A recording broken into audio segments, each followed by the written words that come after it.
our people's Boko, for Plateau State. They eyed 22 persons. 22.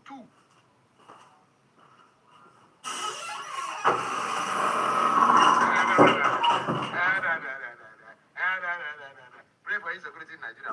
Pray all of Nigeria. We talk about how to protest, how to tell this government enough is enough, how to mandate these people to go and to stop insecurity in the country. And they cause noise pollution for the country. They make noise everywhere. About going on with Sumo dear. I beg all I could understand, but I make a full bag. Sumo dear.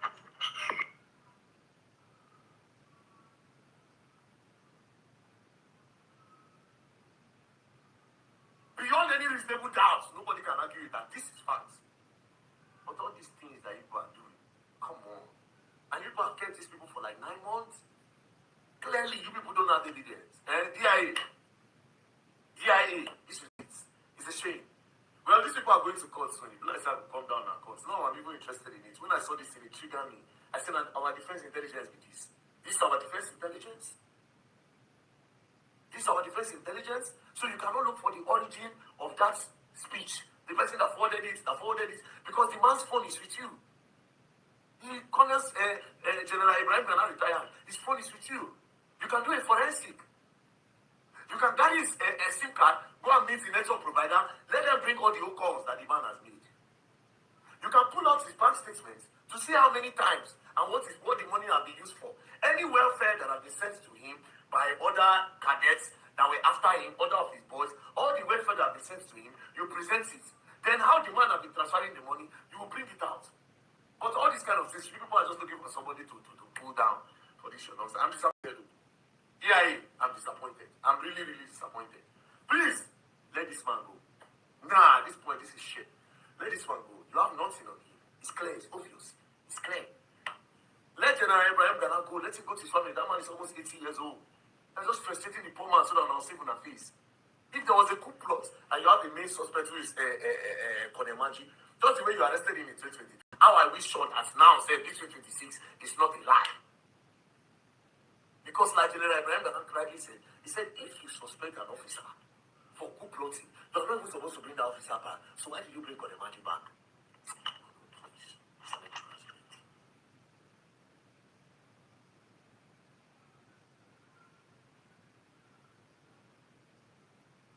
Now, for the record, someone reports to me that you defrauded them 2021 of a 9 million naira. I don't send you DM, but I know you might not see it because your page is a very big page, and you might have a lot of messages from people who are requesting that you should help them. You don't understand. So that's why I'm making this post. Let's talk it out. Let's look for a way you can refund the person's money. Do you understand? I just now reach out to you for hear me tag you massively to this post. Then you see you don't understand. I will not disrespect you. You said that senior man you be for the game, you don't understand. I don't make you come like say you cause me say I can just they bring out receipts, they break out down, they talk. It could be like say maybe that because say I get issue with you, or maybe that because say we rather don't like you before, or maybe that because say you don't feel the behave character of stealing before. You come like say now why are they drag you so easily? But on the other side they usually they chase clouds. You don't understand what just chase clouds. So that's why I'm reaching out to you in a respectful way. I beg, just try reach out to me. You don't understand. Let's look for a way to sort it out. All of us now OG. Business can go bad, you get. But when business go bad, try to refund people's money. Those are people's capital. You don't understand. Now people money they work for them. They worked for it. You don't understand. So it will be so sad that somebody invested 9 million naira with you, with documents, with receipts, with agreements, and you could not refund, you are not responding, you are not picking his calls, you are, I beg. You can see that I did it respectfully. I beg. I'm begging you, please, if you are watching this video, tag him massively to this post. I beg. I'm begging. I could not send him a message with this my original Instagram. I had to use my backup page. You understand? The very dark oracle. The very dark black oracle. That's my backup account. So please reach out to me there. I've sent you a message. If now your WhatsApp, you go just drop, let's talk, connect you with the man, we'll discuss, look for a way to refund his money, even if not to place a monthly payment. They give you that small you want, they give out. You don't understand. Money they invest with you since 2021 is wrong now. Wrong. I don't go only once. Now twice the person invest with you. The person knows it's wrong. The total of 9 million naira is wrong. 1 million, 8 million. I beg. Just try and reach out to me. Let's just talk out. I beg. Experience is the best teacher. You will experience it and you feel it. You know understand? Before they go start they threaten you, I know they threaten you. You'll be senior man. I always talk out. So I don't want to disrespect you. Let's just do our thing. You get. So thank you very much. God bless you, sir. God bless you. God bless you. Try and reach out to me. That's all.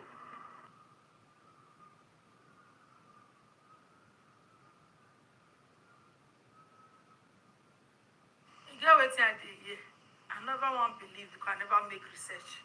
Allegedly, they say na 17 billion. Now, Okpebo Loteri innovate urban market. I don't believe that. No. I can never believe that. Never. But that's not why I'm here. So this morning, as I dey hurry come up for house, I go find my daily bread. I dey inside bus. I dey look Instagram. Now I see, say, one of my favorite blog, the Benin blogger, he put my picture for fun. I said, yeah, easy for women. Easy is always looking for problem everywhere. But I don't see do with this person where they call me out. Now say I don't even look the video. I don't like to it because I was in a hurry. But I saw the caption. And I know say Benin blogger now from the video now they carry caption. So the person they ask how much they pay me to take spoil party name. How much they pay me now they ask. I can't they wonder which name I spoil again. Now I go say, okay, make I watch. I can't go watch. I can't say now video where I do.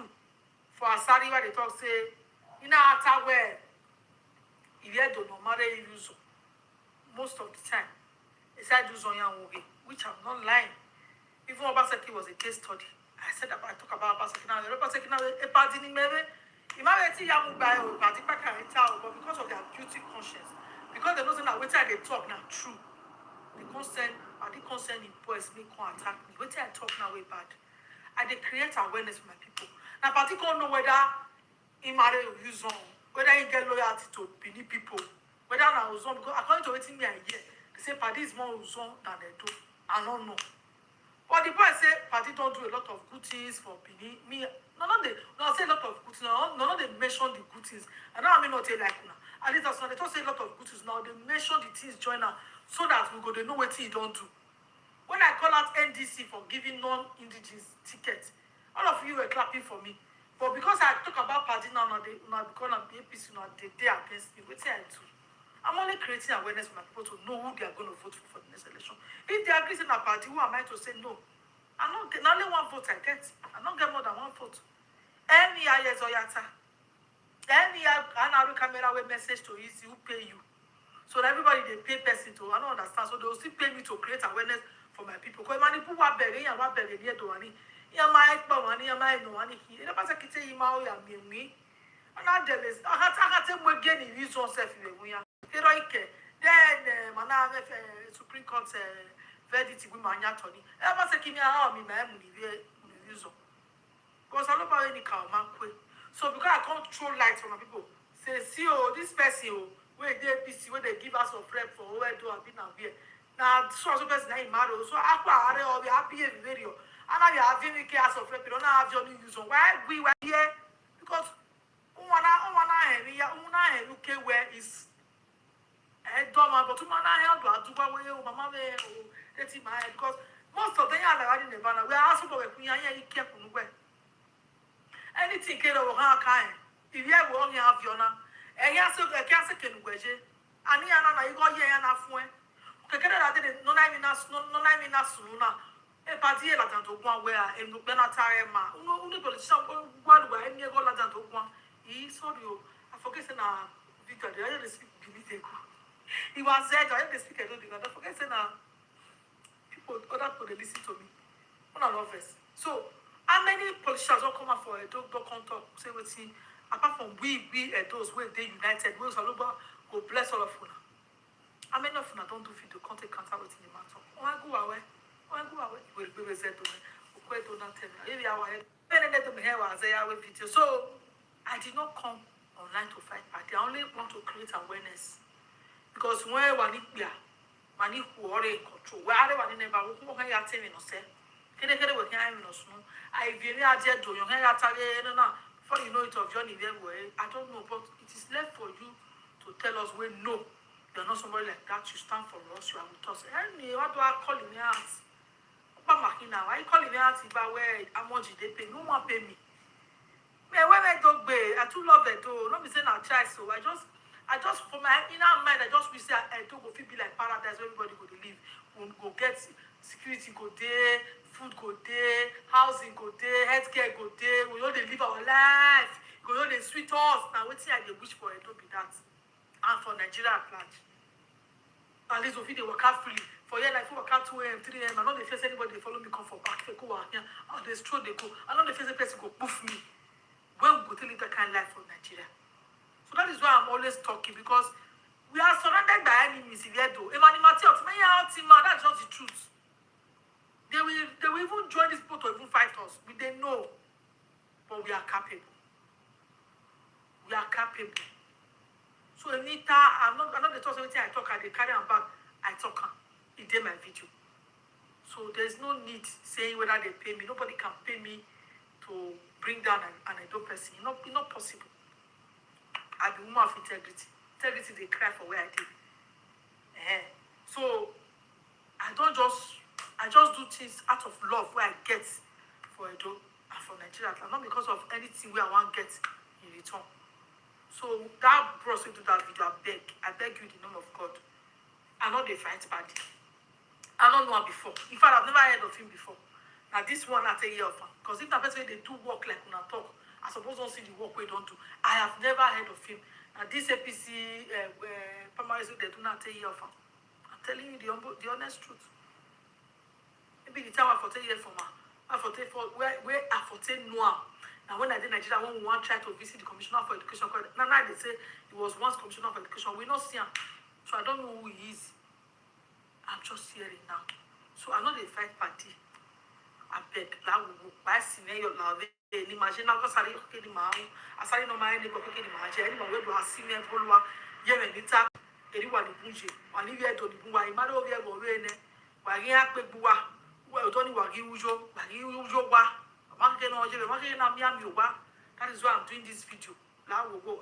Osama, that be your name. Don't drag me. Don't make me come the dig deep into party. I not the like her. I only said my honest opinion for people to know who they are voting for.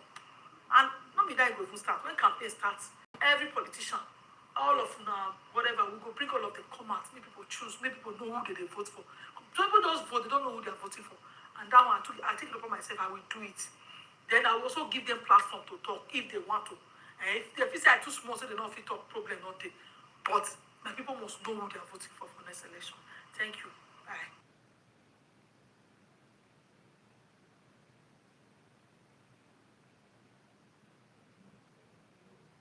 Or your school children are allegedly moved using helicopter and vehicles to Kaduna without being caught. Guys, watch this video. In a country, forget about Tinubu now. Tinubu is not in this situation. Let me throw him away. Even though he's the commander-in-chief. In a country where Christopher Musa is the defense chief, the minister of defense, the terrorists use helicopter to move school children from Oyo State to Kaduna State. You are a minister of defense, right? So you don't know about helicopters flying in Nigeria. We are at war. You don't know the helicopters that terrorists are using or not. After airlifting the children, they use through the road to carry some persons again because there are many to Kaduna State. I ask again. Do you people really understand Nigeria? Do you people really know Nigeria? Do you people really know what is going on in Nigeria? No, do you really know? Listen, I'm telling you, people knows about this. This is not, because I'm saying something that nobody has. People knows what I'm talking about.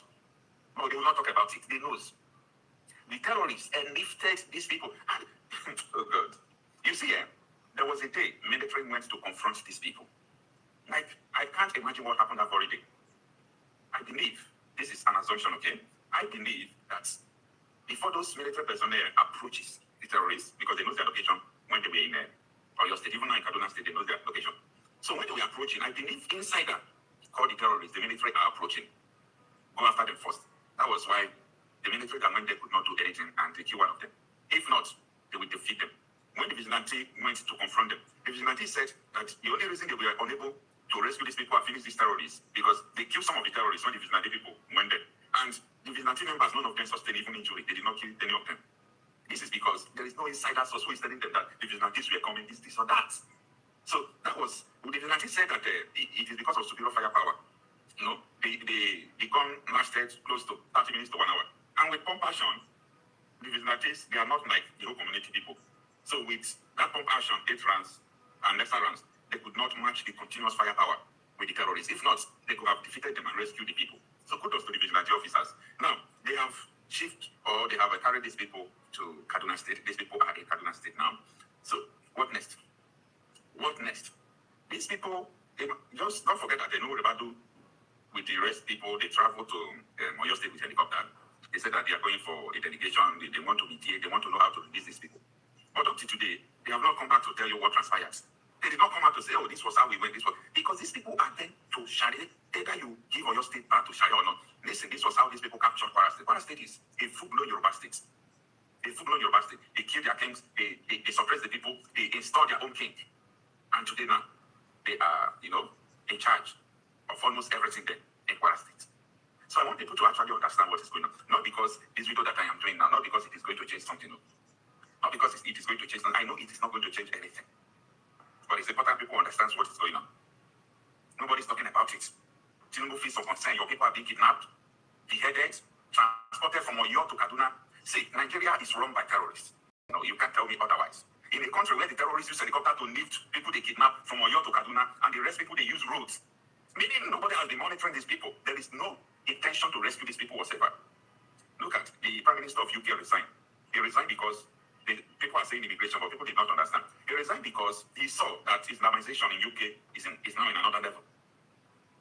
He saw that it is now in another level. Crime. He resigned. Now, what I'm trying to say here is this. Someone like Christopher Musa, Nugu Rebado, Tinubu, they have no business in office. I am saying this, these people have no business in office again. By the single action of terrorists, using helicopter to lift victims from Oyo to Kaduna, it means that this territory belongs to them. It means that there is no country. No country. Like, this is 2026. I'm talking about even some West African states, right now as I speak to you, have a very secure airspace. Recently now, Burkina Faso is securing their airspace. And even though you fly drone from another country, enter Burkina Faso right now as I speak to you, within minutes, they will detect it and go after it. And a helicopter, terrorists have been using helicopter right from time. It's not today. So it's not because of this kidnapping. They have been using helicopter right from time.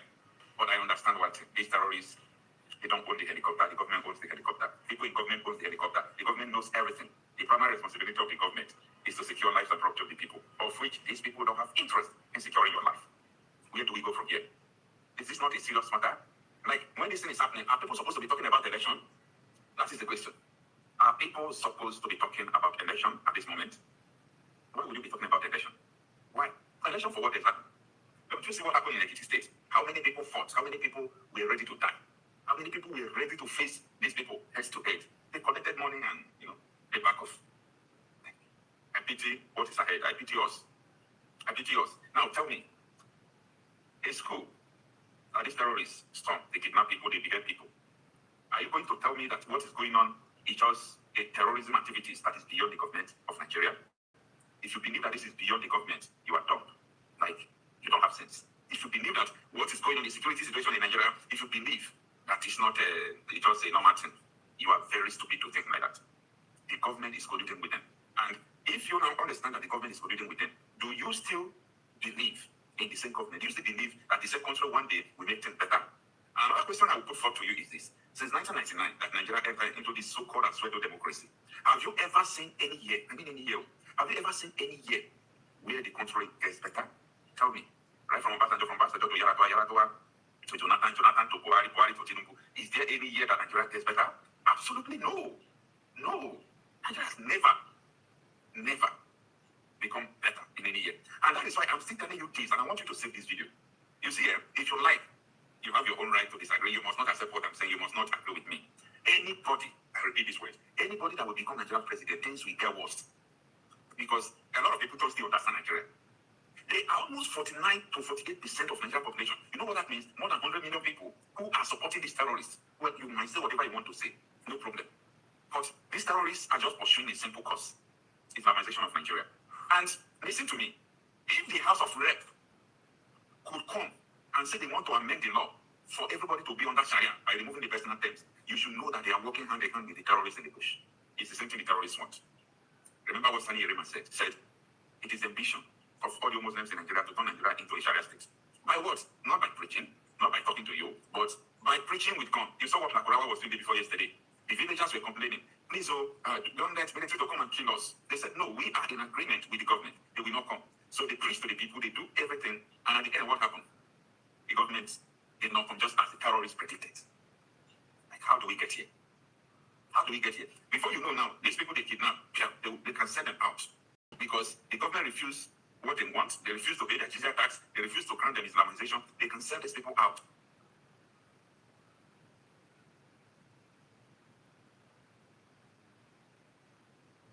When Jonathan was a president, he did not break Yoruba land.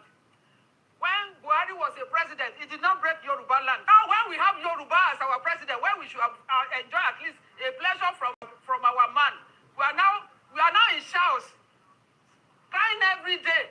We're live at the Lagos State Government House in Marina, where a troop of protesters have gathered to air their grievances over the demolition of their waterside residents in areas like Makoko, Sowore, and others. They've come together to speak and ask the federal government. They're calling on the government to listen to them, listen to their pleas, listen to the court judgment. We had the opportunity to speak to a few of them, and they urged their thoughts. This is what the judgment says, that first and foremost, you can't display these people until you have provided an alternative. You cannot display these people until you have negotiated, you have discussed with them how best to relocate them. But none of these were done. It's very unfortunate that we are practicing what we condemned under military government, in the democratic system. It's very, very unfortunate. If we say the military government do things without consulting people, then what are we going to call this? I'm very surprised to be hearing from the legal representatives of the government saying that he was aware that, yes, this matter was on, but he was not aware that these communities have been demolished. I'm surprised that somebody who lives in Lagos State, somebody who is a Nigerian, who say he's not aware that they demolished Lajo Sumara, he's not aware that they demolished Makoko, he's not aware that they demolished Precious Seed and Oworosoki, and you live in Lagos State. But you know, when people want to hide, it is very necessary that we tell them not to hide behind one finger.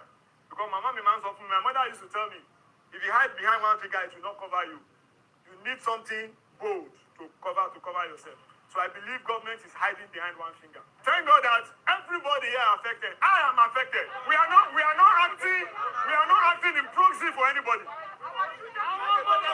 are not here in proxy.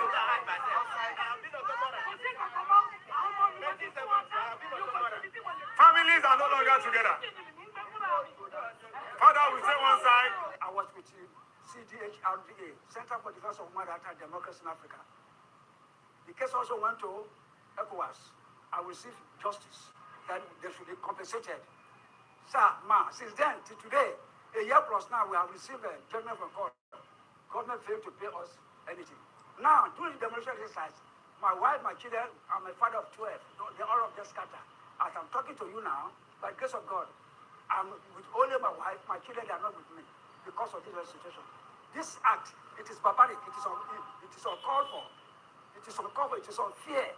We are not criminal, we are not accused. Even in the Boko Haram, they have freedom. Why are we sleeping outside without house? Why does government fail to take the instruction of the court, the verdict of the court, to compensate the affected people, including myself? These are the reasons why I will say they will have been adjourning case, up to today. Today, we went to appeal court. The same thing happening.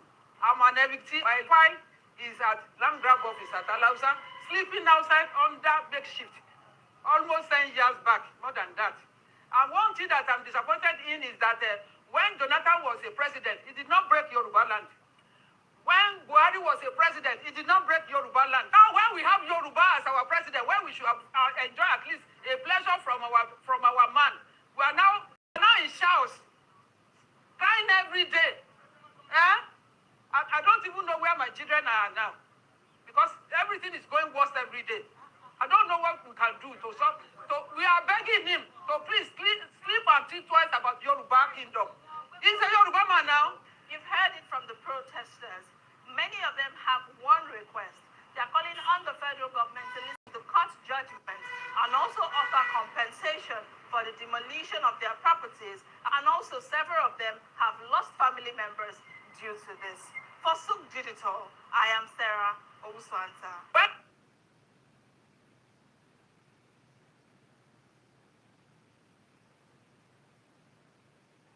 So, my people, Angela Okolie, the one that call herself legit queen, brought her the clothes wey be say e wear go the late Alesi Kubo. She brought it out, she burn it.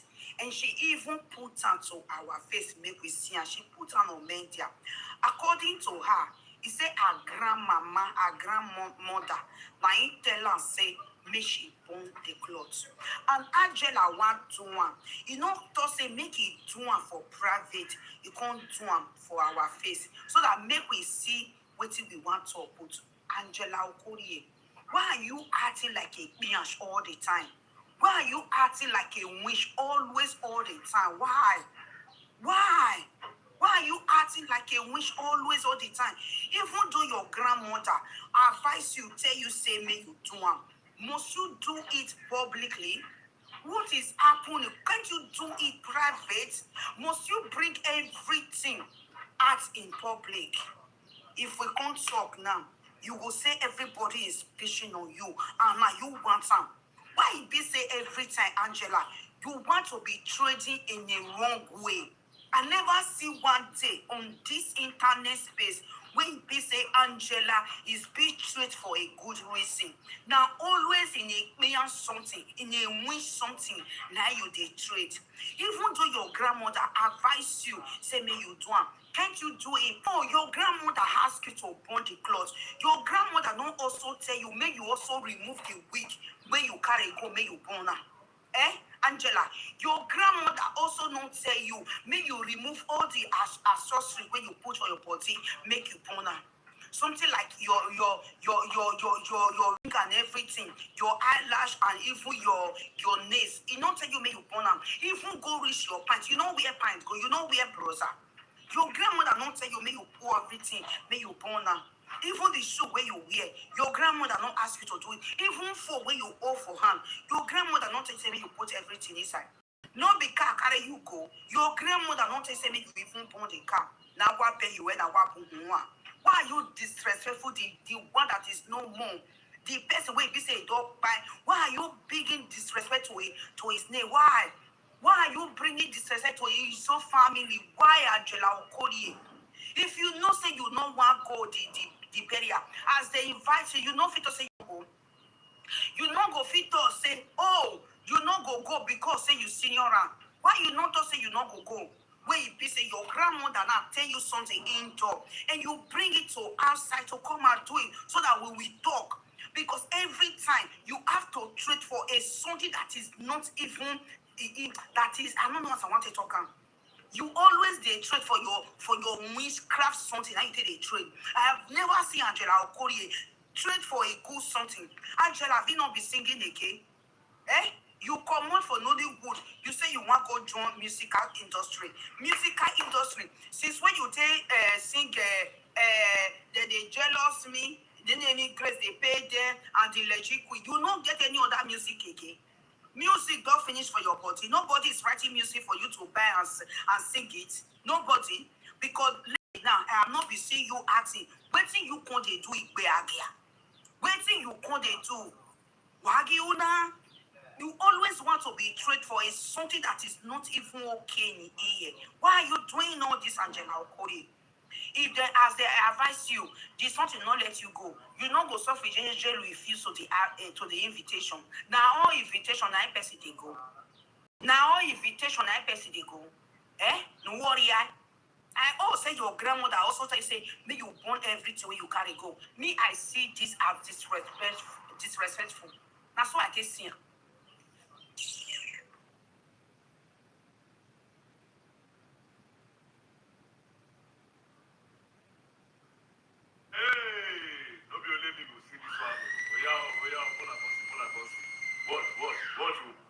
always in the studio. You probably don't know what is going on in Nigeria. Sorry, what do you mean by that, And sir? there's this thing they call student loan. Excuse me, sir. What do you mean I'm always in this? Well, I guess that the I asked you to give me 2 reasons why I should vote for APC. Hello, Nigerians. Welcome to Fix Nigeria Now. We are in the streets of Abuja. Let's get to hear the people's opinion about the forthcoming election in 2027 and to hear their view about who they will be voting for between Peter Obi and Tinubu and between Tinubu and Atiku.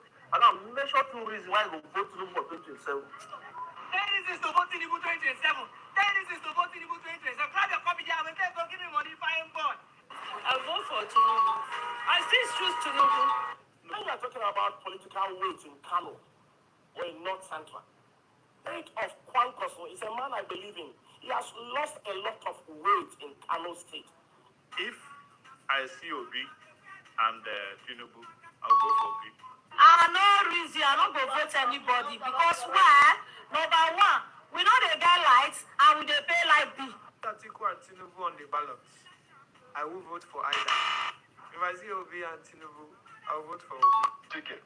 Tell me today, Mr. Geoffrey, since when Peter Obi governed as a governor in Anambra till today, whether you have seen any of his former commissioner, aide, administrative assistants that are still with him, he doesn't have man management skill. Hello everybody, welcome back to Plan B TV News Gist and Blog. In this particular video, I just want to present to you guys who is Bola Ahmed Tinubu, what has his government stand for, what have he been doing as the president of Nigeria that warrant him to come back for a second term. Now, in this particular interview with Daniel Boyela, when asking some questions, what do you think that Bola Ahmed Tinubu has done? What do you think about Peter Obi? I want you guys to listen on how he talked down on Peter Obi, and we will be right back to give you separate videos on how people talk down on Bola Ahmed Tinubu himself. I want you guys to watch this video. So you can see that I was patient. You asked the question. Please permit me to answer. You see, Peter Obi, that you are talking about, the presidency reaction. No. When we keep quiet, Peter Obi and his obedient, from morning till the next morning, are talking about Ashwatu, government, and the rest. When we respond to them, you say we are reacting to them. Let me ask you this question. Peter Obi has a followership that they call the obedient, that are largely consist of people that are not human beings. We call both account. Those of you, if you are very familiar with social media and the manipulation of algorithm, you will say that. But the real obedient that are human beings, when you see them on the street, they are not very many. That is one. Number two, you say he pulled what? At that time, he used religious rhetoric. The toxicity of what he introduced in 2023 will be a long time before he leaves us as a country. The same religious leaders that followed him at that time, right now, they don't feel his energy anymore. Why? Because at that time, it was very easy to whoop up religious sentiment because, on the other hand, there is a Muslim ticket. Tell me today, Mr. Geoffrey, since when Peter Obi governed as a governor in Anambra till today, whether you have seen any of his former commissioner, aide, administrative assistants that are still with him, he doesn't have man management skill. In 2019, he has Valentin Azigo, he has Kenny Okonkwo, he has all other persons. The person left right now is Aisha. She will come after now, probably to abuse me. These are the people remaining. And Aisha is following Peter Obi because she needed his own ticket to come to the Senate. Now, in this particular video from Arise TV News, when this particular lady asked the NPC convention chairman, when they were asking him about the economical crisis, what have Bola Ahmed Tinubu put in place to help the young children that are out of school go back to school, the insecurities and all of that. I want you guys to listen to what this man said to journalists and how the journalists also responded back to them. Can you speak to us about some of the socioeconomic indices that the president has turned around? What has improved in real data terms under this presidency? Okay, because you're always in the studio, you probably don't know what is going on in Nigeria. There's this thing they call I'm sorry, what do you mean by that, and sir? there's this thing they call student loan. Excuse me, sir. What do you mean I'm always in this? Well, I studio? guess that Do I not live in Nigeria as you do? maybe you are not. I saw the privy people. to the good things the party has been I doing. asked in data terms what socioeconomic indices have improved under the president. Do you understand what I mean? Life expectancy, maternal mortality, Yeah, I do. childhood education, poverty levels, health outcomes. childhood outcomes? What socioeconomic indices have improved? Right. Let me explain to you. When you have the kind of economic confusion, doldrum that we had in Nigeria, a lot of reasons accounted for, the economic situation. Nigeria we ran into so much, confusion with economic confusion with respect to many factors. Our borrowings were ballooning. Subsidy was a cankerworm, and indiscriminate injection of funds into the economy, printing 30 trillion naira, and all of that were situations that needed there were situations that will exaggerate poverty, will exaggerate social protection, as you said. So the point to fix it was 2023, which was why subsidy was removed and palliatives were on the high to mitigate against the effect of poverty. And this is why we talk about student loan, we talk about even health, giving free health services to a lot of people in different geopolitical zones, coming up with CNG vehicles to mitigate against high cost of diesel and PMS and petrol. All of these things were social activities, policies by government to mitigate against the expected collapse of the social what do you call it now? Social richness of the people of Nigeria. So by the time the reforms are beginning to actually show, it will eventually declare to everybody that Nigeria is actually moving on the right track. There was no other way apart from undertaking the reforms. So if we had coasted on, we would have collapsed. I keep saying that. So the reform and the period of reform is a period of pain anywhere in the world. So therefore, what we are doing is to mitigate against the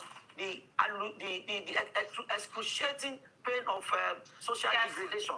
Whenever you watch different interviews about anybody supporting Bola Ahmed Tinubu, I ask them, what do you think about Bola Ahmed Tinubu? What have he done to warrant him contesting for second tenure? They always have one thing to tell you, Bola Ahmed Tinubu, all the governors, they come for him, Bola Ahmed. They cannot tell you, he did this in security, he did this about economy, he did this about stable electricity, he did this. They cannot tell you. It's always about dribble. Now, I want you guys to watch this street interview. This street interview were trending, I think, last week. When somebody asked this guy, give us 2 reasons why I should vote or Nigeria should vote for Bola Ahmed Tinubu. I want you guys to listen to what this man said. We'll be right back. I asked you to give me 2 reasons why I should vote for APC. President Bola Ahmed Tinubu. How many states are we having in this country, Nigeria? After the 6.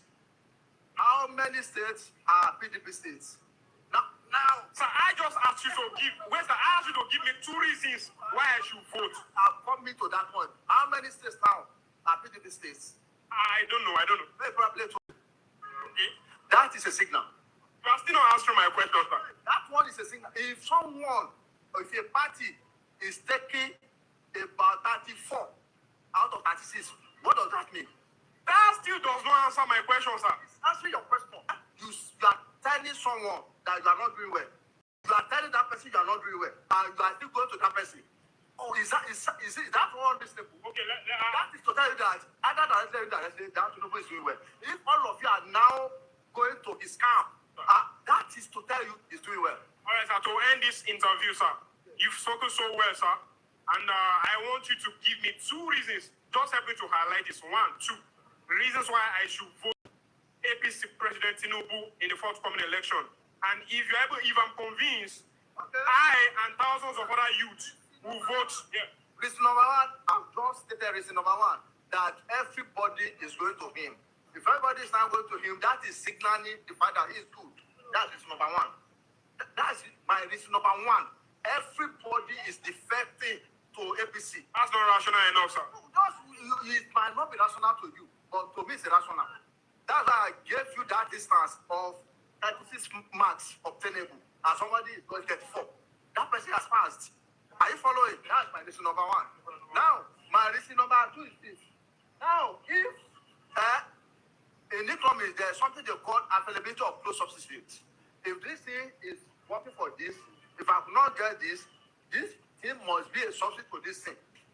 Now, those people in the other party, those people fight for the post of presidency in the other parties. Atiku ni o, Obi ni o, which one is better than Tinubu? Atiku has been there for a period of 8 years of government. What did he do? That's point number one. Point number two, Obi has not been tested. The little time Obi has been tested as the governor of, was it Anambra then? Yes. Go and check his record there. Did he perform excellently well? That's your reason number two, sir. It's number two. So no substitute. If there has been another person that has been tested, and that person has been up and doing, and that person has performed excellently, and that person is standing elsewhere, people might leave Tinubu and go to that person. But no person among all of them, no person. Now, you listen to what he said. It's a simple question. Is people decamping to one party amount to anything? These are the politicians decamping. But what are the benefits of the citizens that he is presiding over? They cannot tell you. What has he done to improve security, electricity, economy, the welfare of the country? They cannot tell you. It's always about decamping. A whole president that cannot boast that he within 3 years now, going to 4 years now, he cannot boast that he constructed one federal road from beginning to the ending. If you ask them about roads now, they will tell you Coastal Road. Coastal Highway that is about 700 kilometers. They are unable to do 50. Inside 700, despite the resources is already with them. Now, I want you guys to watch another interview from SWB TV. When this guy asked APC personnel, why should Nigeria vote for Bola Ahmed Tinubu in straight terms? And I want you guys to listen to their response. So can you look at the camera? Yeah. Tell us why the APC wants to remain in government. Can you campaign? I want you to campaign for your party in 3 minutes. Look at the camera. Why I think that APC and the Nigerians should vote APC come 2027 is because my party have laid the foundation for this country. And that foundation, a solid foundation, must be built upon. When you start up a house, only you knows what you are doing and how solid it was, and the material you start with to complete it. The party just laid the foundation, and we want to finish it to the roofing until Nigeria have a roof over their head. You heard what he said. Simple question. Why should Nigerians vote for Bola Ahmed Tinubu for second term? He's saying the Ahmed Tinubu lay foundation. Only you will know the foundation that is laying, that nobody can lay bricks upon, that the foundation that is laying, he needs to complete the building so that Nigeria will enter the building. Now, somebody is laying foundation. His people have been kidnapped and he have not said anything. Under him, generals have been executed. Soldiers are dying daily. Talk more about people out of school. Churches, people have been kidnapped. Churches have been burned down. Mosques have been bombed. A lot of things is going on in Nigeria, according to all his followers. What Bola Ahmed Tinubu is doing, you will not see it now, but in the future, you will see it in the future when he leaves office. Anyway, let's listen to the Bola Ahmed Tinubu himself. Sir, why do you think Nigeria should vote for you? And I want you guys to listen to what he said. We'll be right back. Let's take a look.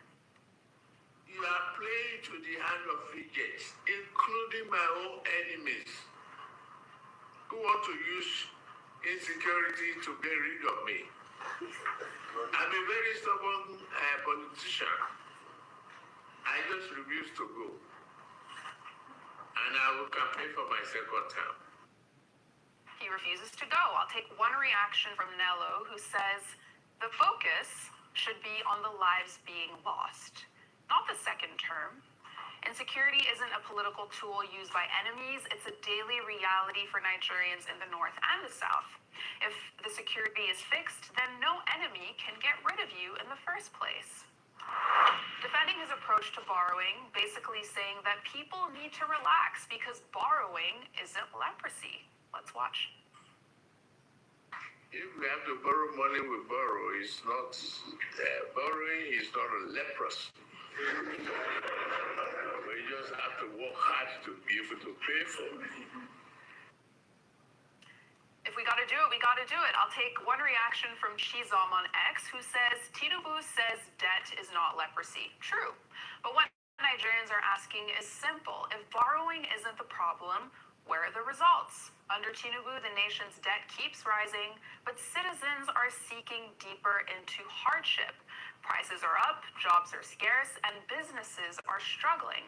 The question isn't whether a country should borrow. The question is, what are we gaining from these loans? Many Nigerians can't point to clear benefits that match the scale of debt accumulated. And what's your take? President Tinubu is quite very stubborn, very deft guy politically. But what he's currently doing to the opposition is wrong. Stifling the opposition. I don't think that's been deft. I don't think that's been stubborn. Making it on evil playing field. If President Tinubu is truly sure that he has done enough to be able to get the people to vote for him, let the support be organic. The reason why they're stifling the opposition is because they're not sure, and that's what's happening. So you weaken your opponent because you're not sure. Leave a competitive playing field. If he wins, I'll celebrate him. Secondly, I'll tell you, debt is leprosy. Yes, debt is a leprosy. You know why it's leprosy? Your cost of serving the debt, or servicing the debts, when you spend about 15 to 16 trillion in a budget that goes about, I think, 60 trillion now, look at the percentage of what you use in debt service. It becomes leprosy, especially when you cannot see what you're doing with the debt. This argument that, oh, we are doing it for roads and everything, road does not significantly transfer to development and growth.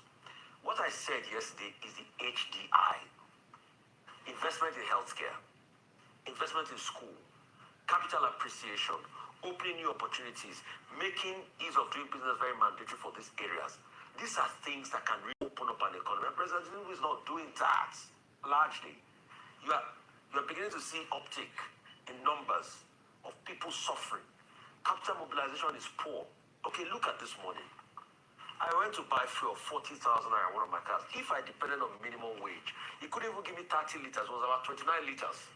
If I depended on minimum wage and I buy that twice, what will it give me? So this argument of doing roads and everything, it doesn't give an uptake in economic, what's it called? They've borrowed another 516. They've ratcheted up the debt to about 160 trillion. What have we to show for it? People are poor, their lives are worse off. They've done 47 kilometers of coastal road. We are still asking them, where's the bidding process for that? Why did they have a private company? They've gone to the ports. They've borrowed money for the ports again. We are still asking about them. You were telling me about a certain report that was talking about even competence threshold as regards to people that were given that project to be done. One particular company keeps taking on the project. There is nothing to show for all of it. How does he have an uptake on the economy of the people? Let's be realistic. Debt can become leprosy if not properly used. And the idea at which Nigeria is using it is not better. What is the state of the federal medical centers today? What's the state of the schools in the country today? They claim they've done student loan. Yes, but it's still a loan because the student has to pay back on it.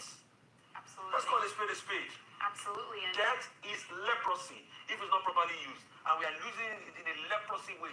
In fact, our debt has taken Nigeria to a leper's colony. Wow. So can I just make 2 points on insecurity? I think it's very dicey to use insecurity as a political tool, like the first commenter said. I say this because during the Jonathan administration was the same thing was criticized for, because he blamed, I think at the point, the emergence of terrorism, the Chibok girls kidnapping to, I remember the famous First Lady speech, there is God, that people were complicit. And that was not an excuse. It didn't excuse his failure to manage the situation as perceived by a number of Nigerians. So giving an excuse that your enemies are behind insecurity is almost a slap on the face of those who have suffered as a result of insecurity. So what do we do about that? Nigerians have to die for that? What we're asking for is that we know that the administration talks about understanding the issues. who is responsible, what is responsible. But there's a gap between that and fixing the issue. So don't tell us why insecurity is rampant or is rife during election season. What we want to see is addressing the challenges based on information that you have on who is behind it. That's what Nigerians want in a leader, not just telling us that, oh, this is the reason why. I think it cheapens the experiences of people who are victims of insecurity. A president that can say, people are campaigning against me with insecurity, that is a very strong-head person. He cannot leave office. He will campaign to win. People are campaigning against you with insecurity. Is there insecurity in the country? Yes. Is there lack of electricity or total blackout in the country? Yes. Have you constructed one federal road, at least from one place to another state? No. Have you stable the economy? No. What are you doing about the high of commodity, the price of commodities in the country? Nobody can afford fuel. What are you implementing in place to ensure that people are living in a stable life? Nothing. Some people will argue, in Kenya, they are buying fuel in social price. Or in Germany, in Canada, they are buying fuel in social price. But have you at least imagined or compared their minimum wage to Nigerian minimum wage? In Nigeria, in Canada, at least, or in America or anywhere, they are comparing that the fuel per liter is more expensive. I want to break it down. To fill their tank, maximum, let's say, €100, $100, £100, 100 Kuwait, 100 Yuan, or 100 CD, whatever, let's say like that.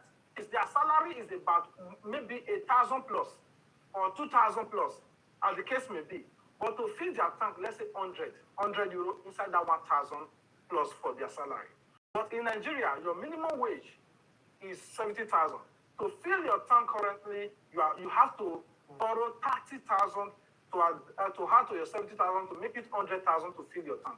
Which means your own salary cannot even fuel your own tank in your own country, and they are making comparison with another country. Now, this leads us to the streets.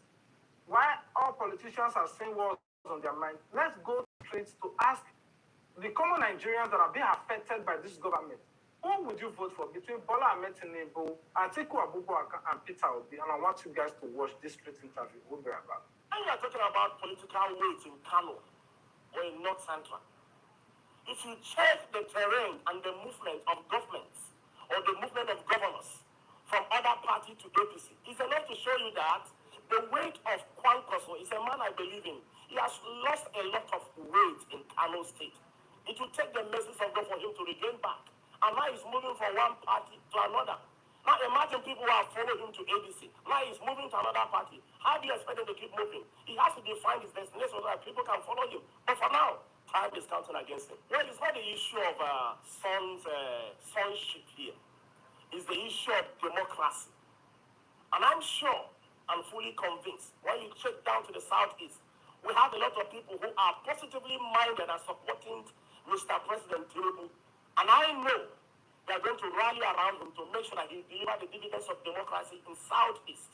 Peter Obi is also good, but he should also see the a supporter of Jagaban, not only supporter of Jagaban, but for one that is viable and also trusting God for a better economy, a better Nigerian.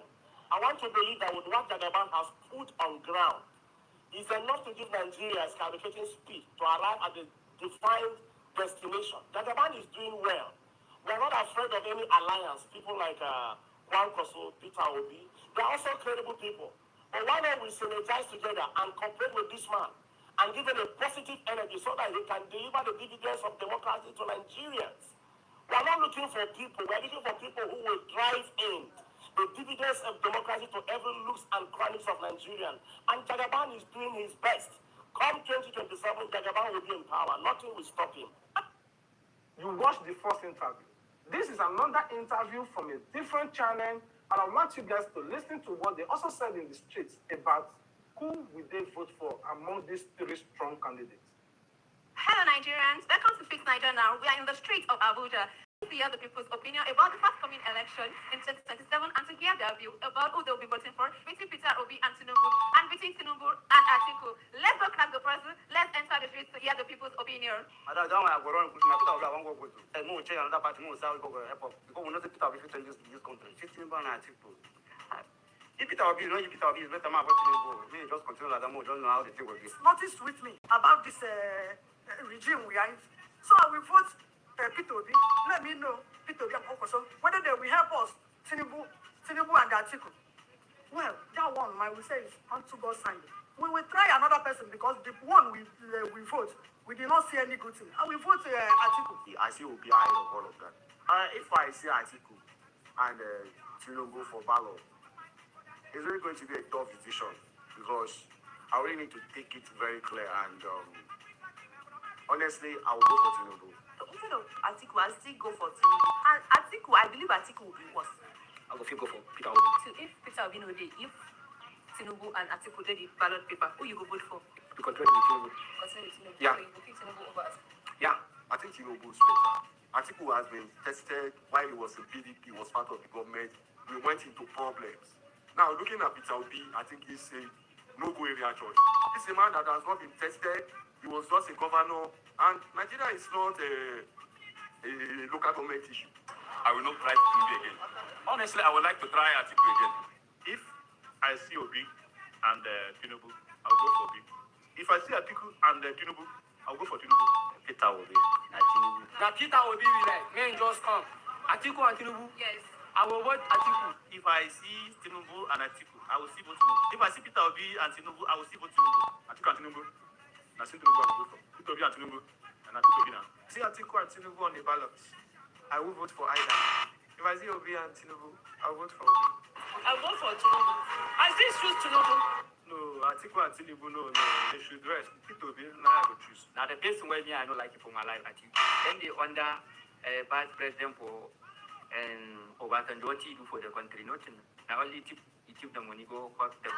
Make sure two reasons why you go vote Bola Ahmed Tinubu for 2027 election. Do your year down. I no reason, I don't go vote anybody because why? Number one, we know they get lights and we dey pay light bill. Yeah. That one I want. Second one, we go suffer, use this PFE. Train children finish, they don't go get work. Wetin we do there? They will still abuse me. Wetin we do there? Make they answer. See me, I don't dey tie crayfish, they tie. They tie for here now. I don't use at train children, they don't get job. I beg, make they give our children job. The president, I want to do it. Very bad. That is your final opinion. Yes.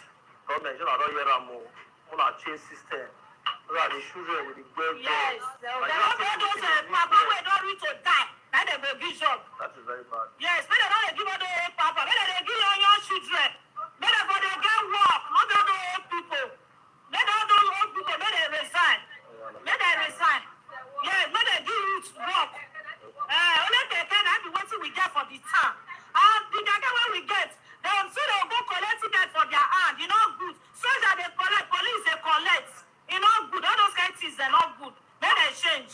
Well, thank you so much for your opinion. God bless. And now, make sure two reasons why you go vote Tinubu for 2027. The reason you pass through. The reason we pass through. Okay, give us the reason. First, Do your year down. since we're Tinubu day, we don't enjoy anything. He promised say he could do everything better for we the common people, but nothing like that. Since my mama born me and my papa born me, we never buy this cuisine for 180. Yeah. 1,800 naira in my house. So Very bad. the common people they not fit buy. They run from gas to kerosene. Even the kerosene now, not everybody fit afford that. Sure. You see, so there is no reason at all. So we go vote Tinubu in for the next tenure. That's my own. So, like this now, thank you for opinion. Like this now, how many hours electricity? Like we light, we don't see light now. We they give people light for other country, but when they produce the light, we don't get light. Wow, that is We don't get light. If I open my body for you now, heat rashes, heat. You won't repair my arm, I don't say you won't destroy my own. We don't get light at all. Thank you, madam. Thank you for your opinion. Thank you. Sure, I don't hear Ramu. Tinubu no dey try. You know they try, you. You know they try. Cause. No, they try. Now, which is a different interview. I also want you guys to watch another different interview. Who will Nigerians vote for? I want you guys to watch it. Kwankwaso. Kwankwaso. What do you mean by Kwankwaso? The name of people where they aspire for presidential election, where they come. Kwankwaso. Have I heard the song? No, sure. Be mentioning now. You know Tinubu. Uh-huh. You know Atiku. Uh-huh. You know Peter Obi. Sure. Sorry, say if I know who. Sowore. Sowore. I don't know him. I don't know him. You know Tinubu, Atiku, and Peter. Yes, I know Tinubu, Atiku, and Peter. I'll go for Tinubu. Because I'm a Yoruba. I have to go for Yoruba. I can't betray my parts. That's just the reason. It will be my trial. I'll still go for Tinubu. As per say it's Yoruba. I'm also Yoruba. Let's all vote. For a better country. I don't have access to go for Tinubu. Go for your choice. So we say, because you go for Tinubu, this is happening, that is happening. Go for your choice. And whoever enters. I want to vote for APC, Tinubu, because Tinubu is my brother. I can't leave my brother and vote for another person. If you want to look people, now you don't look at any other thing. They look at same Obi is my brother. If they want to see Obi is my brother, that's why I want to vote for APC. APC also is my brother. That is the reason. Tinubu have do governor before. Governor. Tinubu too well. And again, I can't leave my brother. The reason is that I can't leave my brother and vote for PDP. PDP is not my brother. Obi is not my brother. Atiku is not my brother. Tinubu is my brother, and I have to vote for my brother. I can't leave my brother. Is the reason. They should try and vote for Yoruba man, APC man. Maybe we see difference. Forget about the massive crowd that you see these people are pulling during they are doing their rally or campaign and all of that. Nobody will be there without a bag of rice or be promised money. Obedience or the KO movement is the only movement that you don't need to pay anybody to stand for you. These are people that volunteer. It's just like the Rata movement. People volunteer to be in that movement, to serve humanity, to serve their community, to fight for justice. It's not like Sowore that you have to go rescue somebody from prison to join you. In Rata, people just join because they want the betterment of the country, not because you are ex-convict or being rescued from prison. But in Peter Obi movement or the KO movement, these are people that want Nigeria to be liberated. They don't fight for that party because you promise them bag of rice, palliative, or anything. Anyway, I rest my case here. I'll be waiting for you guys in the comment section. What are your thoughts regarding to all of this video you just watched? Please comment it in the comment section. I love you guys. God love you more. But if you love us, the only way you can show love to us, I beg you, if you even love me at all, even if I'm small, please try and subscribe. Take me to 200,000. Thank you very much for your love. Until we meet again, peace out. This is to vote Tinubu 2027. This is to vote Tinubu 2027. Grab your copy there. Give me money, fine boy. Give me money there. Limited slot available. Give me money. Collector, fine boy. Ayana, it's too much. Later, fine boy. Come, where this boy? Come. Where that boy? Where that boy for me? I woke up now.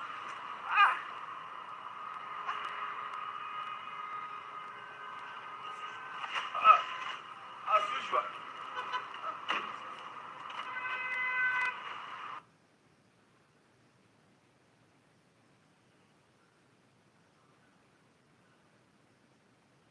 I said, don't see the Lord Jonathan. Go home. A federal high court in Abuja will on Friday hear the suit seeking to restrain Goodluck Jonathan, the former president, from contesting the 2027 presidential election. Others are here, and the judiciary did not the correct thing to do. But they are refusing to do it. They are pretending to sleep. Excellency, Dr. Goodluck Jonathan, happy that they took you to court. If you call me now for Villa, I'm going. Let me be upfront with every Yorubas, wherever you are of this earth. If you are among those cheerleading this error and staying on our collective reputation and history, you ought to be ashamed of yourself. Let him, when he was campaigning, it was him saying about the promise to give power. He should be asking somebody to come and apologize when he didn't deliver what he promised. Okay, hello everybody, welcome back to Plan TV News Gist and Blog. We're going to discuss another episode about Goodluck Jonathan.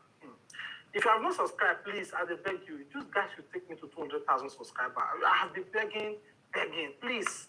Anyway, remember we make a videos about Goodluck Jonathan when he said that he wants to run, they even post posters, PDP shade, and all of that. Now, the story is making a U-turn for what I'm hearing. But first, I want you guys to listen to this prophecy of Apostle Joseph Suleiman, what he said that Goodluck Ebele Jonathan is the last PDP president. And I want you guys to watch. I said, thus said the Lord, Jonathan, go home. Do you remember? The Lord said you are the last PDP president. The Lord said, go home. To listen to what he said. I also want you guys to listen to Climate Elijah, what he said and what God told him about Goodluck. I want you guys to watch.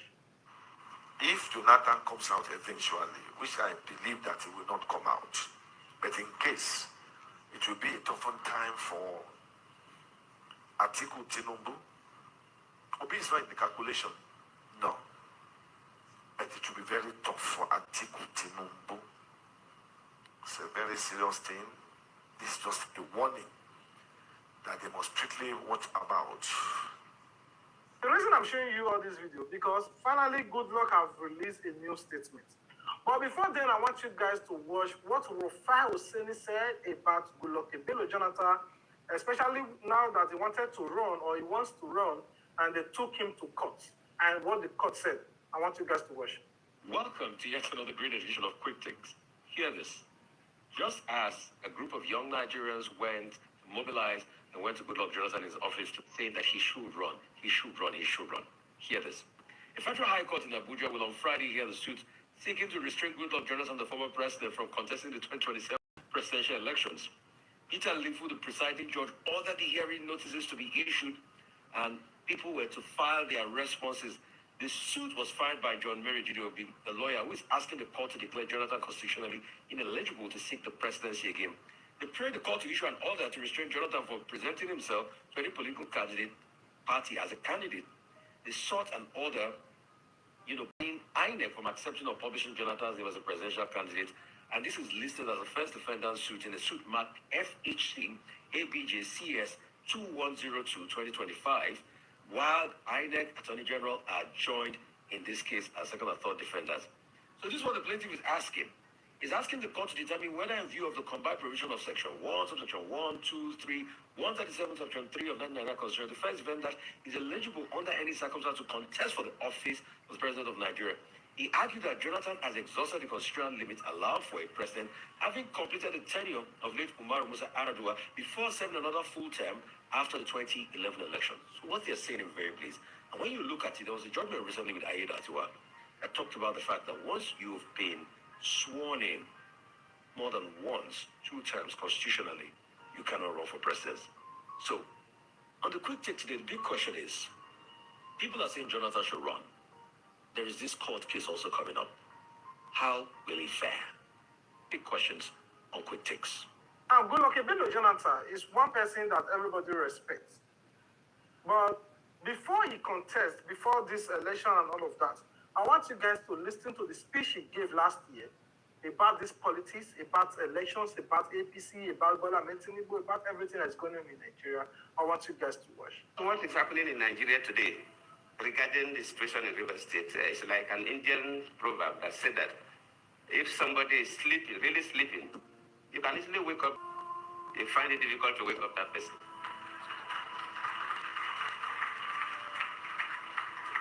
The key actors in Nigeria, from executive to the legislature, luckily Senator Binta and others are here, and the judiciary, they know the correct thing to do.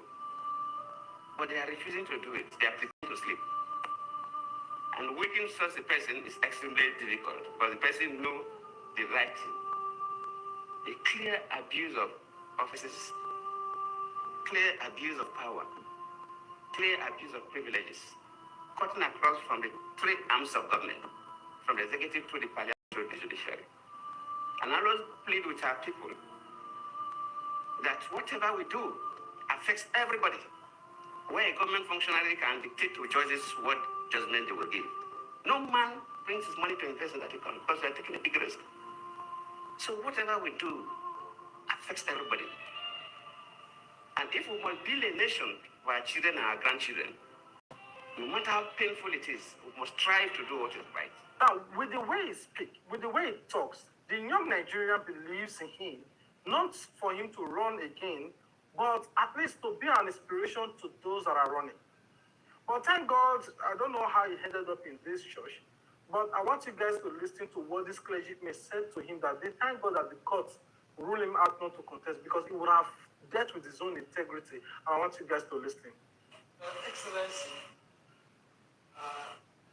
Dr. Goodluck Jonathan, happy that they took you to court. I'm happy that the court said what they said. And we don't want you to spoil that good name. And please,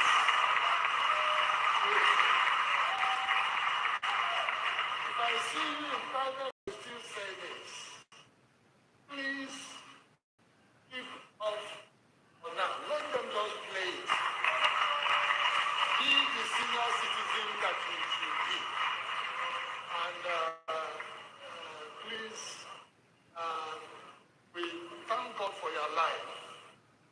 Not only for Nigeria, for the West African region, ECOWAS, and for Africa. You are a symbol that should stand. Let nobody touch you. You are a hope for our generation. That it is possible for us to be civil. It is possible for us to live with integrity. It's possible for us to pass on a worthy legacy to those coming after us. God bless you. Of a truth, Goodluck Jonathan, you cannot take the fact out that what he did for Nigeria by stepping down voluntarily helps a lot of souls to be alive today. Because the way APC have prepared, they would have just destroyed this country by every means necessary. Just the same way they are planning now that if they lose election, it would have been something drastic. But we thank God that at least he said he don't want. I also want you guys to watch the former First Lady, Patient Ozoko, what he said, that if her husband want her husband will go that presidential Asoro, but for her, she will never venture her foot to the Asoro. I want you guys to watch. Patience Johnston, wife of Nigeria's former president, Goodluck Jonathan, said social media boss after stating that she would never return to the presidential villa because the stress of Nigeria is too much. Because to me, if you call me now for villa, I won't go there. I won't go there. Don't you see how young I am?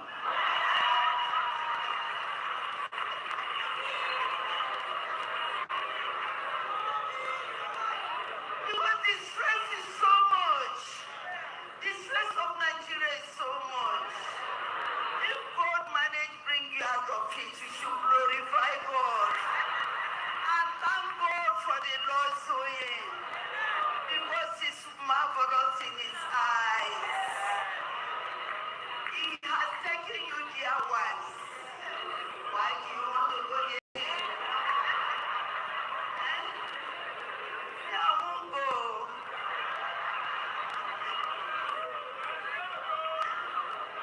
I need peace, so I need your love. I want to share love with you. May God bless us. Maybe she's just exaggerating. Maybe we don't know. Maybe if I'm wrong, maybe she might go. But for what we know about this woman, during her time, I mean, if you remember during her time, how Nigerians used to mock her English. Chai, there is God, oh. The people that are crying are wailing.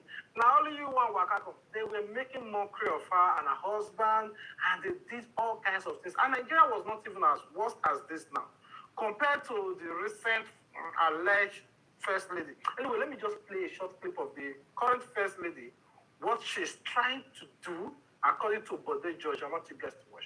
The day the First Lady stated that she intends to build a library, the national library, and people should contribute money directly to her own account. I said, there are statements. She's not an ordinary person. The First Lady of Nigeria asking them to contribute directly to her own purse. If I remember very well, she said rather than give me gift, contribute to the project. To her private account. She said that It's a birthday gift. wait until the post-mortem analysis. I don't have anything to say about, contributing money to our personal account. But what troubles me is that some people say these people are so wealthy. They have money. They control Lagos. They rule Lagos. They do everything about Lagos. They have the money from different directions. But the way they are borrowing, taking, it's as if these people will live a million years. Imagine Buhari now, just 3 months before leaving office, took $800 million for palliative, took over 14 billion for, said he wants to renovate Aso Rock, 224 billion wants to build hospitals in Aso Rock. All of this is dead and gone. How long will his family continue to eat this money?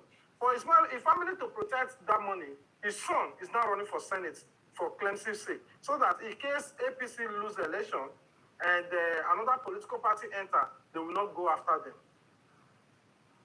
Anyway, I also want you guys to watch this particular video of Mr. Fon Mamma Mia. What he said about Goodluck Jonathan, he intention to run before, but I want you guys to watch it. I don't mind Goodluck Jonathan. PDP post say Mr. Goodluck Jonathan is coming back. So yeah.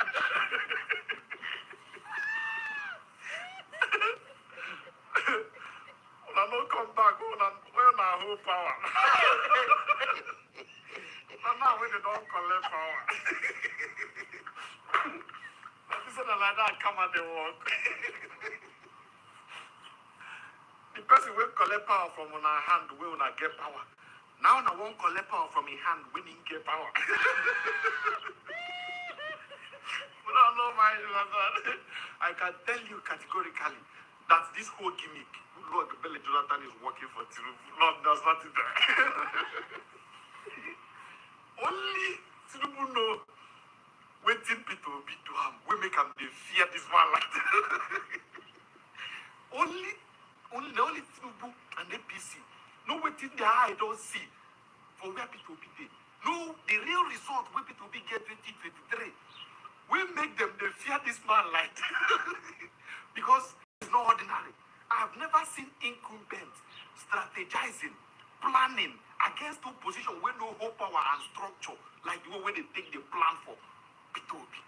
I have never seen, if not for fear, if not say fear don't hold them, say man, if we leave this man, he go collect this man. They don't try when they know whether they will come. Make this man no contest at all. They try. P2B outsmart them for that one. They try, use propaganda, he do this, he do that, no way. As P2B enter now, this NDC, they go say, man, this man go contest, so Google. Let's forget our differences. You see that thing we bite for night, make it be mosquito and beg, may we settle our differences. Can you please contest and divide P2B votes? Because I tell you, there is nobody that would say now, okay, let's bring Goodluck in. Nobody is voting to just bring him back. Nobody. But if you ask me, President Goodluck Jonathan, the regard when Nigerians get for you, when they think say, man, if to say Goodluck Jonathan did things for no day like this, it could make Nigeria just to believe that thing like that. No come out though. The regards when Nigerians get for you, just hold them like that. When Nigeria they assume, they think, you know, as Nigeria now, if to say Tinubu no come in, Nigeria for the think, to say Jagaban come in, things for it is good like that.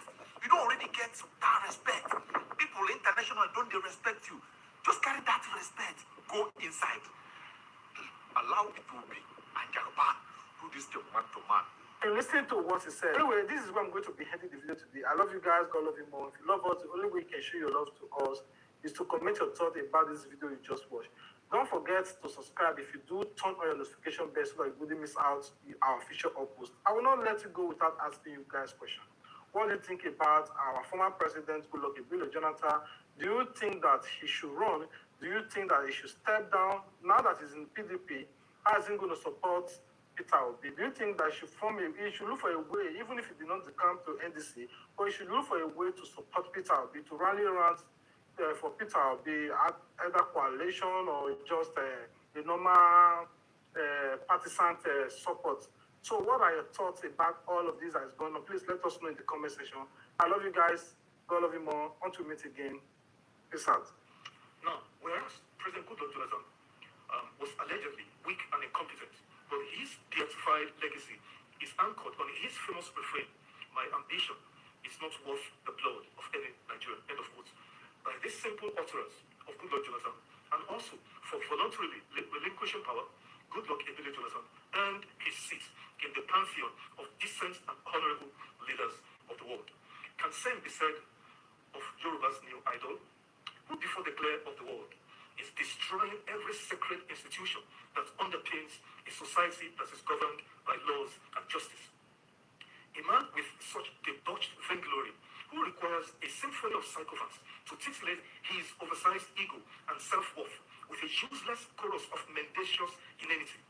What else, besides the branded cap and arrant buffoonery in government, what else do we have that we can recommend to future generations? For 3 years now, no debt recorded, not even a pretense to solving the following existential crisis bedeviling the out-of-school children, maternal and infant mortalities, chronic hunger and misery, electricity failure, rampant poverty, unemployment, and insecurity. Nothing has been done on any of this beyond showboating. Let me be upfront with every Yorubas, wherever you are on this earth. If you are among those cheerleading this error and staying on our collective reputation and history, you ought to be ashamed of yourself. I know some of you have lost the capacity for shame, so I am ashamed on your behalf, especially that I share kinship with you loathsome lot. You have been sucked in to believe the egregious heresies that raw power, illicit money, lawlessness, brigandage, cruelty, and barbarism, is tantamount to being a master strategist. How sad. And so I ask again, who bewitched you? Who bewitched us? Yorubas, who bewitched you? Well, history is a great tutor, gentle and kind to the wise, but harsh and brutal, especially to the foolish. History shines its light on pitfalls and quicksands, which the wise avoid, but the foolish in their folly are consumed. History is replete with stories of the rise and falls of nations, oftentimes instigated by crooked and power-drunken idiots. Germany was a great nation of even greater people with a mightily rich history, but the Germans fell in love with a lunatic and megalomaniac who seduced a great and proud people into bigotry, racism, sectarianism, lawlessness, mindless barbarism, corruption, global warfare, and record-setting genocide. The same Germans who gave the world George Frederick Handel, Ludwig van Beethoven, Johann Sebastian Bach, Johannes Brahms, Richard Wagner, etc., etc. Great musical composers, classical musical composers. Yes, this same Germany, although has recovered from the physical and economic devastation of the Second World War, but can the stain of millions cremated alive in Auschwitz, Srebrenica, etc., can this stain ever be erased? The answer is a big no. So, as I wrap up, I return to the verse of scripture which says, "Do not remove the ancient landmarks which your fathers have set," end of quote, Proverbs 22:28. Olusegun Obasanjo was a decorated war general and former military dictator. Yet, as civilian president, his vice, Atiku Abubakar, took him to court 11 times, and Obasanjo lost the 11 times. Yet, he never stripped the judiciary of their venerated cloak of independence or impartiality. Yorubas, can we think and return to the path of our great ancestors set for us? Can we just think? Can we have some moment of self-introspection? This present-day band of political mercenaries are merely vagabonds in power. Apologies to fellow Nukulaku Kuti. These people lack basic noble human values of discipline, integrity, honor, sobriety, compassion, empathy, respect for rules and regulations, and time-honored traditions and conventions. They are not Omoluabis, and damn it, they do not represent who we are. They do not, this set of, buccaneers, these bandits in power do not represent who we are. They don't. I hope and pray we can retrace our steps urgently, and when this season of anomy is over, we can purge ourselves of the poison in our system. Thank you for listening, and bye for now.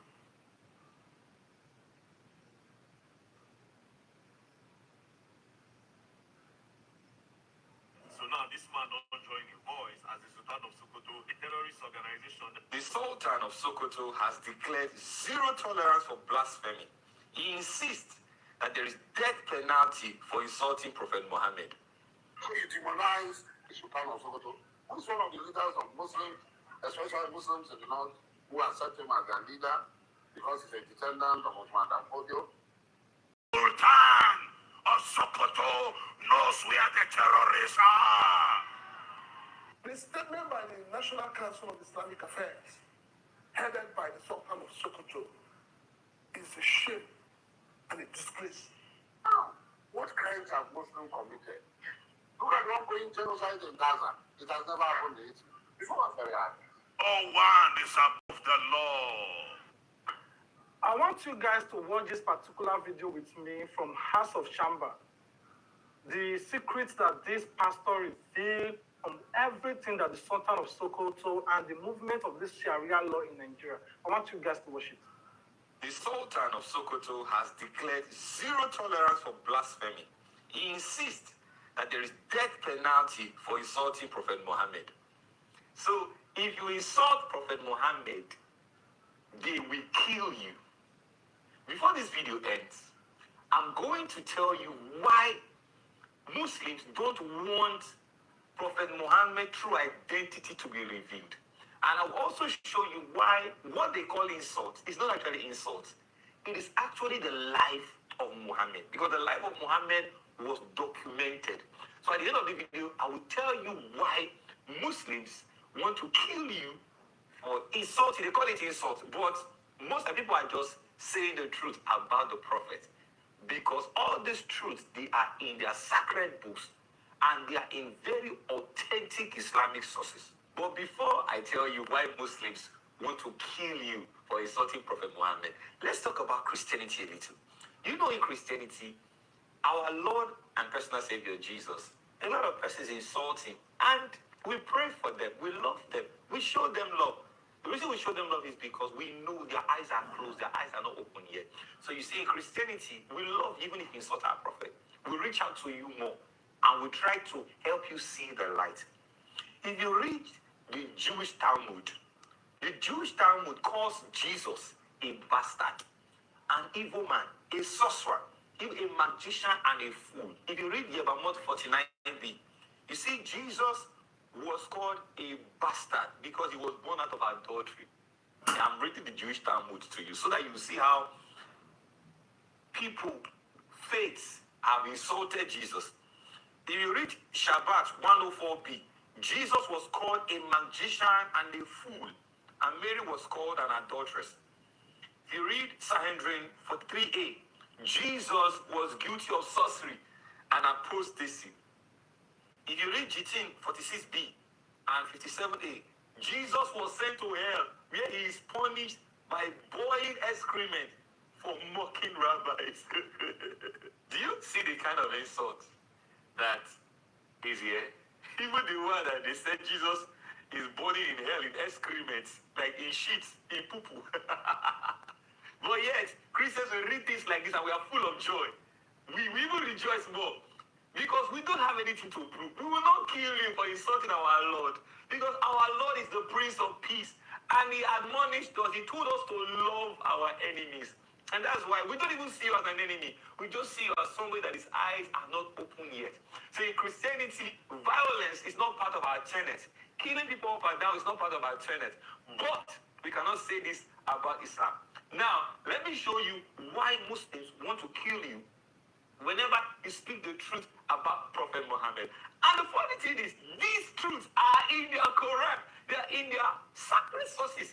If you don't want people to know the truth about your prophet, why leave this truth in your book? Why not just remove it? All right, let's go to the first one. According to Ibn Ishaq 106, Prophet Muhammad was actually convinced that he was possessed by a demon. Remember, after Prophet Muhammad encountered a spirit in the cave, Prophet Muhammad knew he encountered a demon. Even his wife Aisha spoke about this, how Prophet Muhammad was receiving strange, weird dreams. Prophet Muhammad was convinced that he was possessed by a demon. Do you know the persons that convinced Prophet Muhammad that it was not a demon he saw? It was Waraka and his wife. Waraka convinced Prophet Muhammad that it was angel Gabriel he saw. Whereas Prophet Muhammad knew it was a demon he met in the cave.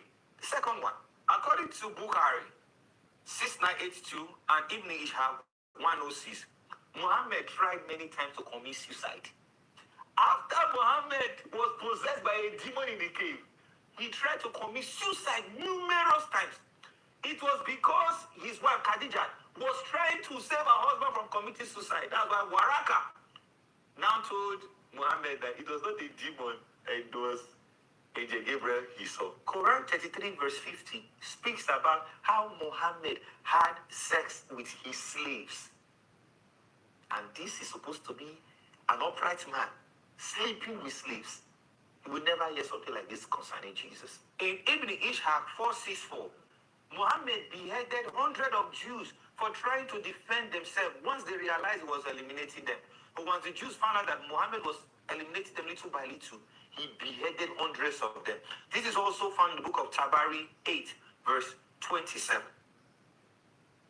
In Quran 9, verse 28, and Muslim 7258, you see that Muhammad commanded his followers to violently conquer and subjugate the entire world.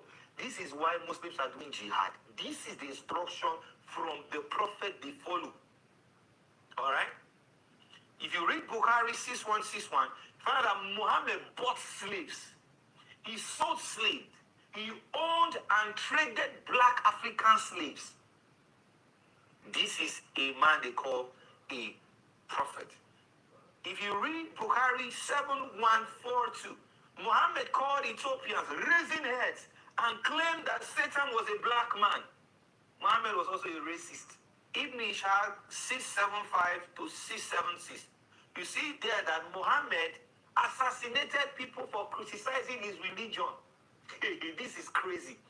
He assassinated people just for criticizing his religion. Can you see that what Muslims are doing today, killing people, that his son Prophet Muhammad did not start with them? It started with Prophet Muhammad. You can't even, because he was living a very bad, awful, and evil life. So anybody that dares criticize him, you kill them. This is in their book, Ibn Ishaq 281 to 289. Muhammad actually supported his religion by robbing people. Muhammad used to rob caravans. I wonder, what should we actually call Muhammad? Should we call him a thief, a pirate, or the Robin Hood of Arabia? Can you see the reason why Muslims don't even want you to talk about Muhammad? And yet these things are in their sources. Muhammad used to rob people. He will slaughter the ones he can slaughter and steal their goods. This is the man they worship. Bukhari 3895 reported that Muhammad had sex with a 9-year-old girl called Aisha, and Muhammad was 54. How does a 54-year-old man sleep with a 9-year-old? It is disgusting. Excuse me. Some of you have brothers, you have sisters. Imagine a 59-year-old man mounting your sister. Let's not even talk about the internal injuries the little girl is going to have. I don't, as I'm reading these things, reading their book, my stomach is turning me. I can't continue. As you can see from many Islamic sources, the life of Muhammad was not holy, was not pure. It was not exemplary. Nothing good about the life Muhammad lived. All right? You see the reason why Muslims want to kill anybody that talks about the Prophet, because they know that the life of the Prophet is not good. It's not something that should be replicated. But Muslims are replicating the life of Muhammad and they are following his instructions. How would a well-reasoning person follow this kind of person? Me personally, if you're a pedophile, or if I catch you touching a little child, personally, I will cut off your penis myself. It is disgusting. Oh yes, millions and billions of people are following a man that slept with a 9-year-old. All right? Muslims, it is high time you open your eyes to the truth. It is high time you study your own books. It is high time you have knowledge concerning your religion. Don't allow your sheikhs and imams deceive you. You know, I've made several videos about this Sharia law. I've talked about it, the secret and the hidden agenda, why they are portraying and ensuring that this Sharia law must stay. What are they hiding? The statement by the National Council of Islamic Affairs, headed by the Sultan of Sokoto, is a shame and a disgrace to Nigeria. That's why You cannot tell me that because of climate change, you have the audacity to go about killing people and chasing people away from their ancestral homes. If this government is ready to fight these people, by now, they should have started relocating people back to their ancestral homes. Why does Nigeria have a separate law?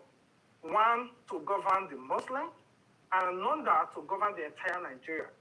But as a traditional ruler, you don't have right to implement your law. Or as a Christian, you don't have right to have your own crusader law. Only Sharia law and a normal legal law. Their Sharia law can also punish you as a normal atheist, Christian, or any other religion. But your law does not have any effect on them. When I make videos like this, people just felt like, oh, maybe I don't like Muslim.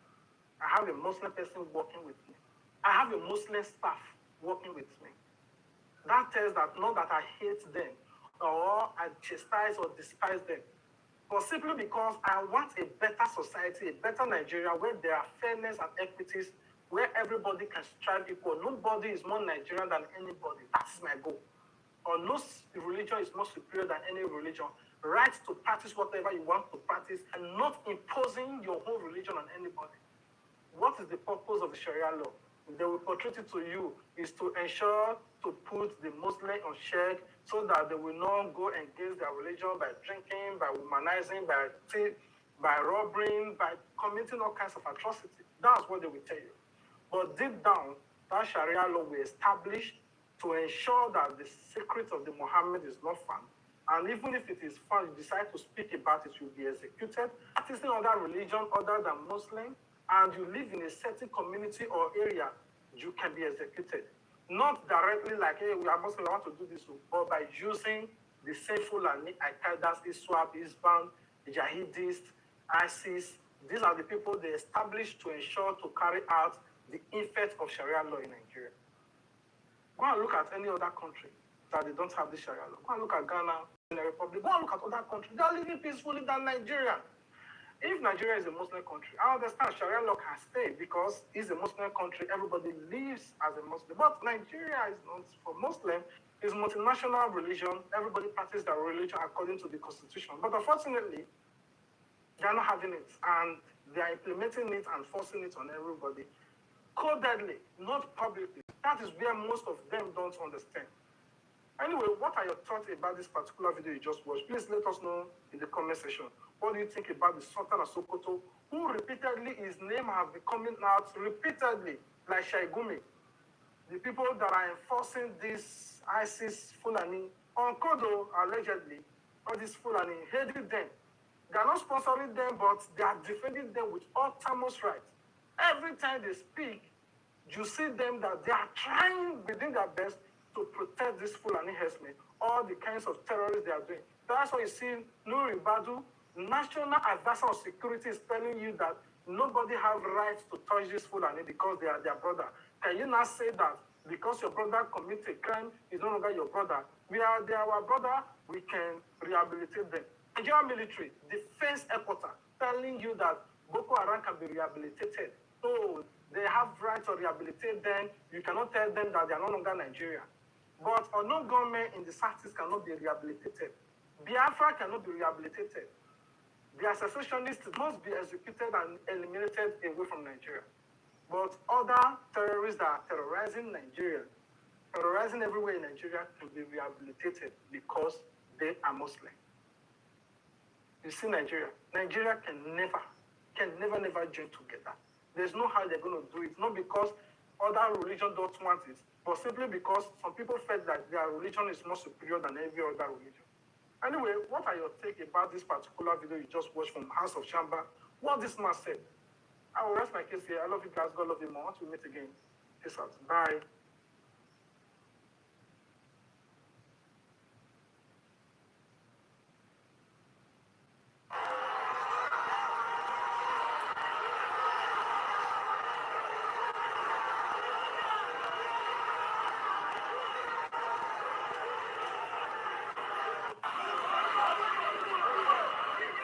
Wait there. Okay, I don't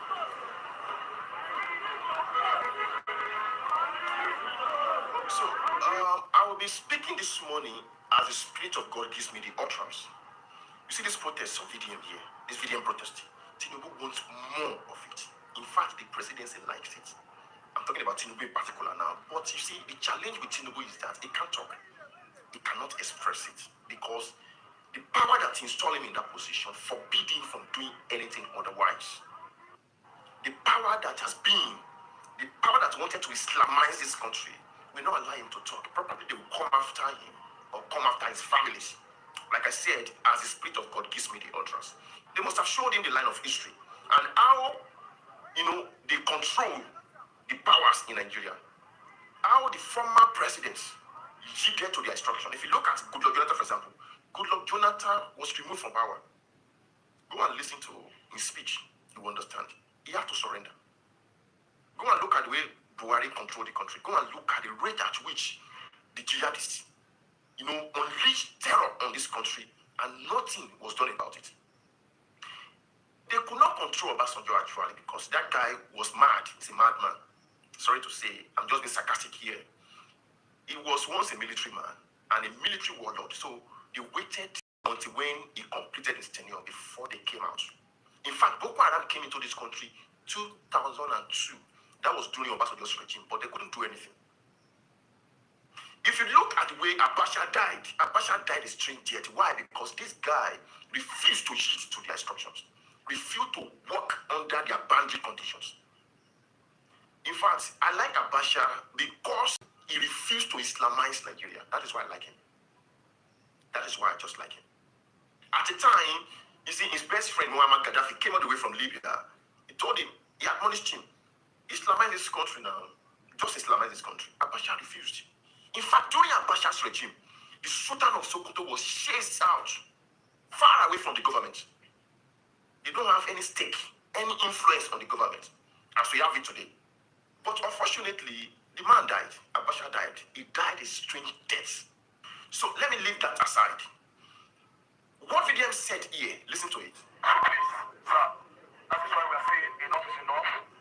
And if you are ready, we are all ready to go with you to the bush and do it today or tomorrow.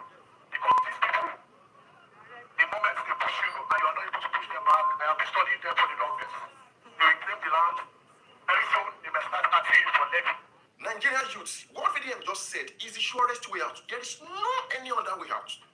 Look, we must rise up in holy anger and chase out these Fulani jihadists. Look, they have vowed that they must conquer this country. They have vowed that Nigeria must be dominated. They need Nigeria resources to project terrorism. They need our resources to invade every other Christian nations. Look, what VDM said here, if you refuse to carry it out, Nigeria will be conquered. Go and look at the way Egypt is conquered. Egypt was conquered. Lebanon was conquered. Iran was conquered. Afghanistan was conquered. In fact, in this country, Hausa civilization was conquered by Usman Dan Fodio in the 1804 jihad movement. He conquered their civilization forever. So if you quiet at this point in time, that will be the end. You better listen to him. If the governor of the state, Seyi Makinde, could not deliver that state, he said in that video, he said he could not even give order to police. He could not even order or deploy the military because they have to take order from above. And who are the peoples above? Who are those people above? They are the unscrupulous. We have unscrupulous elements in Nigerian military. They will not do anything about it because there is an agenda. I am telling us, we must rise up and take back our country. The youth is more than capable. Yes, we are more than capable because Nigeria have, if I'm not mistaken, we have one of the largest youth population in the world. We must take back this country. Now, the reason why they've not really run over Nigeria is because, number one, Nigeria has population. We are over almost 400 million in population. So it is very difficult for them to take over this country. If they succeeded taking out Tinubu from power and they take over, the agenda is to bring Turkey and Iran mercenaries to this country and deploy them to the southern part of Nigeria, especially the south and the southeast. That's the agenda. We must not allow this to happen. VDM has said it all. The youth must rise up to take back this country. If you think it will just go on its own, it will not go.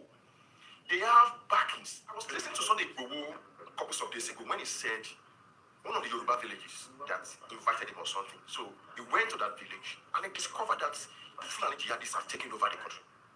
So when he was coming, he went straight to the king's palace. When he got there, the king told him not to interfere with them, not to do anything with them because they are so powerful that you cannot even challenge them. So Igboho insisted that he wanted to go and challenge them because the king himself was a victim of kidnapping. They kidnapped children before and he paid to redeem them. So Igboho insisted and he went into the village. I will play the video, or should I say, I will drop that video in my Telegram. Go and watch the full video because it's very long. So he went there and he encountered with all these Fulani jihadists. He even said he shot at him, I think, and the bullet didn't penetrate or something. So that was Igboho's experience, his personal life experience with the Fulanis taking over the villages in the southwest. And when they tried to challenge them, they stopped him. They said he cannot challenge these people because they are powerful. And he was angry and he said, if they don't leave those villages, he's going to call their names out. Where we are waiting for him to call names. And recently he tried to come out with Irueku. Irueku, just like Amoteku. The same power fought it that Irueku must not stand. I remember vividly when Amoteku was trying to be established, then this is the same power to try to stop Amoteku. That is why you see today that Amoteku is under-equipped. They are not well equipped. So I want to say this, like VDM said, the youth needs to rise up. We need to rise up and chase these guys out of our bushes. If not, they will render complete conquest on Nigeria. Look, the same playbook, the same script has been unleashed on so many countries. Lebanon, Iran, Afghanistan, Pakistan, Egypt, and the rest of them. Go and read this book. I have dropped it on my Telegram library. How Pakistan became Islamized. Go and read it. You understand. So finally, I want to appreciate President Tinubu for equipping the policemen. You could see what they are carrying. I don't want to call the name. You see what they carry. That's not AK-47. That is ammunition. They had to invade the hideouts of these people inside the bushes and flush them out. If not, the agenda is to render complete conquest on this country. So when you call them bandits, bandits is a misrepresentation. That is not the name. Their name is Fulani jihadist, radical Islamic extremist. I'm not the one saying it. They said it themselves. I have dropped this video on my Telegram. Go and watch it. They said they will unleash jihad on this country.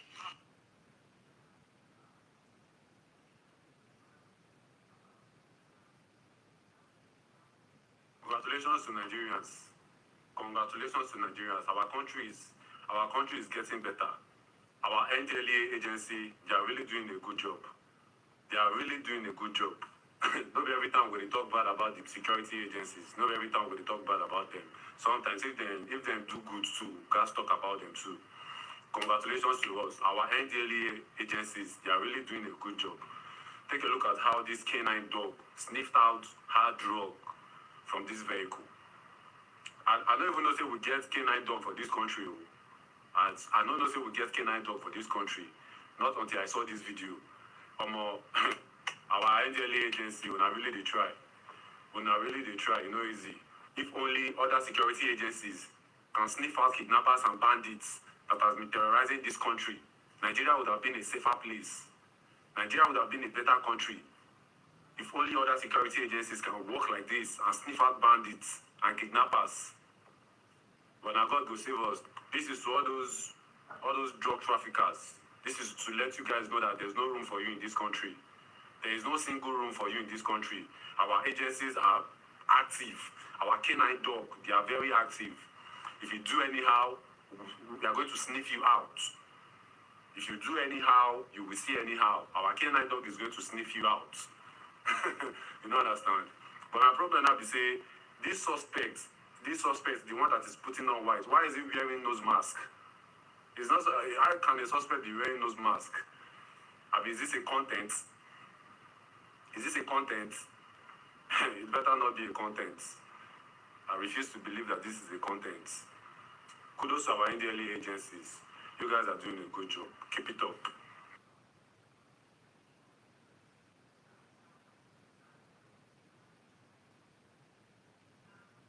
Alright, so the Hausa-speaking tribes, who are mostly Muslims, was conditioned by the political class, the people in power, to live and die in abject poverty.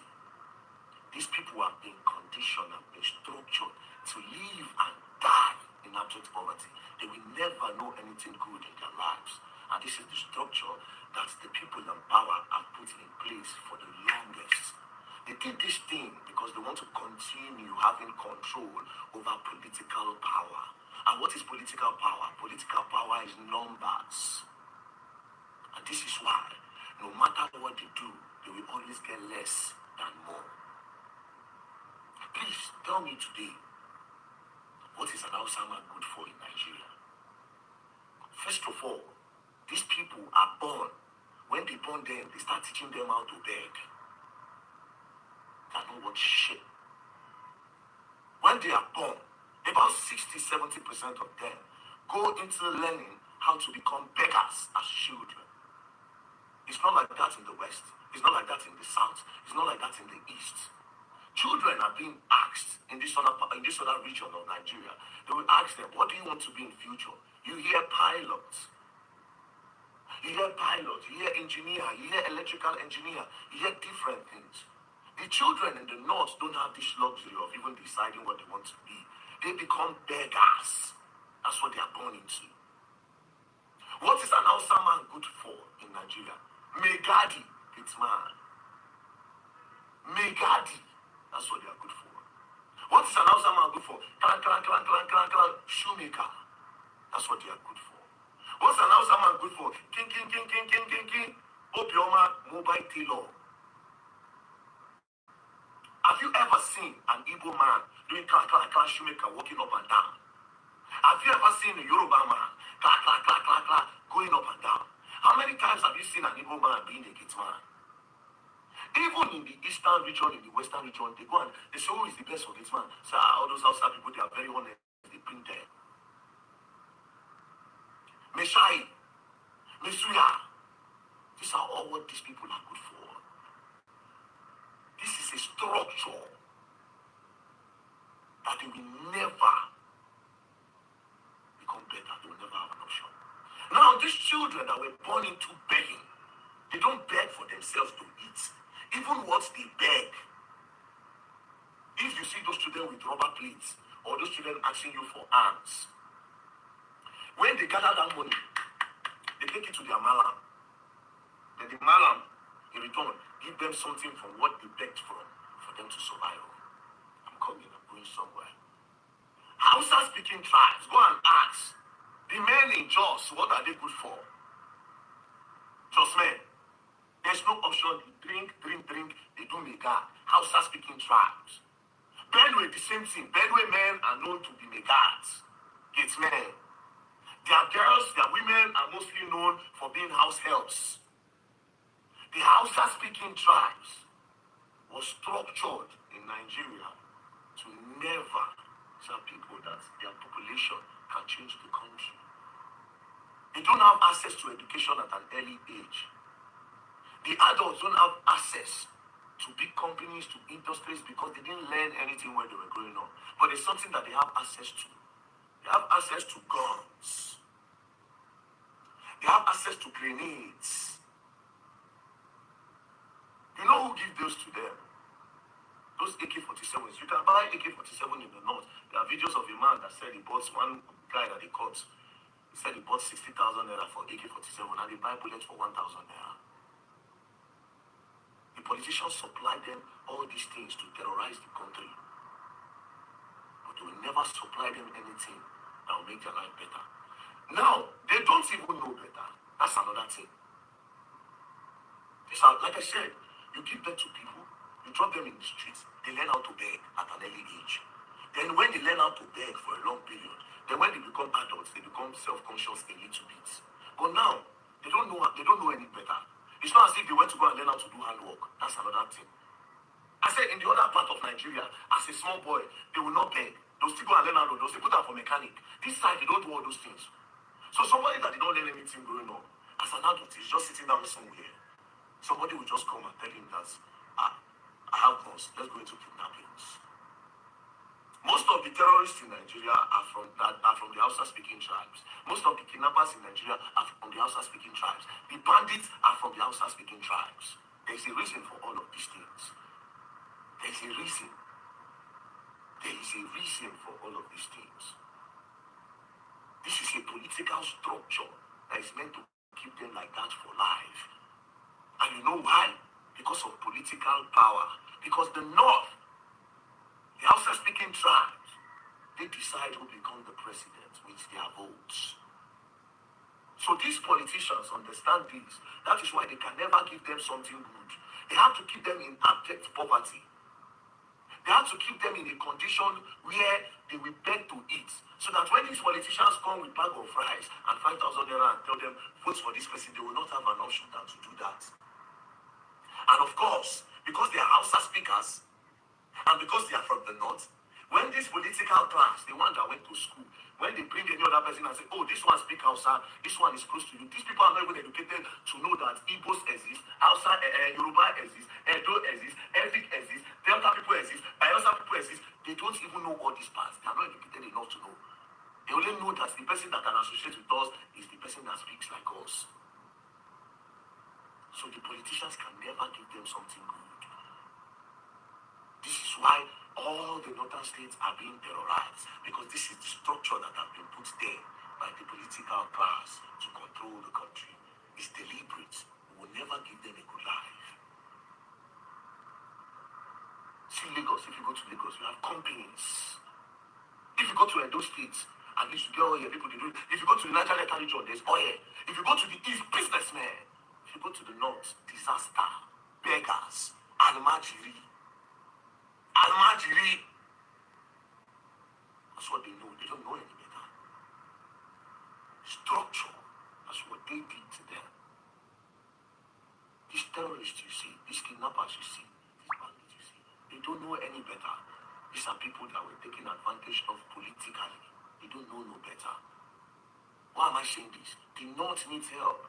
Until the North is liberated, Nigeria will never grow.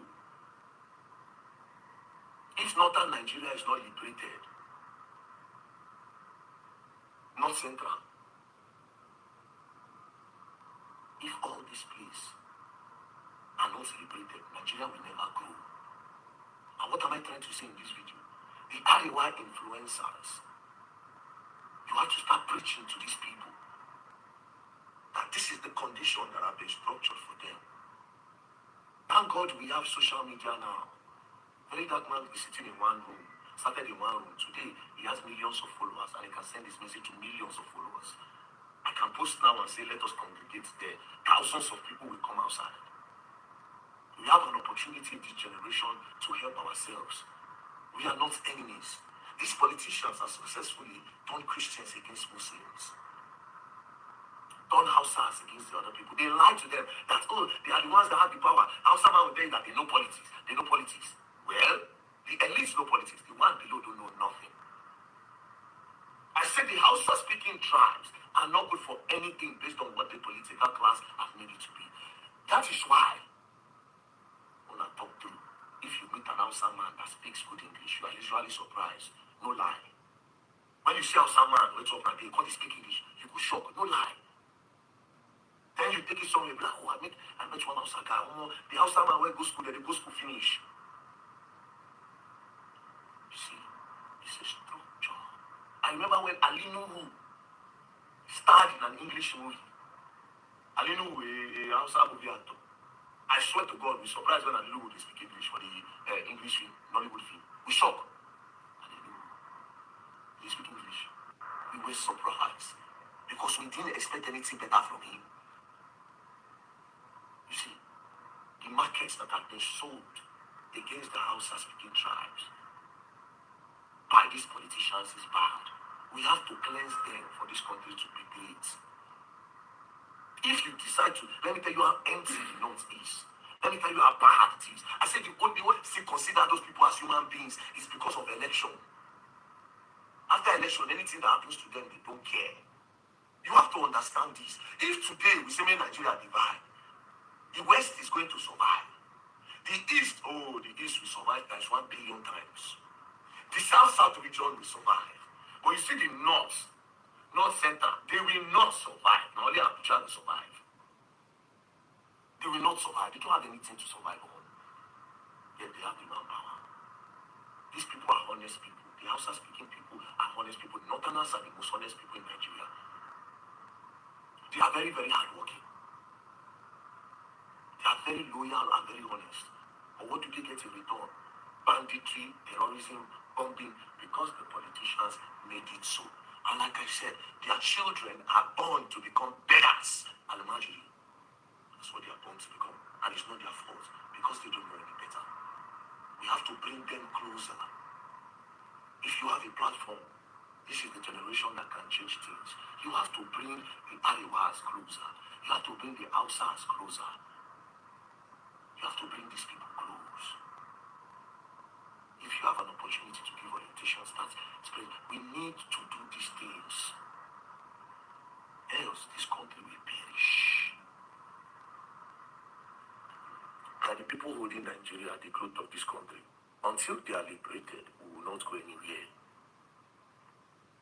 God bless the Ariwa speaking tribes.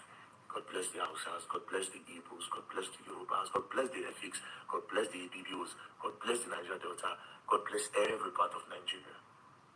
Hausa speaking tribes. There is a problem.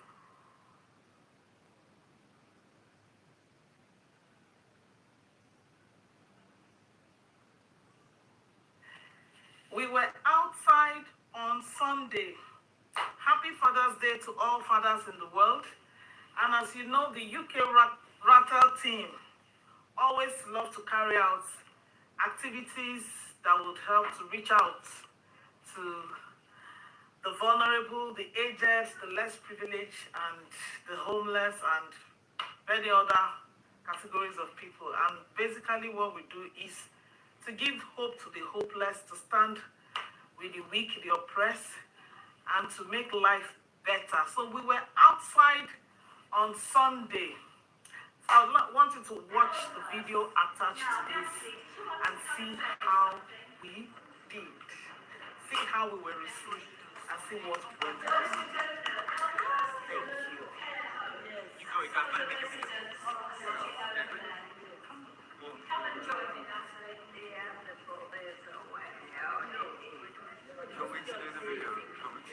Good afternoon, everyone. I'm happy to be here again today. Thank you. The last time I was here, I came to give you guys a cake for Mother's Day. And I promised that day that I'm going to come back for Father's Day. So that is why I'm here today. So I brought the cake to you all on behalf of Martin Vincent Olsen. He is the original president of this charity that we do, called Rattle Movement. So I'm representing him here in the United Kingdom. So I just want to sing a song for the father. Every father here today, I say Happy Father's Day. God bless you all for all you do for us. Your sleepless nights, loving our mothers, loving us as a daughter. We say thank you, Father. God bless you all. I am a father, Almighty Father. He is King of Kings and Lord of Lords. I am a father. I am a father, Almighty Father. He is King of Kings and Lord of Lords. I am a father. My father died 20 years ago, and I decided to make Almighty God my father, and he will continue to be my father. Thank you all. I have a message from Nepal leader, and he's going to read the message for us now. Thank you, everybody. Thank you. Hello, I'm Rashmi. Happy Father's Day to all fathers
and keep fighting the good fight.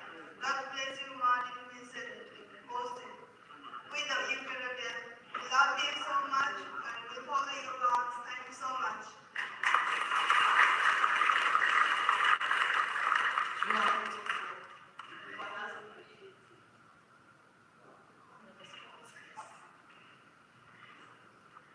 Happy Father's Day to all fathers here. Happy Father's Day.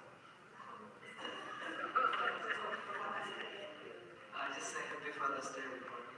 Who is father here? I'm going to be next year father, inshallah. Hello everyone. Happy Father's Day, everybody. Happy Father's Day. Sir, I'm missing my father. Sir, we'll close it. I want to say happy Father's Day to my all of father. You all guys, all of my father. Happy Father's Day.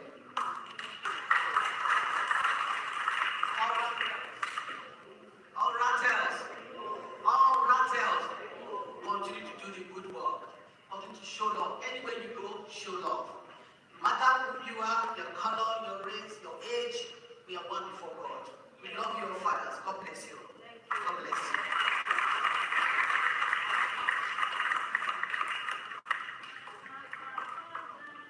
Well, thank you very much.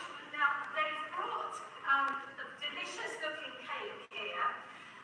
We're not actually going to be eating it this afternoon because we've already had a lot of cake. And so that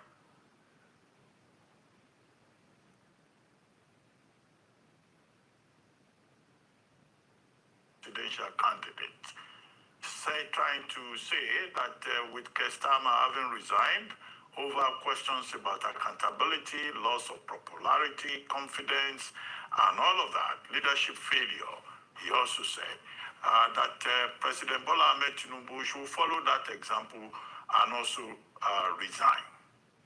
My argument is that in theory, yes, you can talk about responsibility, accountability, and responsibility, but we're in the province of pragmatic politics, pragmatism in politics, and difference in systems. In terms of difference in political cultures, the political culture that we have here in Nigeria is not the same that they have in Britain. So here, the Nigerian president is a monarch. We are running a presidential system that makes it monarch. And that is why, as you have seen across the country, the panegyric on your mandate will stand is almost replacing the national anthem in the reckoning of APC supporters. I've been in the corridors of power. I've seen governors. I've seen ministers. I've seen otherwise important people kneeling down in front of the Nigerian president and crawling on all fours. And that has been the case since 1960. But in the case of President Jonathan, he would tell people, please stand up, stand up, stand up, stand up. I'm a human being. I'm not, more than a human being. But that is Nigeria's political culture. So here in Nigeria, you are not likely to find the kind of situation that you found yesterday in the United Kingdom. I made the point yesterday, and I repeat it again, that such factors as ethnicity, religion, divisiveness, and sycophancy will have made it impossible for a president of Nigeria to come forward and say, I want to resign from my position. How many persons have resigned from the National Assembly, despite the fact that they have a lot of questions to answer there? How many ministers have taken the courage, summoned the courage to just walk away? So the political culture is different. The system is different. And the question to ask is, would Mr. Peter Obi himself, were he to be in the same circumstances, will he just resign? No, he will not. Indigo will come, to be specific, and say, you are not there on your own. You are representing us. It's a paid propagandist in the media. We also say, no, we don't think that this is the right thing to do, doing their work as agents of a politician. other people, particularly the obedience, the party that it belongs to, will tell him that you cannot resign. This is Nigeria. It belongs to all of us. Whether you are popular or not, we will do it together. So I see in Mr. Peter Obi's statement a tinge of populism. So it's just a populist there. And Mr. Peter Obi himself knows that if he were to become president of Nigeria, he's not going to resign because some people in Lagos or in Oshobo say he's no longer popular. We are not happy with him. Or another opposition party is saying, I'm the Nigel Farage of Nigeria. This is reform Nigeria. We don't want this again. So that's that about that, as far as I'm concerned. And now, very quickly on the issue of the UK, Andy Boham. Yes, he took a seat as MP yesterday.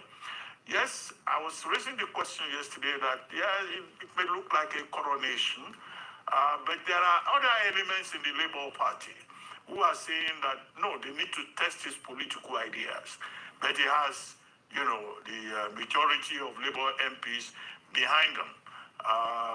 If he succeeds with that popularity, he may just get there by July 17. Now that the timetable of July 9 to July 16 has been prescribed by the governing board of the Labour Party. Angela Rayner has not shown interest. Wes Streeting was one of the first persons to say he supports Andy Boham, so showing that there may be no real contest. But there are persons who are asking Ian Kans and also Jones to step up and stand and challenge, Andy Boham, even if the only purpose is to test his political ideas and his commitment to the government's fiscal rules. As for security in Nigeria, well, it was Rufai that used the word anarchy. I think we're drifting towards a state of anarchy because on a daily basis, whether it's in Plateau or in Oyo or even right here now in Lagos, we are now hearing of explosions in Mushin. It means that the thing is not as far away as people who live in other parts of Nigeria are likely to think. And that again should be a wake-up call for the government. Yesterday, there was protest in Ibadan. The whole of Iwo Road was shut down.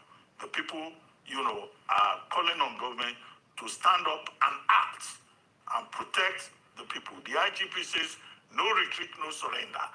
It's not just about saying no retreat, no surrender.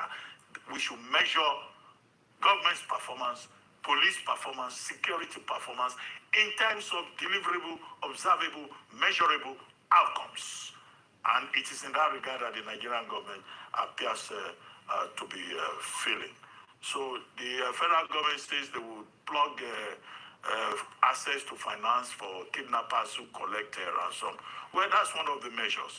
But we will measure the outcomes, the various efforts, in terms of how we see improvement across Nigeria, whether in Plateau or anywhere else. Yeah, Operation Adinkai got some people. Yes, we have this episodic ad hoc, performance, which we celebrate anyway. But we would like to sleep with our two eyes closed in this environment called Nigeria. That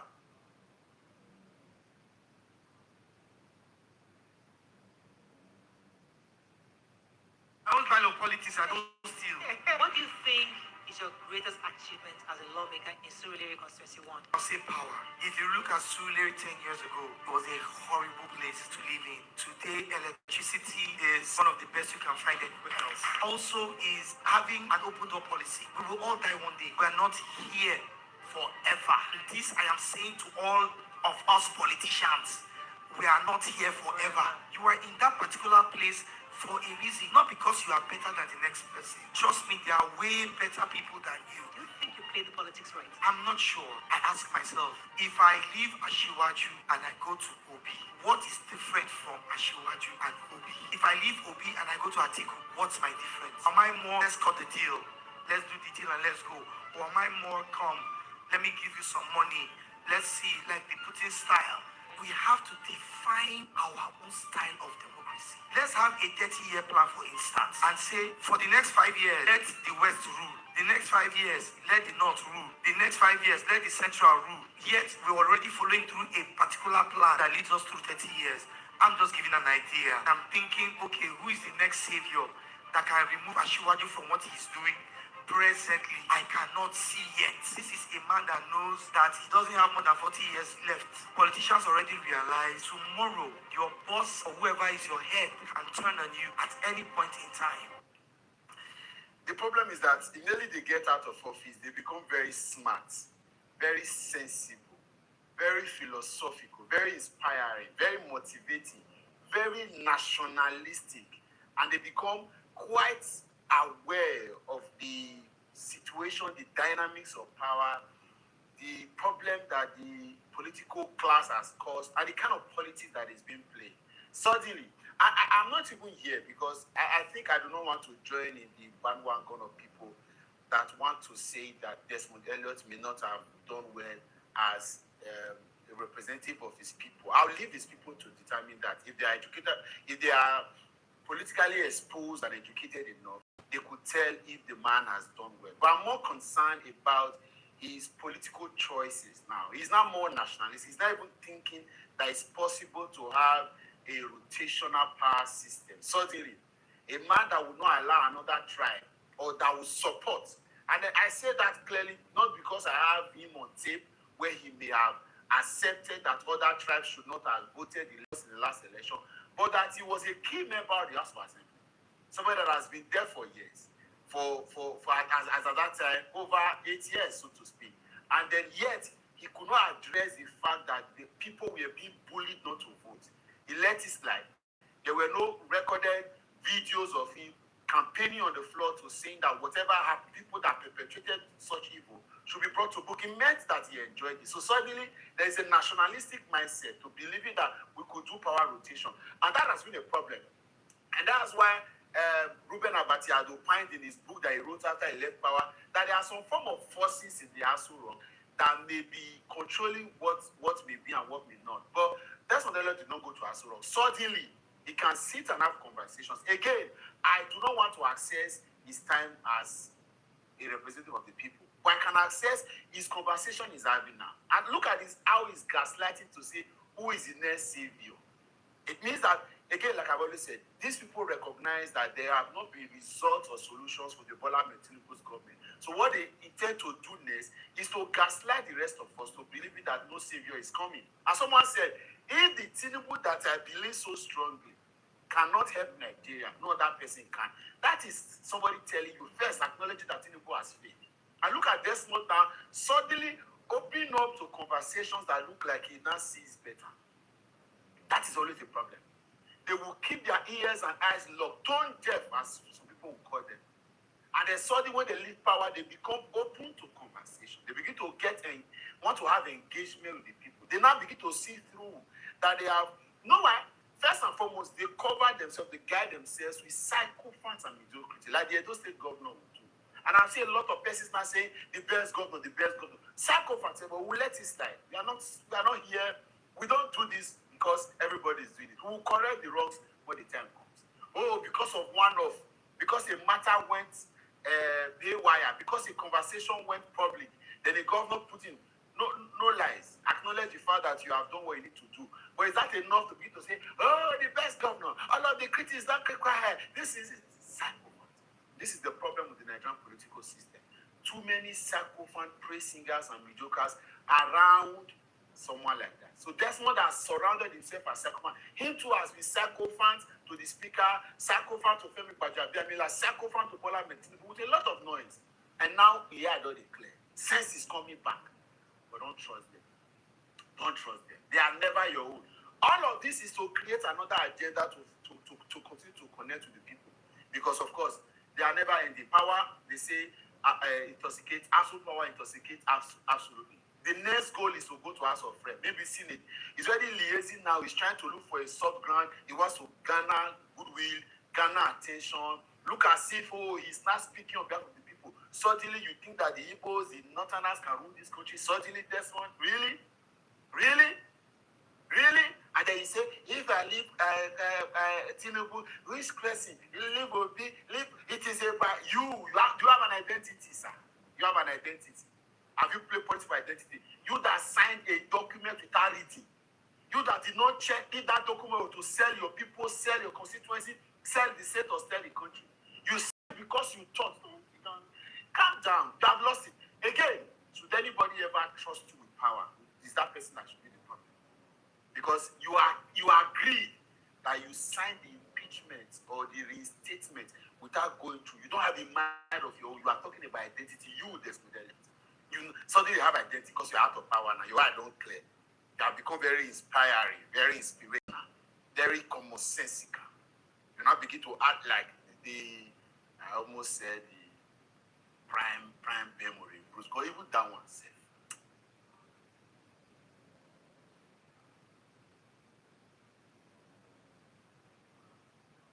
D1, God punish D1. He cannot escape the punishment from God because it too they carry Nigerians the place. Something where they pain us for mind, he go they use and they do caricature. And he has said a lot of things about Very Dark Man where you don't even get evidence of. Very Dark Man never gets in time. But you see this one where we say VDM of Port Harcourt and Prince TV do so. Na better thing. Like I am totally in support of it, 100%. Because they say wisdom is profitable to direct. Honestly, because you know, normal. For you to identify yourself as a rattle, you automatically become an enemy to some people. We don't like the word rattle. So we need to be cautious of the things we say. Because may God not let us go use our mouths, do ourselves. Do you understand? A lot of people there, we don't even know what they don't do with person. They go come to say, if something comes up now, they go say, na VDM of Port Harcourt, na him talk so thing. God no go let us see him. Yeah? Because as gay take talk, as I know is the last comment of a fool. And God no go let him be our portion. Okay? Because one thing I have grown to understand is that do not allow your commenters or your followers or whatever it is to push you in doing things you're not supposed to do. Or do not allow your anger to push you in doing things or saying things you're not supposed to say. They say slow to anger. When you're angry, mind the kind of things you say or do so you won't regret. So I really applaud Prissy TV and VDM of Port Harcourt. So I love the fact that they went to the station, he reported himself, they wrote statements because a lot of people have been misquoting him. So it is very, very necessary to do the things they've done right now, okay? Because I see a lot of people calling him a coward. He's not a coward. He's not a coward. Because normally when you see VDM of Port Harcourt, you're going to say, if we get stopped, he's ready to fight 100%. But sometimes wisdom is profitable to direct. We need to apply wisdom in everything we do because you go not say, when you reach your turn, social media and real life no be the same like I always talk. You go not say 6 is different from half a dozen. I dey tell you, if you're somebody that do go to courts all the time, if you're somebody that have gone to the prison to listen to people, you go not say a lot of people dey prison today with the things where they don't talk or the things where they know nothing about. So God no go let them be our portion. And by the time where it's up, you see all these people cheering you up, now only 2% or 1% go there for you when the time reach. So no allow all those people they push you. Apologizing is not being coward. He's not a coward. He has done the right thing. He has done the right thing. Because rattles are not bullies. We are not bullies. We always stand on our ground. If you do anyhow, we cheat your fuck up. But based on that, we need to apply wisdom in everything we do in life. It is very, very necessary. Very, very necessary. And I applaud VDM of Port Harcourt. I applaud Pressy TV for a job well done, for that bold step they took. That's the right thing to say. Because I see a lot of people already pushing narrative. And I know they're tired to push narrative. He's not a coward. He's not a coward. And he's not even apologizing to D1. Yes, he's only doing the thing he's supposed to do at the right time.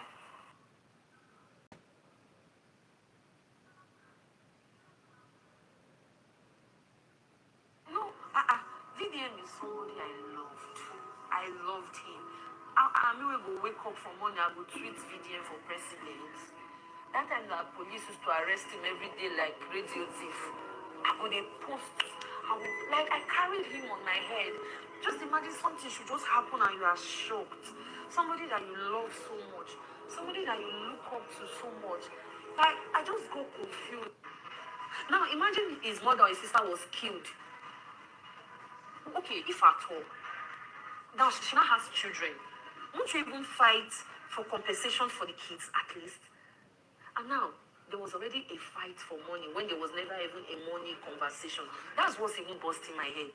If it was a money conversation, we don't come up, then what's happen? Me, Fina, I will explain. I will say, so we now talked about this money. I will understand. There was nothing. See, there was no money conversation at all.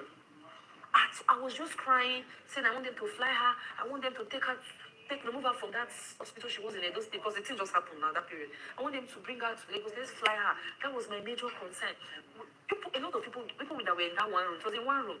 And because you are mad that the company didn't want to see you, because you are in the verse, say the company no one see you, the company no one get any. They told you, the representative they sent to me that day that met us at that apartment in VI, she told this guy to his face that the company are ready to talk to Fina, but they just don't want to interact with you. They don't want to have any conversation with you. This thing that I'm saying, she said it to me. She said it to him, face to face, to his face.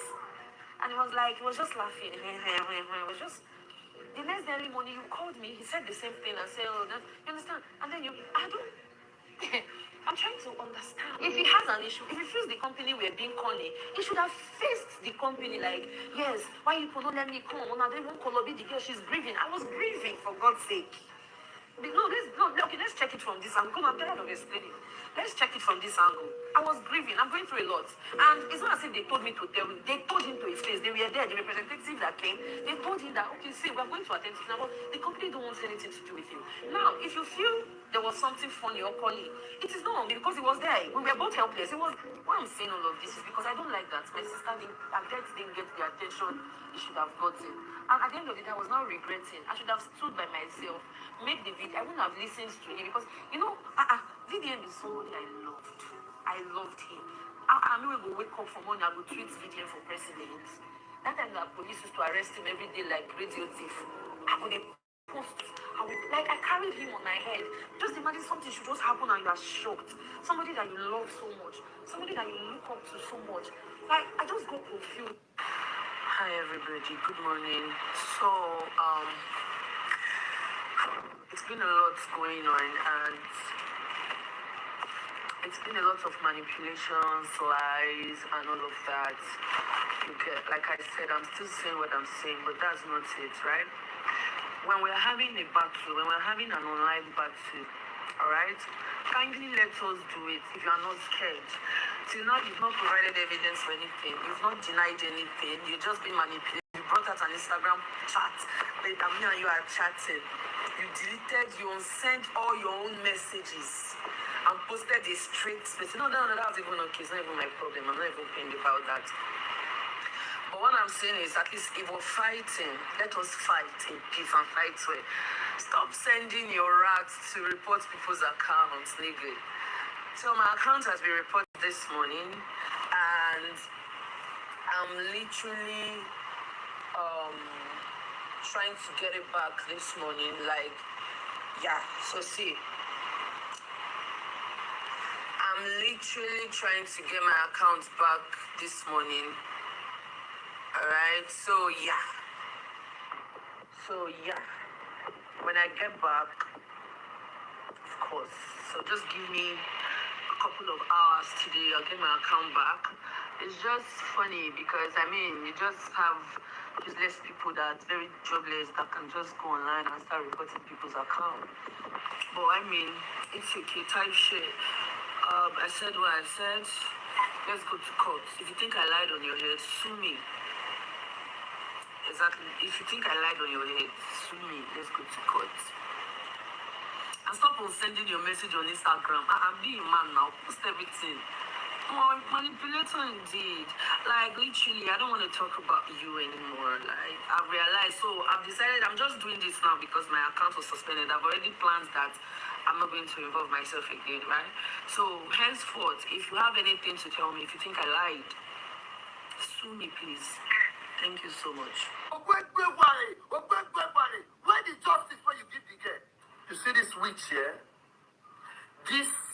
the lady and other people, when they gang up, because then that man wanted to help, but I'm not yet to talk about the story, that spoiled everything. And the relationship Fina had with very that man. Now then, I want to call BBC, I want to call CNN, bring all the petitions. Till today, they used Fina farm engagement. Today, they leave the girl stranded. She carried the advisor. I swear that this woman advised Fina to use her money to nyash. Use your money to nyash. I go talk to BBC, CNN, because she did abroad, they feel say she fit do anything. Person when not they even watch NCA. Person when not know when they even read news for Al Jazeera, say Al Jazeera, NCA, CNN, BBC, and we get justice for you. Farm engagement. Immediately they left her. Fina don't see say all hope is lost. What can I do? She see say tweet. They pay Qatar. She go open tweet. Open tweet. She and her family and friends WhatsApp status begin watch her. Not it was tweet. Then they sub you. No. Did a lot of things. They were not working. BBL, no patronizer. You normally now BBL, they expire. You need to they service BBL. BBL, they like car. You need to change oil. She do the thing, service the year. She no work. And she feel the best way not to drag. She drag. Now we leave insecurity, they talk in and yash. The woman now don't leave her. Where the justice when you give the girl? BBL should hands up. The hands up. Where the justice? These are the people who now go gather. Mothers go there, they encourage them. Best way go see come outside, say, may your daughters go they do hook up. Now this woman, this witch, Fina go see who they do me, but no. Now God go help the Fina. Because as you now, your life now, they like simple pendulum. You don't they swing like pennies whenever stand. Now God go help you. Somebody want to genuinely help you in the public. They go meet cloud chasers, people where they look for way to get engagement. They are very that man wouldn't have gotten justice for this girl. Say they will not give this girl better. All of us just they play with on herself. Now God will help us back to insecurity. Now we see the warriors. Get your PVC. It's very, very obvious that Fina is pained because she knows that she's lost a diamond in the rough, like very dark man. Fina knows that she's lost a solid brother and a solid friend who is ready to risk it all, and she's pained. Fina cannot accept the fact that she has lost a gold while she went to search for a shiny stone in the rough. You see, when you go through Fina's status, when I went through her status yesterday, you can tell that she's pained and she's struggling to accept the reality, which is the fact that she has lost a brother and a friend like Very Darkman. You see, the only way she can validate herself is by making sure that she drags other people into it. Because I've seen her talking about, talking about what Very Darkman told her about Coco P. You can tell that she's living in denial and she's full of regrets. Now,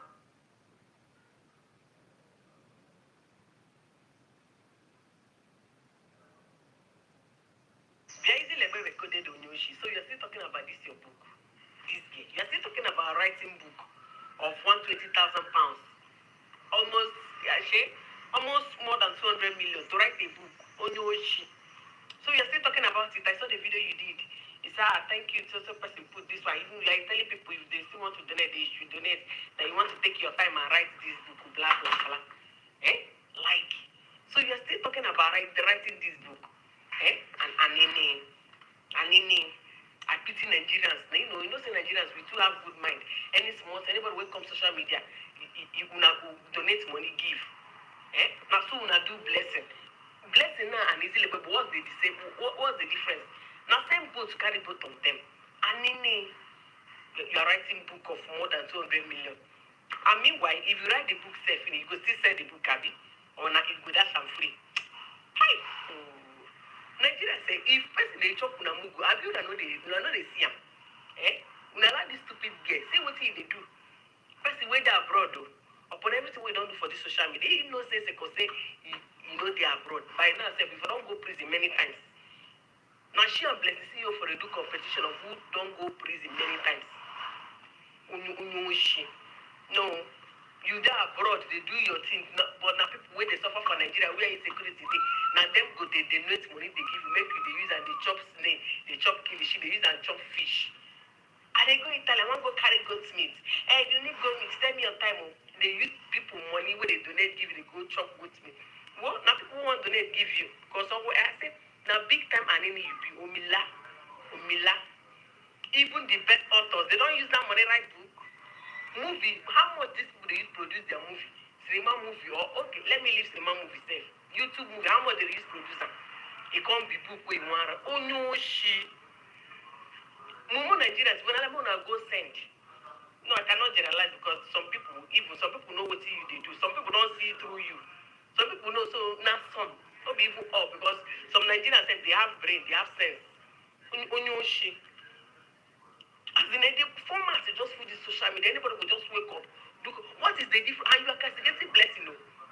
Since blessing day for prison now with EFCC, wala. You have done how many videos for them? Both of them they do the same thing. Your own, you can't hide your own. Under say you want right book, say the traffic, you say the this one. Basically, when the traffic, you don't even show the one to say the traffic. You still they talk about your cricket to tomato. So what are you writing the book for? Is it for encouragement or for to tell young girls to abstain from it? Tell us the area you're coming from. Oh no, she. Come on, get inside us say so. I still say that way you don't talk that in story. The matter don't finish. She can't bring the story again. So you come and be gaslighting people again to people. And it's not even gaslighting. You want to emotionally do what again? If like say if content is tire you or you don't get what you talk, you go bring back your traffic story again. Repent, but you know what repent. On a everyday. Prick and toto. I like prick. I like this. I like this. You want write book. When say you want to write the book now, as is it like to advise younger girls or to advise people say trafficking is not good or to the beginning, you see they do Ashawoti today.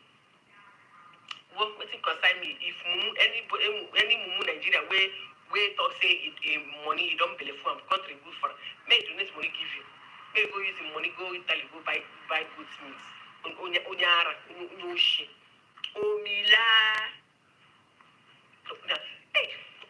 This is just there. Even bestseller authors, browse them. Bestsellers with the right book, they don't use more than 200 million because if we change that pounds tonight, it's more than 200 million. And they use such amount to write book. And if she write book, she go still sell them. If this social media, if you're not sharp, they will just chop you mugu. They will chop you mugu. This guy just carry another 4 months. Come Nigerian, EFCC go carry their board. Because if you reach, you need to carry their board. Book writer. What do you even know we want go right? And then they enter inside us say so. Don't want to be bringing that your book with donation, this blah blah blah. Because now this is the blessing to you. You hammer blessing. Which drag way you don't give blessing? Which drag way you don't give blessing? But you are doing the same thing blessing did. Your own is even worse because your own is more than 200 million. All the money where blessing don't they carry, it never even reach 150 million. But your own, you want to grab your own work. It is now you get sense fast. See person where they UK, where at least the environment, economy, country is working over there. But now people where they in Nigeria, where insecurity, no life, foodstuffs are high. Now then you want to collect from the small where they get to add to your own and be chopping life in the UK. People mumu. If you direct that, you mumu in short. People really mumu. You will tell me who you want to impress. You want to go and donate money to who that you don't know she's this thief. Now you want to go to the money give. Person where they were country they work. Now you wait in Nigeria. Because now because the first time we bring down your account, they talk say people were saying that they don't have bank account, they don't have this one, blah blah blah. You have to bring the Nigeria account. For it to know say ain't no way in target audience day. And Nigerians, because some of them they go give. First where they live life more than you. And if you don't finish anything you even talk about, you go see contract or even block your joint. If you even carry a post or picture or anything, post for your picture, go what's in the call, you go report and they go deactivate your account. Not even deactivate, they go demonetize you. Very wicked game. Only you wicked, only you and only you are only you they traffic you. Everything. Come on, get that word say so. No, they carry that your book, whatever they come. Just be doing your normal content way they do. You see your book, you say you might write book and not book. First you want to put every day, pick a toto, the rest for your mouth. I tell people say they like collect pickle. You just want to put toto for your pick. All this kind of nonsense talk. Then now, what now come and write book for the book? Need the mad, I beg. Come on, get out of this one. Shall we? Come away.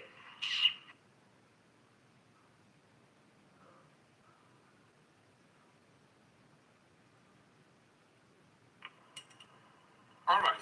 I'm not going to go. Ratel Governor, Anambra State. So I want to show you guys something, right? And I'm not dragging anybody. I'm not dragged. Like I said earlier, my full comeback, I mean, my comeback to Ratels, even going to the protests and how we are related with, you know, it depends a lot of people. It depends them. So with the anger and the jealousy and pain, they do video back to back. Now, this guy not even call me again. You have to call my name. You don't do video now 2 times, 3 times about me. You understand? But let me just play a little part of the video so that you will understand. This game. See, more than don't let me talk for the internet, so I swear to God, if I could analyze, then I could really see who these people be. All of them for their group.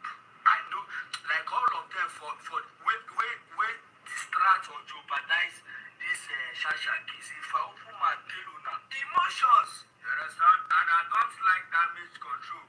You see why I was so angry with this tech? From this thing I've been seeing all the videos online, the way they try to damage control and all of that.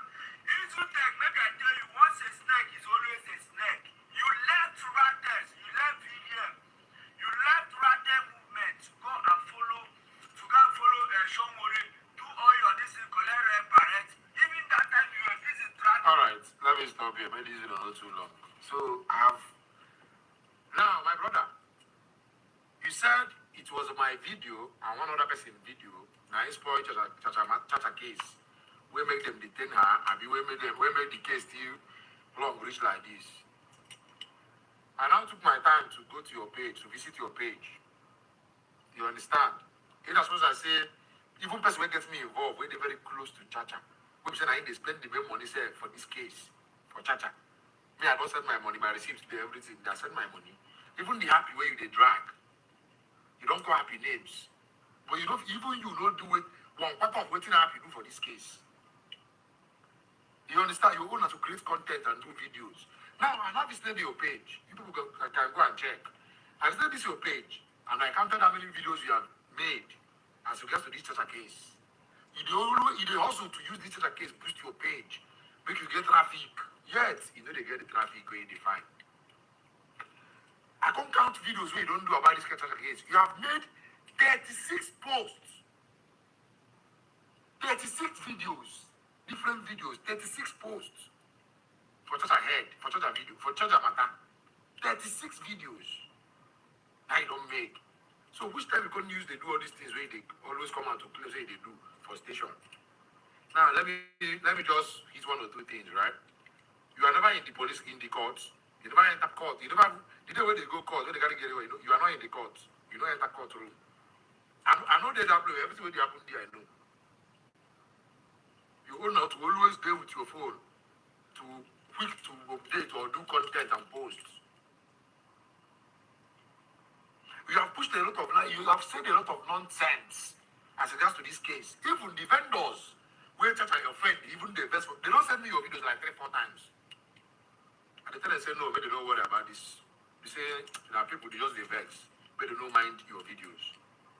I swear to God, if what I'll post prove that the evidence, that is me. I'm not here to do all these ones with you or Conde. I'm not get time to, I'm not nagging, I'm just trying to. Now you say that my video, now me they do video, now me they do.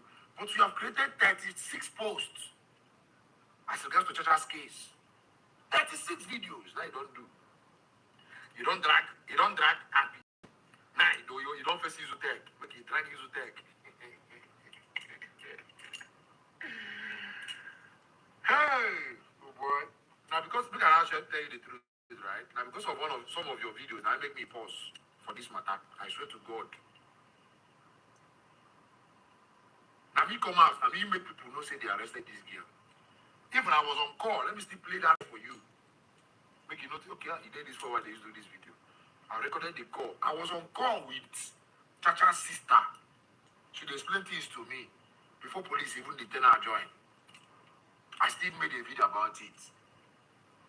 Now, the only thing, if they ask you now what things they do wrong now, you will say, because I not come out, they defend the girl or say, now my family.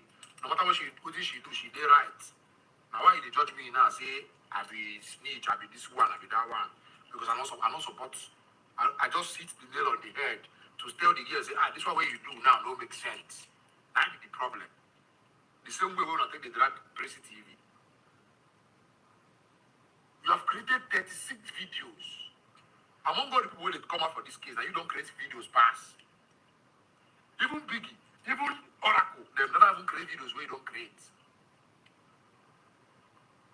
The day when the guy go court, even Oracle no enter court, and no enter inside that courtroom. I swear to God. Even you don't enter the courtroom. You, as a person. Because if I say you don't enter the courtroom, now you go first create content pass. See, make una dey slow down, oh. Make una dey slow down. I don't watch all your videos. Now those people first come for her. Why I post the proof? You never post proof till now. What did you do? What did be that thing? Talk at me, no fit talk. Now you don't talk for this your video. Say, maybe they don't allow you talk plenty things or you post so many things. People within that group. Where we say that them they spoil this church case. My brother, I dare you post it. If you don't post them, you don't be man. I dare you to post those people where you see for the group, where they spoil the case. If you don't post them, I swear to God, you don't be man. You just come out. When I don't even insult both lawyer. Lawyer, where they come for the case, insult and join. Let's even assume say the lawyer knows how being work. Are you supposed to call a lawyer names like that on the internet space? You might need that lawyer's help tomorrow. Say the lawyer no be sang, or no mean say you don't know what they do. Or you know me say you know play some kind of role for this case. When they go they beg for backyard, they come for media, they do them. And now it's not hate. And like I said, some of you now that be the problem what they get for this. And if they check well now, that group where Chacha gets now, if he be admin, if he even be one of the admins for that group. If they check well now, that group where they create now, where Chacha use the report people account or vendors account. If they take admins of that group now, you might be one of them. You might be one of the admins. Everything no be everything no be like that, my brother. Everything no be like that. If we tell you what we do back as in for back to settle this matter, I swear to God. Anyway, not everything man, the person they talk. But that being said, my brother, take a GPU, slow down. Even when you try to force yourself to talk, because you are running faster than your shadow. At the end of the day, you don't even make sense. You don't even get what you as you don't get any point. You don't get what you say that you talk. Because you are running fast to make videos. Make it not push you. Make it not post. My brother, I dare you. If in the next 24 hours, you don't post people in that group. My brother, you don't be man. The group they talk about now, where they say that group where they create, where they use the spoil the gay case. If you don't post them, you don't be man. I'm waiting and say I can tell you now.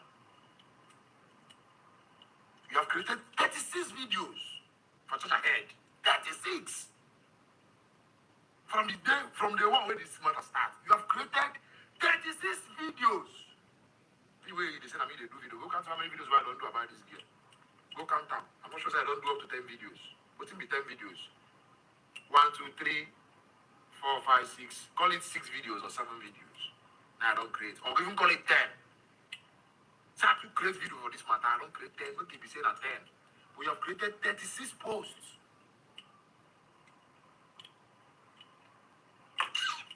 I'm going to go soon, dear. I don't even get time I'll be snitch, I'll be that one. No problem. It's not a problem, right?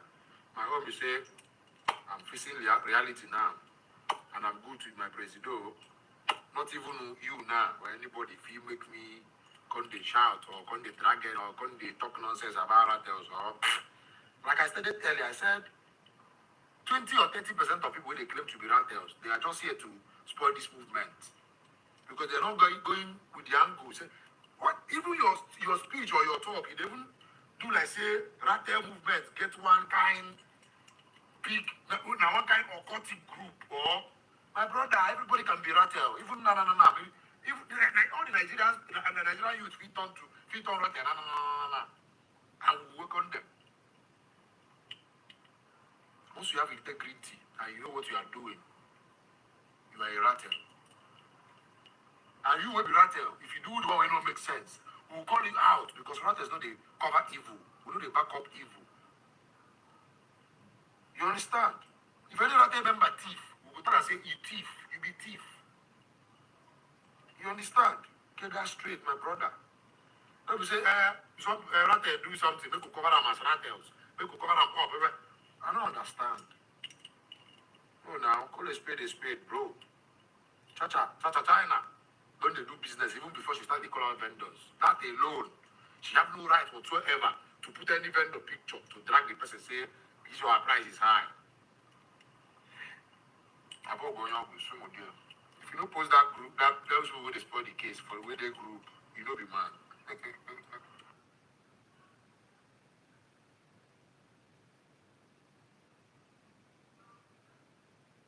Thanks for staying with us on the program. Now we're going to analyze that video, all that you just saw, put together by the Network team, saying that, look, this represents what they believe to be manipulation of that primary. And we're joined now by lawyer for Senator Network. He's Tony Osita, and he joins me in the Lagos studio. Good to have you join us.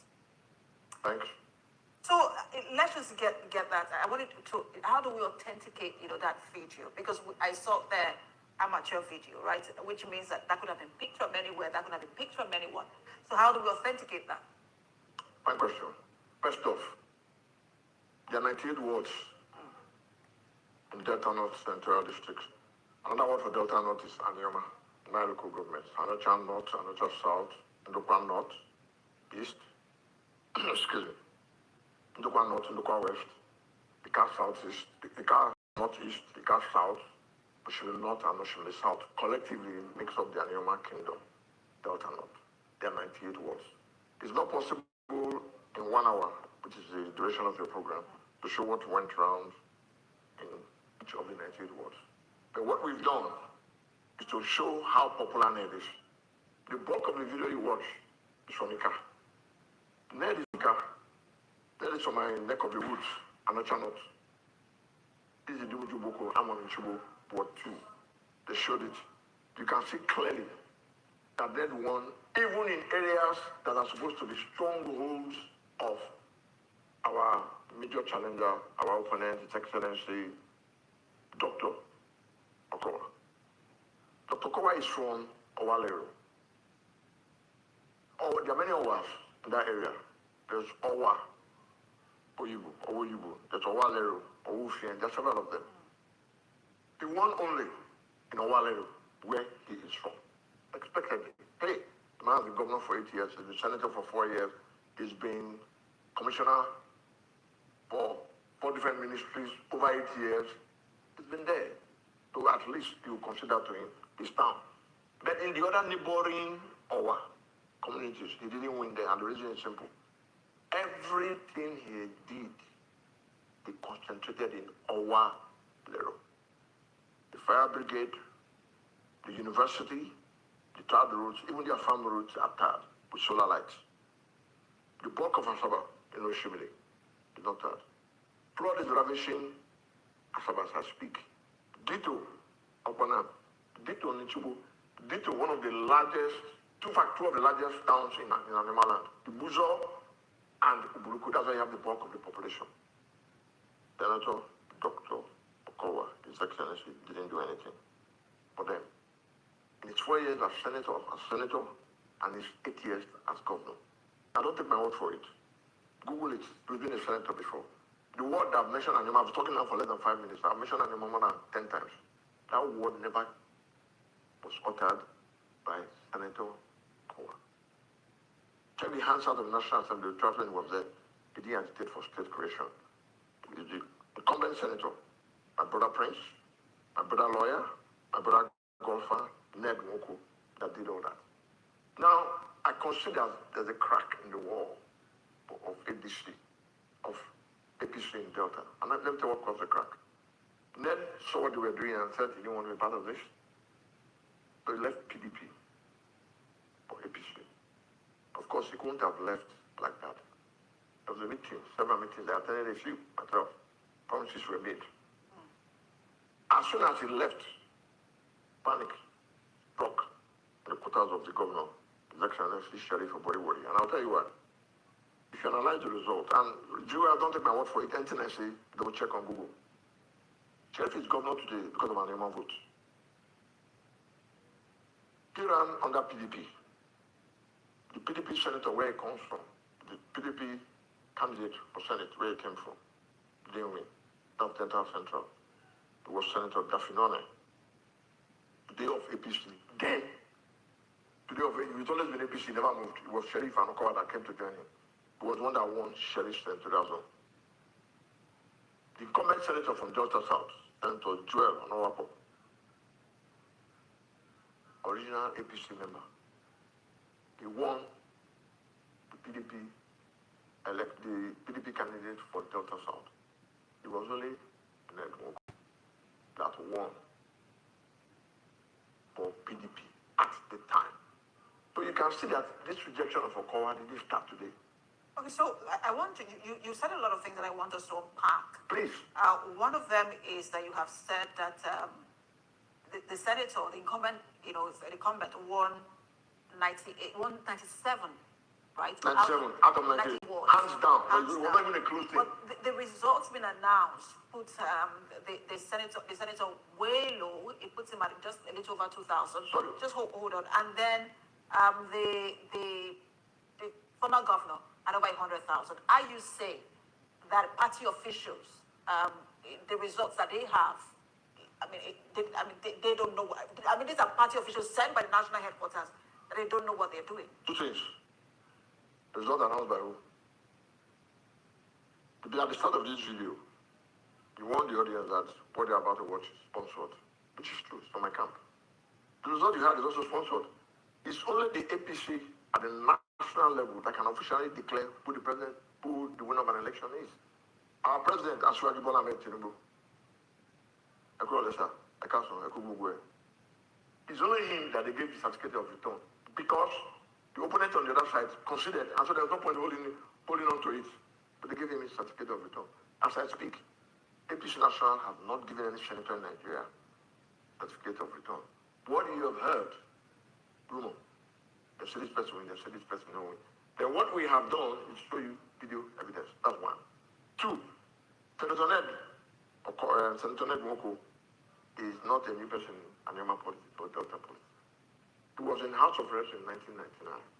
Has always been people's man. I'll tell you. If you drive, you land, you're from Benin, yeah, I do. If you land before we had our airport, if you land in Benin and you're coming to my area, it's about before we had our airport, I go to drive to Lagos Harbor Express. It was Ned walking through Mrs. Ngozi Okonjo-Iweala that made that happen. You have an entity that's about today, it's Ned. You have one of the most modern universities in Delta State today, Senator Ned Nwoko. Half of the students there are on scholarship. There are over 50 professors in that school. They are not owed salaries. They are recognized by JAMB. Are you trying to tell me that that university does not employ people apart from the academic staff? There's also what you call the non-academic staff union. People like cleaners, drivers, and the sort. There are women that cook, especially from my town, and take to the students. If we to hold on. You will continue, but I just want, because what you're painting now is that the senator is popular, very popular on the ground in those 9 local governments, and maybe probably even in Delta State. But being popular for electoral value is very different from being popular within a party, right? He could be popular in Delta State and win an election, but within the party is quite different because it's party members who vote. During the primaries. So how popular is he within the APC? Mama, I tell you this. The only reason why Governor Sheriff, the governor of Delta today, and Senator Kwa moved was the fear of Ned. Ned left PDP before them. They came months after, out of fear, because they know him. Now let me tell you what has happened in the last 3 days. I'm praying for APCO in Delta. I'll tell you why. 2 warriors have left. Kofioma Gege, Your Excellency, Deputy Senate President, and Senator, and then, sorry, or maybe we will win, I don't know, nobody knows. Victor Che, the Speaker of the Delta State House of Assembly. And those 2 people are, whether I like it or not, they are as formidable as anyone. The 2 of them have left for NDC. Does the APC want to gamble further by denying Nemoko the ticket? So who will be coming? And don't forget that the election I held in 2032, the massive OB wave swept that area because we are predominantly people. No one, no, ni, ofe, Igbo tent, why Igbos? Our former market days, Igbos, our traditional Igbo. If you want to marry from that area, it's Igbo culture. If you go there, you be entertained with kola nut and palm wine. Igbos, okay, Okafo, and they call it Igbo names. APC and as well, you want to gamble with that by denying Senator Nemoko his ticket. I'll tell you what, as I speak today, there are 3 frontliners for the presidential election. Asiwaju, I've gotten a certificate of return, Obi, Ito, and an article. All of them have come out. Now, only God knows who the winner will be. I can tell you one thing. It's going to be a photo finish. By that I mean, it's going to be closer than it was in 2023. That the difference was millions. This time, whoever is president is lucky to have 300,000 votes ahead. In Anima land, we are well more than that. The champion of our state is Nemoko. A new state gives you identity, gives you hope. Your child is unemployed. Get a job. Because ministries will be created.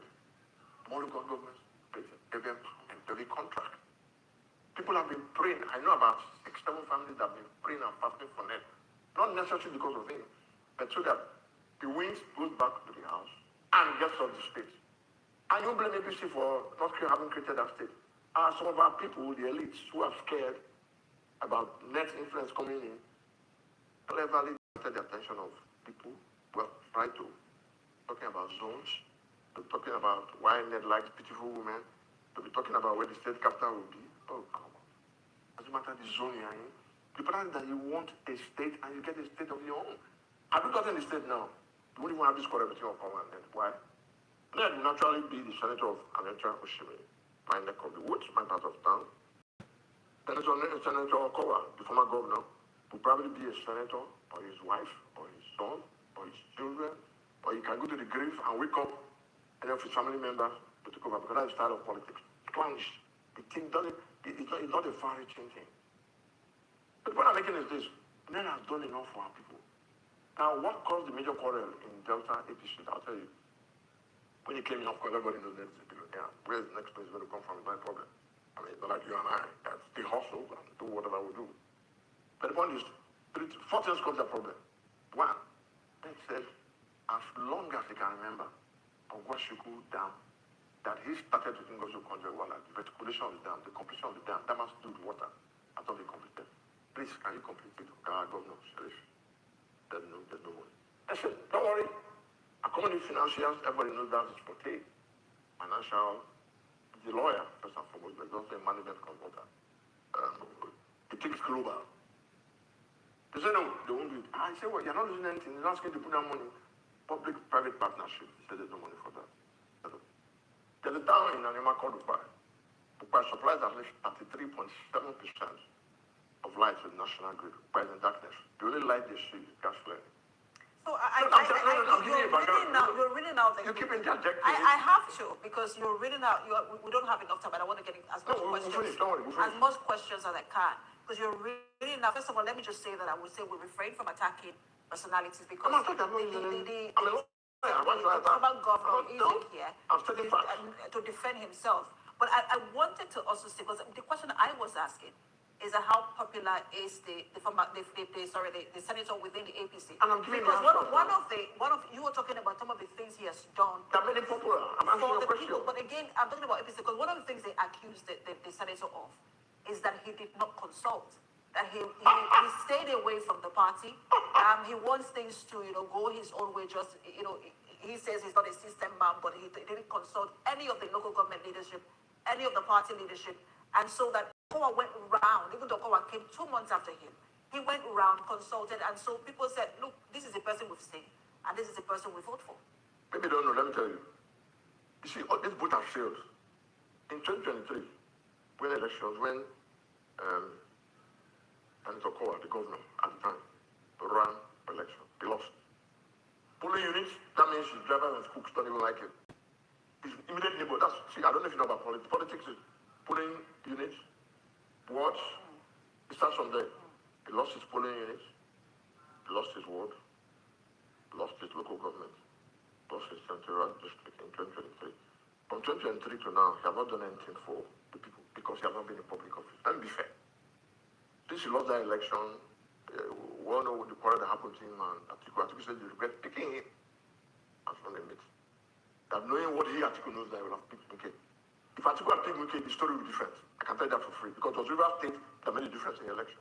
Okowa lost all those elections. Okowa didn't go to the tribunal to say it's not true. That means he accepts the result. So these people like you trying to say, don't say this, you don't know, you make us laugh. Then there's another one. I'm only quoting what his camp said. See, there you go with interjection. And don't go one is polling units, is what? Local government, and the central district, which is why Sheriff is governor today. Sheriff lost all those things. And they are trying to frustrate Ned out of the party, but he doesn't want to leave because deep down he's an Asiwaju man. Asiwaju has promised us a normal state. It is that normal state we want to have a story. We don't want to hear anything. That state must come. After we get the state, if Okawa wants, he can sponsor his wife to be governor. We are used to it. He can sponsor his uncle or his auntie. I'm not telling you, we know. Now, I think that I'm not telling you in my language, and it's not me today. Back record is history. He can go and bring his in-law. We don't care, but let's give us the state first. And Senator Ned has said he doesn't want to be governor. It is because of all these reasons that it's popular. Now, I ask you, my dear, light and water, when I was growing up, were described as, and still described as essentials of life. And they must drink water, book with water, must have your bath. It's important. So we want it done. Electricity is no more luxury. You need to charge your phones, to follow the news, and to iron your clothes, and to use your washing machine. How can Ukpai be supplying light to Nigeria and Ukpai is in darkness? Tanzania is not from Ukpai. It's from Idubuko, my own part of the town. In another noise. So these are things that make him popular. His university in Delta State received the highest allocation in Nigeria for decades. This time today, there is no industry. The only thing that you can say that brings the money from government, apart from park allocation and partition, is the airport. That airport was designed as an international cargo airport.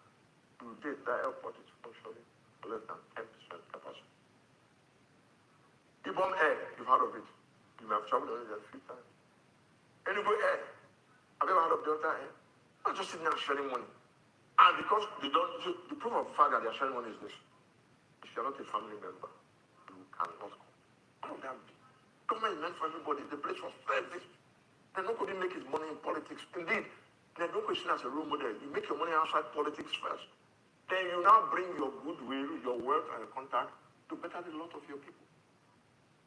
Before this argument between Nenoko and Senator Kowa and the Excellency Governor Sheriff became public, they tried to tell him, no, politics is not played like that. Take this chip and all that. And so, maybe if you give me a chip, I'll be excited. Maybe. But not like, then has several Rolls Royces, private craft and all that, private jets. I've traveled on them a few times myself. So, nobody's a saint. Ned is not a saint. I will first tell you that. No, am I. No, are you. No. Our opponent, I don't want to call their name, so it doesn't look personal. But the point is, Ned is the people's man. Rather, you saw those videos. You saw that video. You saw that video. Those are rural folk, those are ordinary people. And I get that, but you haven't answered the question. First of all, hold on. First of all, when I speak to, I'm not speaking from my personal opinion. I also have listened to the other side, and I'm telling you some of the things that he said is the reason he. Oh, about consultation. Okay, you have to that. Yes, Let consultation. me answer you. Did he consult? Ned won't also consulted. Let me tell you how he did it. Two ways. Some places he visited. He visited the stronghold of Okowa, which is Canada, not the castle. The castle is where you have the chairman of the NDDC. There's no way Okowa will win an election there because Chedu was the secretary of government when Okowa was governor. And Chedu was forced to resign. But there's no way to win Ambo. That's one. Two, I don't know if you know, Honorable Cairo Jugo, God bless his soul. I hope he's in heaven. He's a strong factor in the cash out. Himself and Okowa like this. Despite death and everything, there's no way Okowa will actually make cash out. Fine, I consider the car, Anacha South is where Regina Daniels. I won't say ex-wife because it's our wife. The girls two handsome boys. Moon and the brother, I know them very well. And I also know that couples quarrel. I quarrel with my wife. People quarrel with their husband. But they make up eventually. Then we see one of Rashi. Of course, it's very Regina. We see one that. So people are looking at their interest. A new state, a normal state creation. New hope, new vistas. If you go and fill a form and you want to join any government organization, they will ask you state of origin. Put that system. All of us used to be Bendel. Every other part of Nigeria have been broken down, fragmented, except in my area. Why? So people are not looking at net mistake, and net has made quite a few mistakes. I consider that I have made mistakes too. They too have made mistakes. People are looking at tomorrow. Where you not feel rich, make my picking richer. That's my prayer. That God, my son, Usita, may he excel everything I've achieved in the positive way. So I've done some really bad things. And the people have done some really bad things. I'm a lawyer, for example. I'm not a saint. But the point I'm making is, every good father will want the son to surpass his achievement. I don't know if you're a mother, but you'll be a mother someday. You want your children. That said, on the issue of consult, what is consultation? I'll tell you what consultation is. There are opportunities for some fat cats in the political party to sit down and receive cola. They will wage the cola. The next one that means. You know, the people do it. If you come to a place, they will wage cola. In other words, you give them money. You present cola nuts to tell them welcome. They welcome you. But they'll tell you that the cola nut is running, so it doesn't roll away. That's my language, means that the cola doesn't run away. Animal people know what I'm talking about. Do now use money to wage it. And that is not an animal culture. That is not even an Igbo culture. That's the culture from the Global and from you people. But because of close affiliation and over the centuries, we have imbibed some aspects of your culture. But they are saying that they fat cats that own the party, then they didn't come to beg them with money. That's what consultation is all about. They use it against us for animal state creation that we didn't come to consult. Animal state creation has been long-standing since over 70 years when Osalibe started it. So every time we want, we'll be consulting you. If you want to give your children food now, you consult them. There's a timetable, family timetable. Okay, so I have a few minutes. So that is what they say. So, in answering your question directly, NET visited the key strongholds of the enemy, and the result came. The other areas he couldn't go to because of health. Don't forget that he has responsibilities at the Senate. Let's see some very strategic committees at the Senate. Particularly this one that they just set up now to recover some of our stolen oil money. You are aware that you're a journalist, you know. That is chairman of that committee. And he's not God. He's not president. He cannot be in Abuja and in Onchugo and in Iseruku and in Popai or Oyibo at the same time. No, he can only be one place at the same time. So yes, he didn't go down, but he consulted some key areas. Right, so what next? Because one of the things we'll know is, have you sent this evidence that you say you have to the national headquarters? Oh yes, in fact, we're litigating the matter is in court already. So you are litigating it. Does that mean that you do not trust the appeals committee of the party to resolve this crisis? By law, you have a limited time to file your papers. So if you keep waiting and you keep on waiting forever, and that time elapses, there's nothing you can do again. In the event, God forbid, that the appeal court says it's not you. But you can file your papers and be waiting. If they say it's you, you withdraw your papers because they're within time. Then once you're outside time, anything you do is not just voidable. It's void. That means nonsense, wasting everybody's time. So to keep to that time of the Electoral Act, within which you must file your appeal from when the primaries, the pre-election matter, from when the primaries are held, you must file your papers within a time. That's why we did it. We're erring on the side of Russia. So one of them, I had one of the representative of the former governor saying that if you do litigate this matter, it shows a lack of sportsmanship and team, almost like you're not a team player. So we should accept anything. Let's for a minute even talk about politics in Nigeria. You know why we have this problem? Because there's no electronic transmission. It was electronic transmission in every polling unit for elections, on this case primaries, in every APC office at the local government level. You send the result immediately, electronically. You can't alter it electronically. But because it's still manual, that's why you have rooms for all this thing. And don't forget, people that came in for the elections came in from Enugu State, from other states, and people from the party affair went to Enugu. They all stayed in the government house, but nobody saw them, which is wrong. The first thing you do when you come, call a press conference, the opponents introduce themselves, it's open. Family, one family, but that didn't happen. The government kept them away, sequestered them. The right result, they've done it to me now. When I ran for chairmanship in what year now? 2002, 2003. Only I'm from Nchugu, I'm a prince and chief of the town. Our people were lined up still voting for me. From Asaba, radio station, they were already announcing one old man, I think it's Pastor now, as the winner. For election, all they hold. So it's nothing new. They even did it to, if you, I don't know how active you are on social media, and this did it to Mekaike. These people were looking for the venue of the election. They were already announcing the result. I have a minute left. I heard the senator at some point saying, calling on the president to win. He believes that the president will win into the matter. If the president does win into the matter, will you drop the case? If the president wins into the matter and rights the wrong, the case will die natural death. Within time. You know what I told you?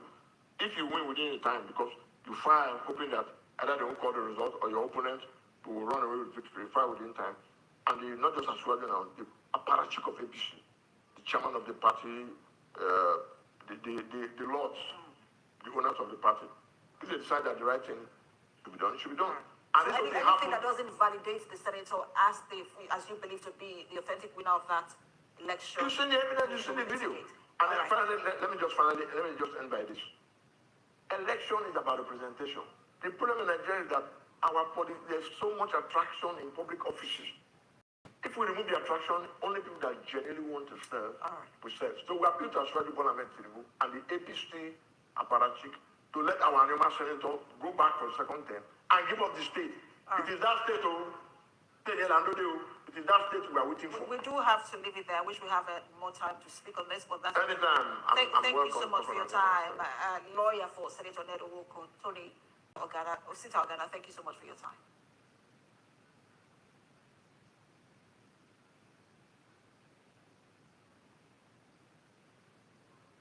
Guys, I want to bring the update here in South Africa because Nigerians are stranded here in South Africa. They are stranded. When I mean they are stranded, they are stranded. What the Nigerian government is doing to our citizens here in South Africa is very unfair. Because if the Nigerian government know that they don't want to help anybody here, they would have tell them, paper and plain, that we don't want to help anybody. We don't want to help you. If you want to come home, make your plan. Come home. We are not ready to do anything for anyone. How would they tell them to come? They want to take them home. Up to today, nothing has been done. It was only one plane that left take the first people. Do you know how many people, Nigerian citizens in the street? And this is the winter time. This is the winter, middle of winter. This is June, middle of winter. By this time, by this 6 o'clock, they can't even stay outside. It's very cold. Talk more of you being outside tomorrow morning. You know what it means in this winter time. Anybody who have experienced winter in this South Africa will know that it's not a joke. And in Nigeria, bring all their citizens out. They promise them they will take them home. Up to now, nothing has been done. These people, they are sleeping inside cold. It's very unfair. Some never back for 2 weeks. It's about 2 weeks these people leave their home. Some travel all the way from Cape Town to Johannesburg. Some travel from East London. So many far from George. So many far and near. From Johannesburg to Cape Town is 1,500 and something case. Do you know what it means? If you are driving with your car, it will take you more than 18 hours drive. In 120 speed, 18 hours drive. It's not a joke. It's not a small journey. Somebody will travel from there, come here. Some people don't know anybody. Some people don't even have any relative here in Gauteng, in Johannesburg. Then you bring all of them here. Then they promise them you take them home. Up to today, nothing has been done. Nigerian ambassador was a resident. Anyway, I want you to listen to what that man is saying. I don't feel anything that people are ready to do anything. It's nothing like that. What happened to the money if you say the president signed the money? Where is the money? Where is the money? Where is the money? Get me right. I'm only telling you that in an emergency situation, operation as huge as this, there are bound to be some challenges along the way. And the ability for us to understand and be patient and make sure that, because what we want to assure you, please, contrary to insinuations that are going on, that this has been cancelled. The repatriation has not been cancelled. Sure. It's going on. It's only temple of you. I repeat, none of you will be left behind in this process of evacuation. Can you clap for him? Mr. President has already directed, please, he has already directed that all Nigerians who wish to be evacuated voluntarily will be taken home. Okay? All of you will be taken back to Nigeria safely, without any molestation, without any harassment, without intimidation, and without harm. You understand? So please, I want to appeal to you to understand and to be calm. You have always been law-abiding, isn't it? Yes, and I want you to continue in that spirit of being law-abiding. Because we're in a foreign land, you know. This is not our fatherland. This is a foreign land. And what is happening to all of us, is not out of any one of you or we making. It's not our making at all. It's an emergency situation. And as I said, when we went to Nigeria, that left to Mr. President, all of you will have left this place as far back as April. I'm telling you the truth. All of you will have been taken out of this place as far back as April. But because of the pressure he went through, he was just playing his fatherly role to see that none of his citizens is attacked. Now, and that is why he started the repatriation process. Okay? And when the repatriation process started, one of the directives he gave to us was that no Nigerian should be left behind. Even a 1-month-old child.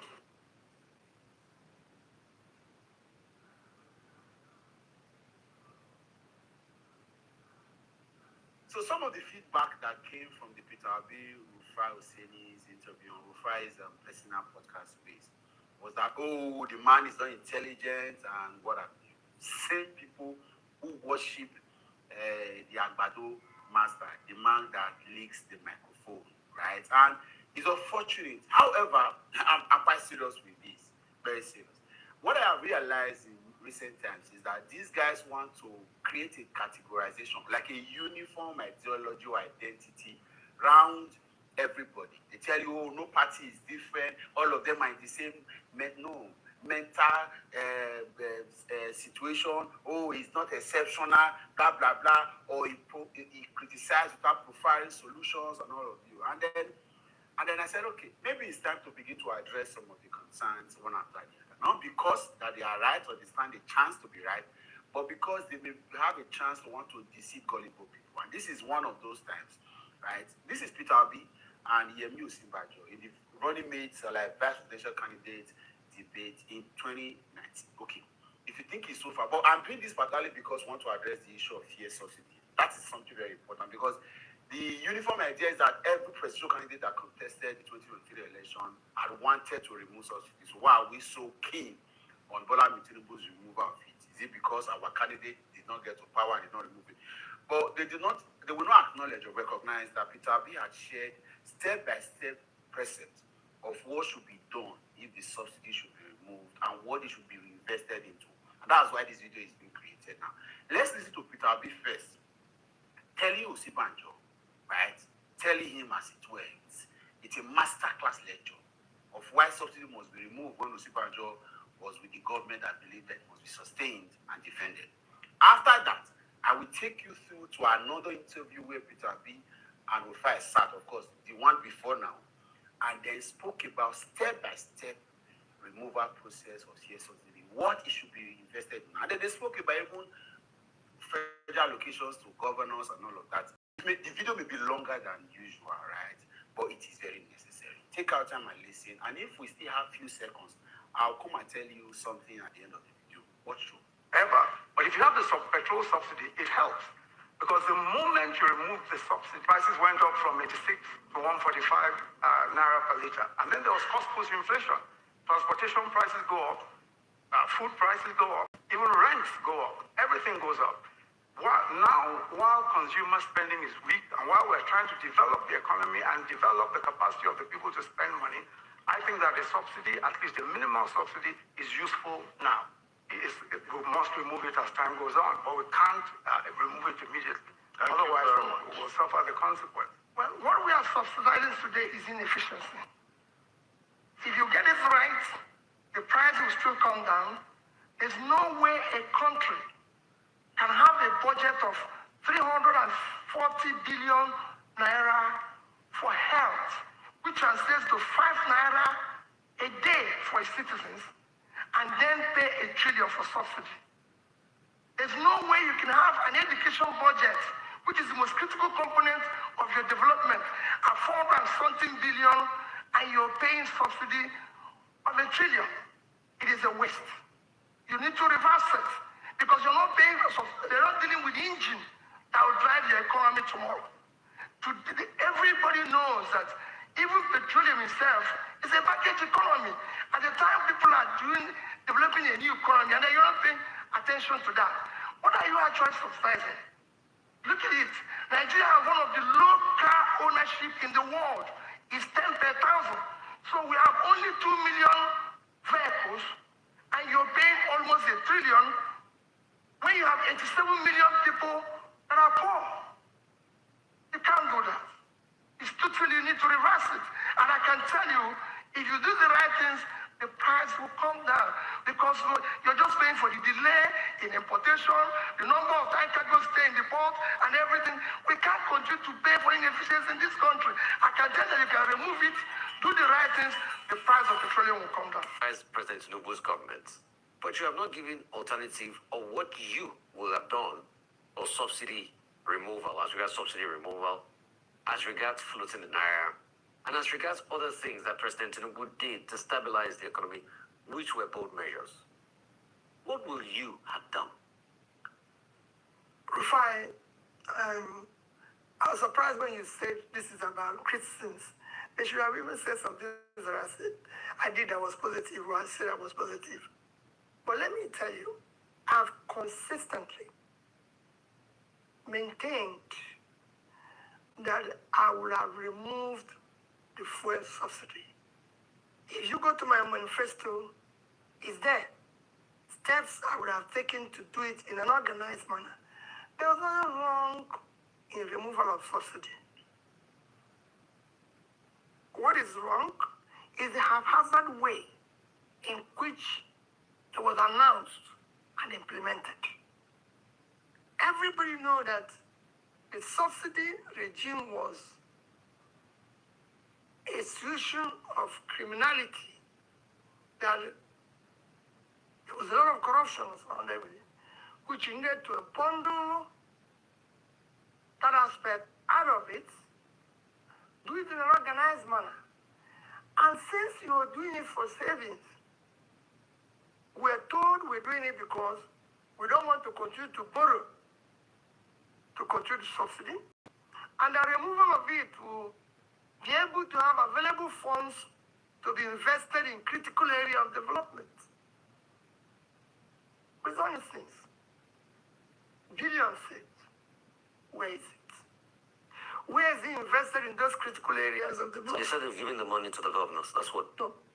They said they've increased their FAC allocation. Fine. They said most of the states are able to pay their. Everybody knows what critical areas of development is. And I say it morning, afternoon, night. It is education, health, and pulling people out of poverty. Rufai, is any of these three, has it improved? No.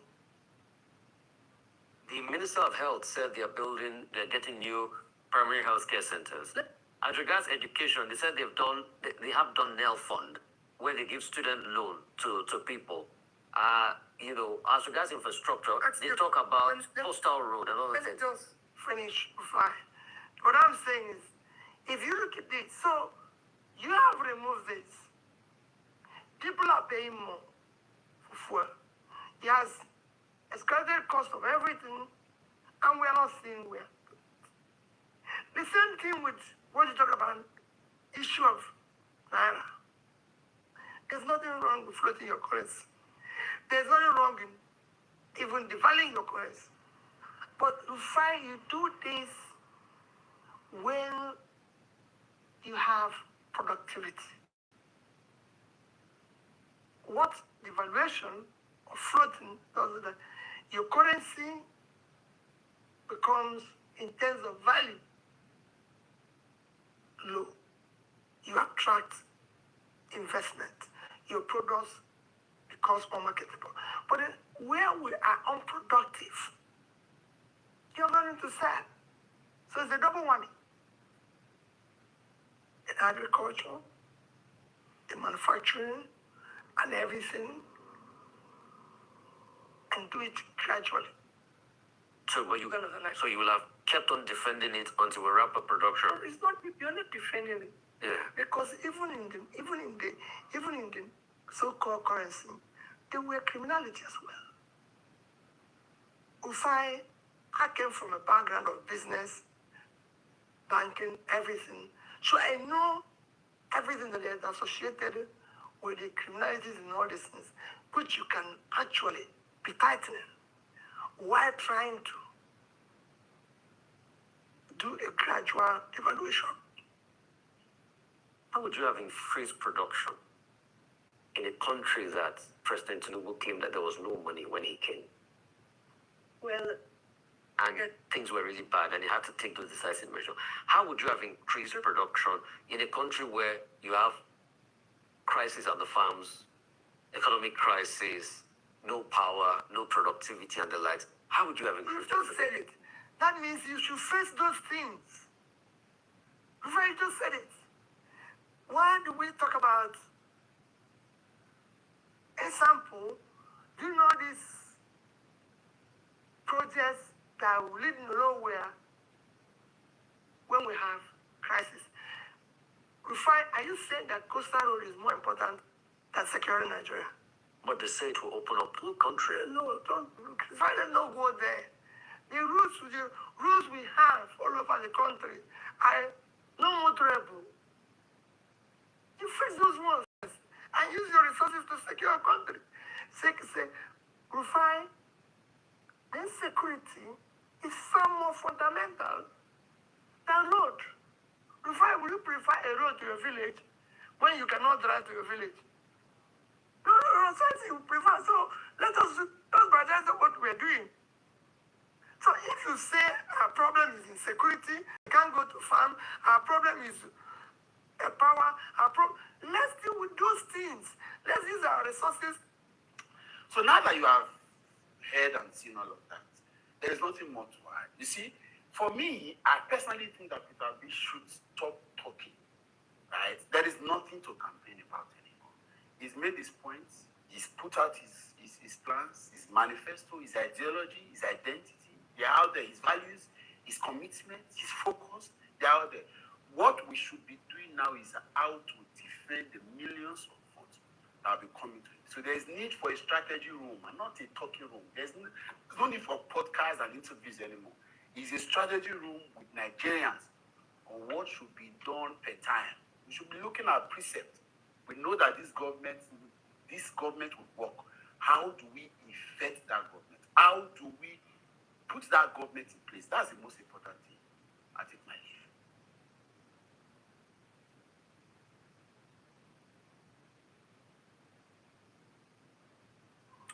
According to Guinness World Record, the oldest man alive now is from Brazil. His name is Marino Neto. He's 113 years. But here I am seeing somebody from Nigeria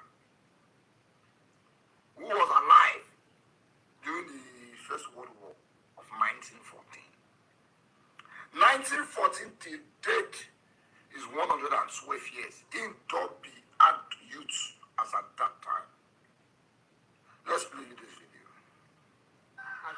Elder Anthony Anyam Gemakolam was born in Umuchoke, Obazungeri, Mbitolu local government area of Imo State. Although he cannot state his exact date of birth, he recalls major events from his early years, including the First World War of 1914. The First World War was 1914. I was already a youth by 1914. According to one of his sons, available records suggest he is about 128 years old.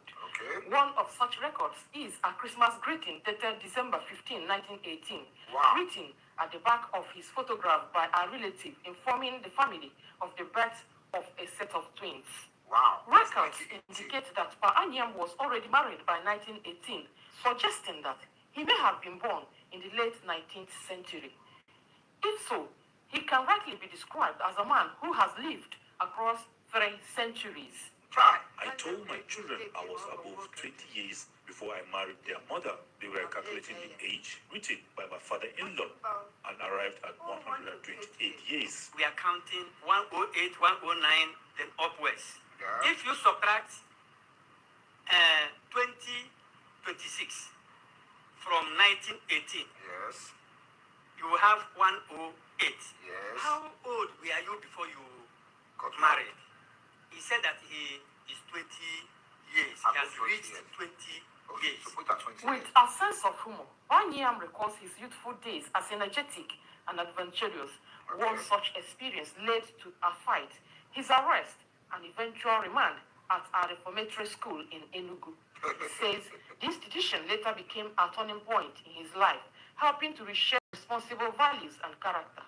These photographs show young Anyam after a football match, drawing from his life experiences. He says parents, schools, and government must work together to raise responsible children. A professional teller, Anyam trained several apprentices and continued mentoring young people even after returning to Imo State during the Civil War. He advocates skill acquisition as a means of promoting self-reliance among youths. I am advising every young person to acquire a skill. It is important. You can go hungry. There are lots of skills available. Remarkably, Anyam remains mentally alert. He reads his Bible without glasses and carries out his daily activities with little assistance despite his advanced age. It's true, it's a property go find Of the kingdom. Though over 120 years old, he still recalls events from several decades ago, reflecting the sharp memory that continues to amaze many. About 1960, 65, 66, 67. 1964 upward. Yes, upward. The super centenarian remains grateful to God for the gift of long life and continues to pray for those who support and celebrate him. Hence this family is concerned, I would love them. Anyam attributes his longevity to the grace of God, regular physical activity, discipline, and a commitment to living peacefully with others. Okay. So if Bayawu was already married in 1918, 1918 to now is 108 years. And he was about 20 years when he got married. So practically you can say he's around 128 years. How come Guinness World Record said the oldest man in the world is 113 years? Because if you calculate Bayanwu, that oldest man was 5 years when Bayanwu was getting married. The reason is simple. As long as the animals do not learn to write, as long as the animals in the jungle do not learn to write, the spirit of the hunt will always favor the hunter. The man in Brazil will have a proper birth certificate registered by the government. The one in Nigeria does not. Because Nigeria does not keep data. If you just say, okay, that time we not keep data, what about now? Do you know as of today, we don't know the exact number of people living in Nigeria? Our sensors are failing. We don't have data. That's why some people from Katina could bring unnecessary votes during the election. And Nigerian government wants it to remain like that. Why some people need to win the election? We still don't have data till today. But you see why I'm doing this video is to tell every Nigerian, if the government will not have data, you have data. data of yourself, where your children were born, the amounts you have, the bank you keep money, the properties you have data. Try as much as possible to keep record. Every day we graduate people who went to school to study bookkeeping and finance. They're not they keep any. So by now we just dinner, the next one we supposed to be your own, another person collect that from Brazil. And the man still is true, the gist, if he was to the carry babe. Oyibo go collect our resources. Oyibo go collect our young men. Oyibo go collect our skilled men. Oyibo go collect our oldest man alive. When we not ready for our own life, people will help us use that. Baya, congratulations on your long life. This is well.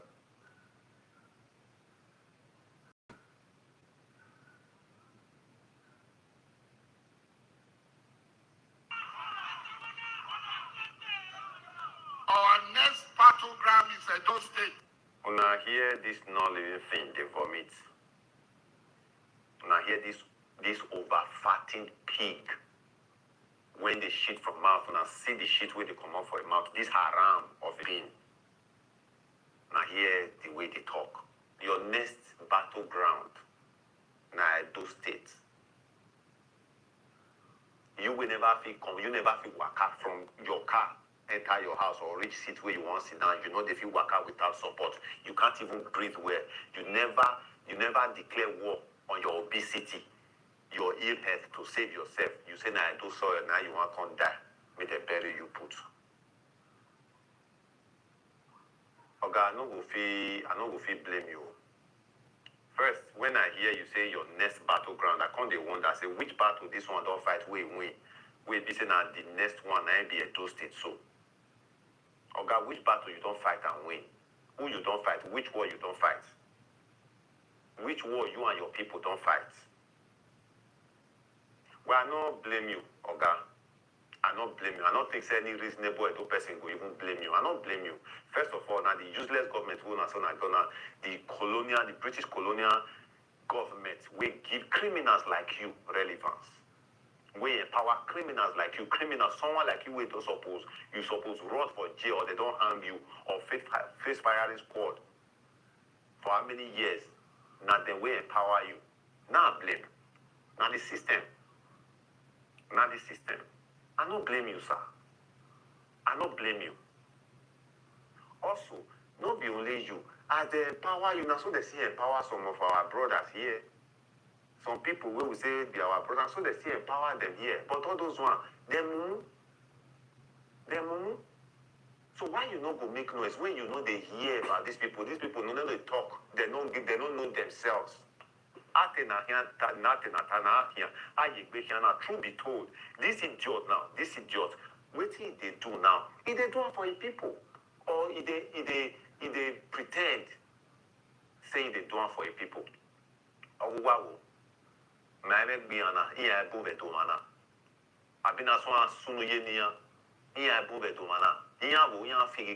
Politician. As long as money, small change, they enter their pockets. All these people, they don't know.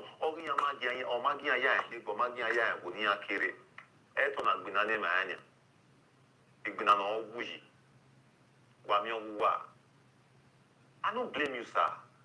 Not be your fault. When I assume say because we know they talk, we they sleep. All the youth for Edo, then they sleep. So now one just come meet us, come buy us. And then we have a sitting governor in Edo State. A sitting governor. Someone has made this threat to a whole state with a sitting governor. Nobody don't come out talk, let alone take action. Somebody will not suppose arrest since, make he explain. Because all these things, it they cause tension. This small thing, waiting on they see as small. So if it cause civil war, what if Edo boys now, Edo people now come rise, okay, enjoy people, we don't tire, make una come go na place. Then una go say we don't start. Now that time we come no say una get army, una get police. Oga governor, Ashiwaju, since you near Ashiwaju, You know, go talk to Ashiwaju, say they threaten your state, make you see how you want to do it. If you not do it for any other reason, the 2.5 million vote, if this Organa can't come, he can't buy all of us. Who want to give you 2.5 million vote when you want to give Ashiwaju? If they talk to una, they say they talk to una. I don't blame the guy. All these news houses, when we say before anything happen, anything we touch it, whether it happen or not, as long as rumor touch it, una don't carry on, especially this say Arise. I don't know whether I don't talk about, I never see anything from Arise since. It doesn't another thing now, for they wake up this morning. Waya Ola Kurie. Iviedo, Edori Mabo. Ima say they only need swing my soul. Edori Mabo. Nobody is coming for. See, this sea finish don't too much. The sea finish is don't too much. I don't want to waste too much time on this pig. We just wait for you, sir. And the message why I can't give you. Then me I know say you know go come. Now that one they pay me inside. You know go come. We for like see you. May you did the front line. You are banking on people because you can't even move. Then those of una, the cows, those cows. When he put mind, when he wants send come, if you want really send them. It also not be cow. I for say make her advice on her. But you are cows.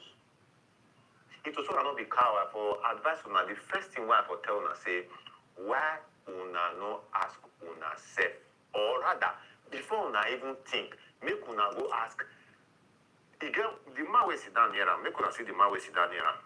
The man is tired, is disappointed. The man they fear, obviously. The man they fear, look his expression, you go see him. I for advice una make una go meet that man, make he advise una. But guess what? Una be cow. I for also advise una, say, make una ask this pig, how many of the piglets we born full everywhere? All these piglets we born full everywhere. How many of them want send follow now? How many of them want send follow now? All those piglets, how many of you even know them eye to eye, face to face? They live for that una so-called Baramatu kingdom. They see each other or one another the way other people they see una children for the place. Una know the very best of their children. Let the Lord say they want send the children follow una, make una come fight war. Una for ask them. But guess what? Una be cow. Una be cow. They last thing when una for ask una self, now be waiting this man get to lose. He go sit down one place, immobile, because he almost cannot walk. They give una command. What does he have to lose? Now government empower this pig because he pretends saying they fight for una. After the empowerment, how many una know how many people wait die because of this guy matter? We push go die. How many of those families in don't empower? The so-called Baramatu kingdom, wetin don't do for there, make una come show us in investment for una Baramatu kingdom. What I don't affect una kingdom. Person will cows when they die for, and slaughter herself for. Now this same person come on go Benin Republic. He has dual citizenship. Dual citizenship is a citizen of Benin Republic. Go and look at his investment in Benin Republic. He has different investments. He gets schools, a lot of schools, colleges. He even has a university with whose money? The money when most of brothers die put. Now go to invest. Why you don't put all these investments for Baramatu kingdoms? Whether the kingdoms are not known, I for say, make una ask una self this question. But guess what? I don't go for advice for now. Because una don't go for take advice. Why? Because una be cows. Una be cows. You are the ones who are made for the abattoir. You are the ones who are made for the slaughter. So they send una come slaughter. Oga them, we they wait for you. Make you give your cows. Or you the cows now. Make una take command from una pig oga. Make una come. Make una lead una self come slaughterhouse. We they wait for now. We they wait for now.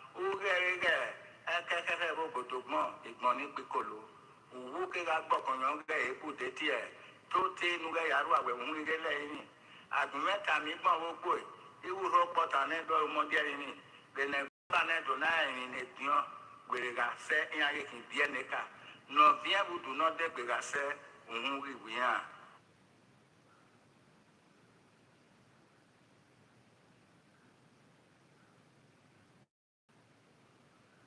Breaking news. The Nigerian police has officially launched investigation against Sunday Igboho over the statement that he made, calling for Fulani leaders and giving them ultimatum over the kidnappings across the southwestern part of Nigeria, specifically in Oyo State. And we have seen many Nigerians, they are very happy with it. Go on social media and see their comments against Sunday Igboho. The North are warning the Yoruba people. What Sunday Igboho is doing is very bad. But I have never seen them anytime where they are warning their own brothers.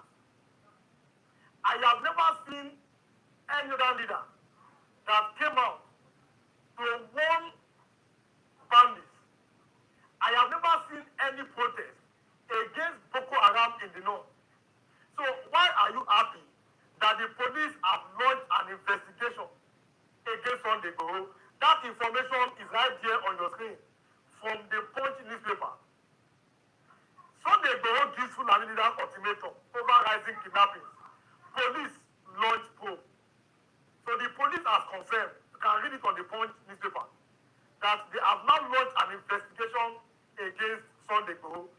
Let them also launch investigation against the Fulani leaders and arrest all of them who are sponsoring these bandits. In the first place, there is nothing like banditry. All of them are the same. All of them are terrorists. Let us stop deceiving ourselves. Let us stop deceiving ourselves. If they are deceiving you, you don't deceive yourself. You have seen the happiness from the north. How the police have not investigated on Sunday Igboho. And at this point, you want to know more Yoruba, team on social law. You call yourself a Yoruba person. You don't know exactly the problem at this point. Before I proceed further, let me bring in my new viewers who are watching this program for the first time. If you are watching for the first time, kindly subscribe to this YouTube channel, on notifications, drop your comments, click the like button, and also share this video. Kindly like and share as you are watching, and also drop your comments. Kindly subscribe if you have not subscribed, and also on notifications. Many of you that we have told you, and I have cited several examples, but many of you, or some of you, because my viewers are very important for this program, and when it comes to knowledge and information, my viewers are the best. My viewers are very intelligent, so I say your comment. But some of these people, they don't understand the great impact happening in Yoruba land at this point. Like it or not, the Igbo people are somehow because they are majorly Christians, so you cannot enter Igbo land easily. If you know what I'm talking about, it's very hard to use religion to conquer the Igbos themselves, but they are Christians majorly. But because in Yoruba land they are Muslims, they are Christians, you want to enter using religion. At a particular time, somebody wants to contest, but as I'm speaking now, he don't win the primary. A former minister under Muhammadu Buhari, Mr. Shitu, he said if they want Sharia law in Oyo State, he's going to give them. But I thank God today, he don't win the primary. Imagine such a statement. In Yoruba land, also look at the statement. There's a video to it that came from Oluwofiwo, Oba Abdulrasheed Akobi. Look at it. Look at that statement, please. the things that are paining me greatly. How can you be saying that the Fulani are indigenous to your place? Báwo ni Yorùbá àti Fulani ṣe tọmọ́ra wọn? A king making that statement. At a particular time, he said they should be addressing him as an emir. I hope you have not forgotten. He said it himself that they should address him as an emir, a Yoruba king. They should call you an emir.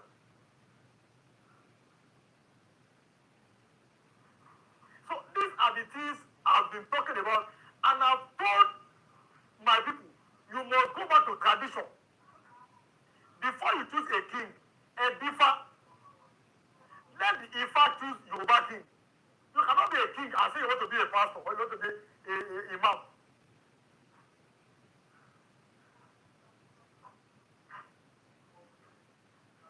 I saw a video. A Yoruba king was kneeling down to a pastor. I said, this is nonsense. How can you be a king in Yoruba land? You are kneeling down to a pastor. What nonsense is that?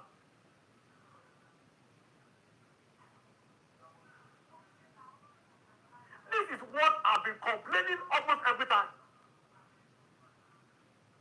You are supposed to be revered. Oba Balo Igbogoni.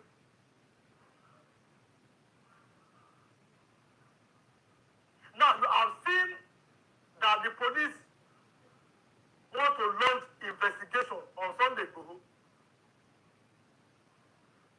The same way the police also launch investigation. Let us know the people who are sponsoring the terrorists in Nigeria.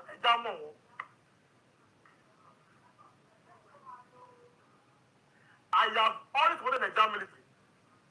I support them, I appreciate them, and I always wish them well, the Nigerian military, to defeat terrorists. The same energy should be reciprocated across this country.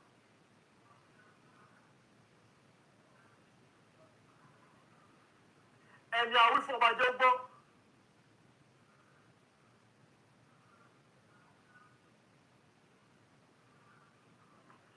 Sunday Igboho issued 2 hours ultimatum, and those people have been released. What if you want them? And there are videos to it. It was the same Sunday Igboho that entered into Igongo to remove the militias who eliminated that Yoruba businessman that came all the way from Europe to establish a business in Yoruba land.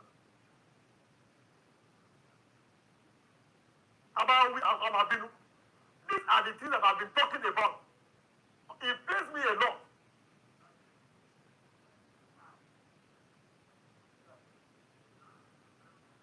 Ilẹ̀ Yorùbá ò ní bàjẹ́.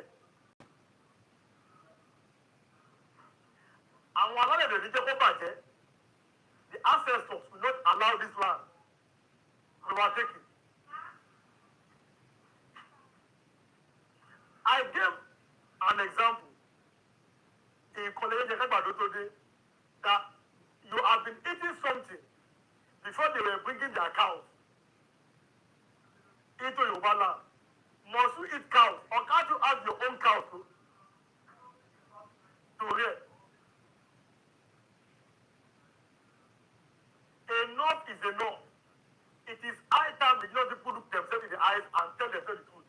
Not only the Yoruba people, the Igbo themselves too, the Middle Belt, Niger Delta, all of you, it is time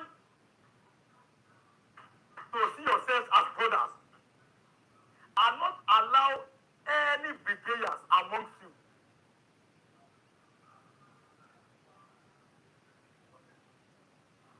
If a governor of a state is planning to build a house, gómìnà fẹ́ kọ́lé fáwọn àwọn ọ̀daràn tó bẹ́ gbé bọ́lẹ̀. Gómìnà, imagine a governor, he wants to build houses for people to surrender their weapons. Then, but you call yourself an Igbo person, and you are happy, or you have kept quiet over the arrest of your brother. Kano has been in prison, we cannot talk because of what I'm going to eat.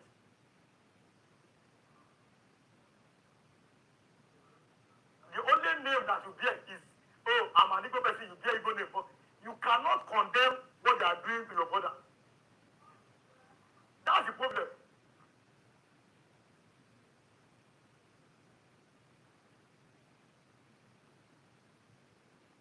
APC for life, APC for life, 15 pack, no votes.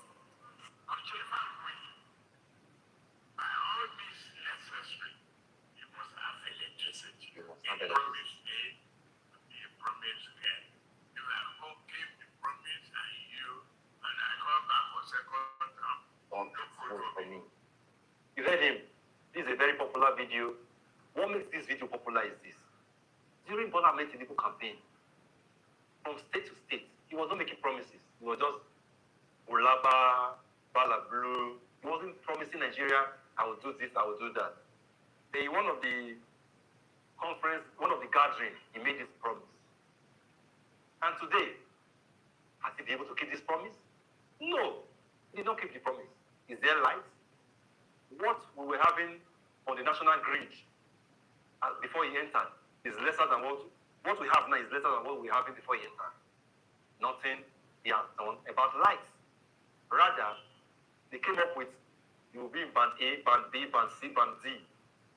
Band A, B, C, D, they could not maintain the people, the promise. If you are in band A, guarantee you will be having light 22 hours a day. They could not meet the need of these band A people. They started removing different areas from band A, moving them to band C and D, which means the band A, B, C, D, and all the rest they brought into place, they could not even maintain it because they don't have power to give to the people. You are watching these videos today. What is the life situation in your area? Is there electricity today? Is it better than what it was 5 years ago, 4 years ago? Is it not worse? It's worse. But he said with his mouth, if I don't give you electricity, don't vote for me. Today, there is no electricity. He has come back asking Nigerians to vote for him. As usual, he's using strategy. Trying to divide and rule. Cause the Igbos to be against the Yorubas, the Yoruba against the Igbo, the Christians against Muslims, the North against South. That is what politicians know how to do. They know how to manipulate the populace, the masses. The question is this. As you watch this video, you have watched it before now. Are you among the people that will be manipulated? Are you among the people that tribe, religion, ethnicity will be used to manipulate? Will you allow yourself to be manipulated? They know how to play their game very well. And that is why they always go scot-free. Recently, I made a video concerning the government of Equatorial Guinea. The government resigned because they are not able to keep to their promise. A government of the country resigned. The announcement was made by the vice president. We set a target for ourselves, a target plan. So far, we've not been able to meet the target at all. A government resigned for not being able to keep their promise. But in Nigeria, the people said, if I don't give you electricity, when I come back for second term, don't vote for me. The promise made will be a promise kept. Today, he did not keep that promise. 3 years plus down the line, he has not been able to keep that promise. He is telling you, give me another four years. Imagine what will happen. Imagine the next 4 years, what will happen. The question, the purpose for this video is, are you going to be among the persons that will be given 10,000, 15,000, and you don't care? Are you among the persons that will be given a sachet, a carton of maybe 3 cups of rice, 3 cups of beans, spaghetti in that carton, and you will let go? Are you going to be given a carton of Indomie, you will let go? The question is, are you going to be manipulated by Igbo against Yoruba fight? Are you going to be manipulated with Christian and Muslim fight? Or are you going to be encouraged because in your blood you are not APC, whether he did well or not? Because you are APC, you must vote for him. Is that the reason why you're going to vote for him?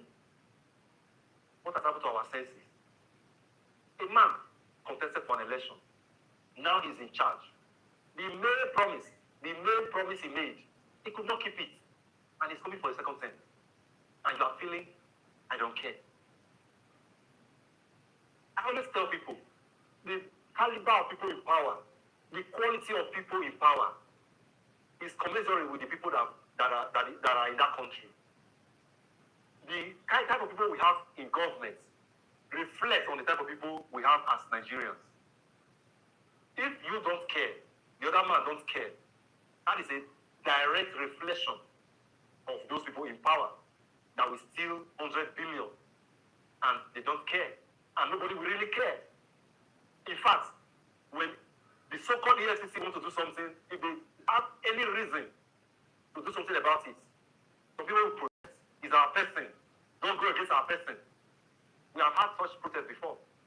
The recent one was the former governor of Kogi State, Yahaya Bello. At the end of the day, what happened? At the end of the day, EFCC left him alone because he joined the ruling party. After all, Oshomole once said that if you join APC, your sins will be forgiven. That's what we'll be having in Nigeria. That the moment you join APC, your sins are forgiven. Let us be wise. How resolute we are, how determined we are as a people, as people in this country, it will reflect on who rule us, who govern us, who is in charge of the leadership of this country at the end of the day. If we are I don't care people, if we are the type of persons, if you are the type of persons that will collect 15K, 10K, as it was shared in the Ekiti governorship election recently, to the extent they shared hot drinks, and politicians put their picture on the hot drinks, sachet drinks. They shared it in Ekiti. You can see the pictures for yourself. They shared picture of hot drinks to voters, meaning it's no longer Indomie, 5,000, 10,000. They started sharing hots, which means if you are given a sachet of hots, you will be bought over. Is that your what? Is that your what? If you are given a carton of Indomie, you are bought over. Is it not 9,000 naira, 7,000, 9,000 naira? You are finished. You are bought. This is my own, no. Thank God, no. This is my own, no. You are thanking God? What kind of God do you serve? So you still mention God in that matter. You collect money from people that are deceiving you. You are saying this is my own. How long will that take you? Money that cannot cook a pot of soup for you. You can sell your votes for the next 4 years for that. Nigerians, let us improve. Let us get better. The people ruling us that are heartless, that don't care, reflect on all of us. When we don't care, it will determine who gets there at the end of the day, who becomes the president, the governor, the senator at the end of the day. But when we are all alive, when we are awake, we are up and doing, we know our rights, our duties, our responsibilities. We know our left from our right. We know how to vote, who to vote for. We are alive to everything that is happening in this Nigeria. It will reflect on who is in charge. We will have the right people in the right position. People that will use the public money for the public good. But we all know that the ones we have out there, they have borrowed and borrowed. They have removed subsidy and nothing to show for anything. Life is not better. There's inflation everywhere. They are not using public money for public good. All that they have promised, they've not been able to keep their promise. And you are still joining that group, that school of thought that it doesn't matter. I better not let them go. What kind of a human being are you? I'm making this video not to insult you. I'm making this video not to upset you. I'm making this video to conscientize you, to let you know we are not getting better. We are not moving forward. We are not in the right direction. This will keep getting worse. If we don't evaluate, if we don't scrutinize, if we don't check, watch before we cast our vote to anybody. This is the right time for us to decide what will happen in 2027. This is the right time for us to be awake and fully ready for what is coming up in 2027. 2027, Bola Ahmed Tinubu has made it clear. He's going to ring it. The recent governorship election that happened during the weekend in Ekiti, you saw what happened. They transferred people from neighboring states. Uncollected voters' card was shared to these people to vote. The new strategy has come in. Nigerian politicians will always have new updates. But what about Nigerian people? They don't care. That is why things keep getting worse and worse. Nigerian politicians will always look for a new update to swing the people to the direction they want the people to go. But what about Nigerian people? Nigerian people, they are not conscious, they are not awake, they are not alert. They just do anyhow. Uncoordinated. Some people don't even think. They just follow a particular talking point. Somebody said, somebody posted. They're just following it without confirming, verifying anything. And let me let you know, they've calculated you that is how you will relate. That's how you will relate to that post. That talking point they are giving to you that you are not using. They've already psyched you and know that that's what you will do. You will go for it. And now, you are really going for it. Where do we go from here? He said, if I don't give you electricity, don't vote for me. And now, he did not give us electricity. And then some of you are going to vote for him. Don't you have sense? Can't you think? Can't you see the life in Nigeria that's gotten worse? Chaos, insecurity, chaos everywhere. If this video makes sense to you, you can share it, you can like it so that you get to a higher reach. Thank you very much. My name is Barrister Sowore.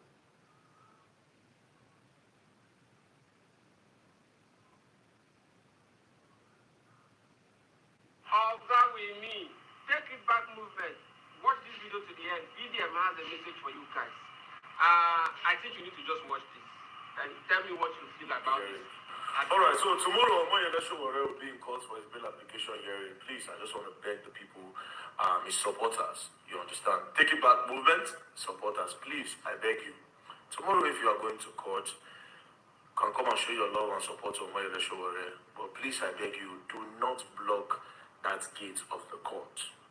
Please don't block the court gate. Move by the side, you understand? Chant, hail him, wait for him to come and all that. Now beg at the beg now for a reason and for his own benefit. What you people don't understand is this.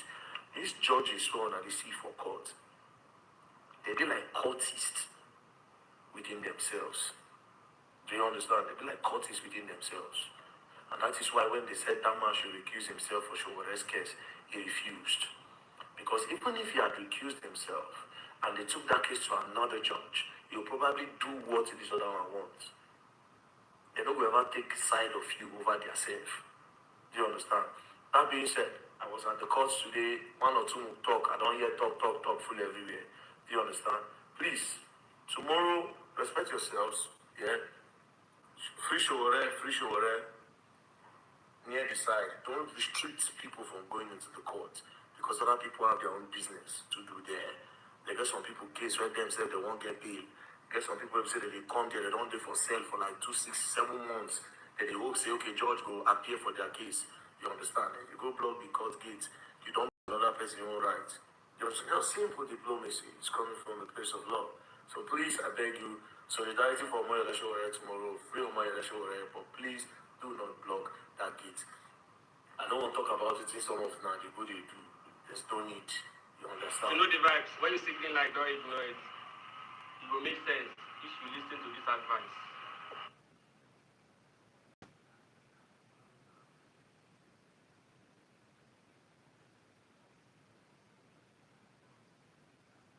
We all know that 80% of our traffic comes from Lagos Airport, one of the biggest airports in Africa today. All we need is to fix that one to be functional first. It's the only airport I know that if you want to use the toilet, somebody will ask you, do you want tissue?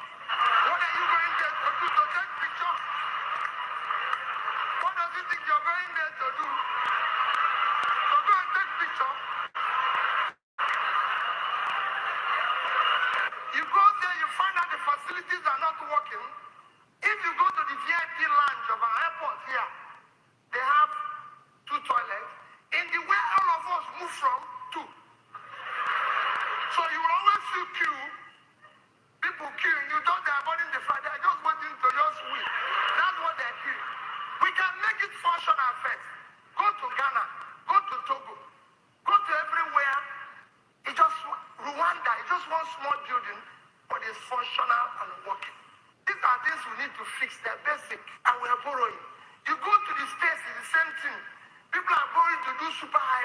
Super highway to where?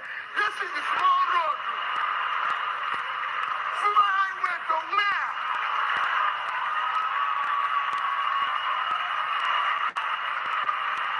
When we are saying that we don't have road to, we don't have small rural roads to reach to their village. That's what we need. If we can get that, that is enough. For the meantime, but they are borrowing. While I cannot claim to be professor of economics, and most people who are speaking today are professionals, I will speak as a trader.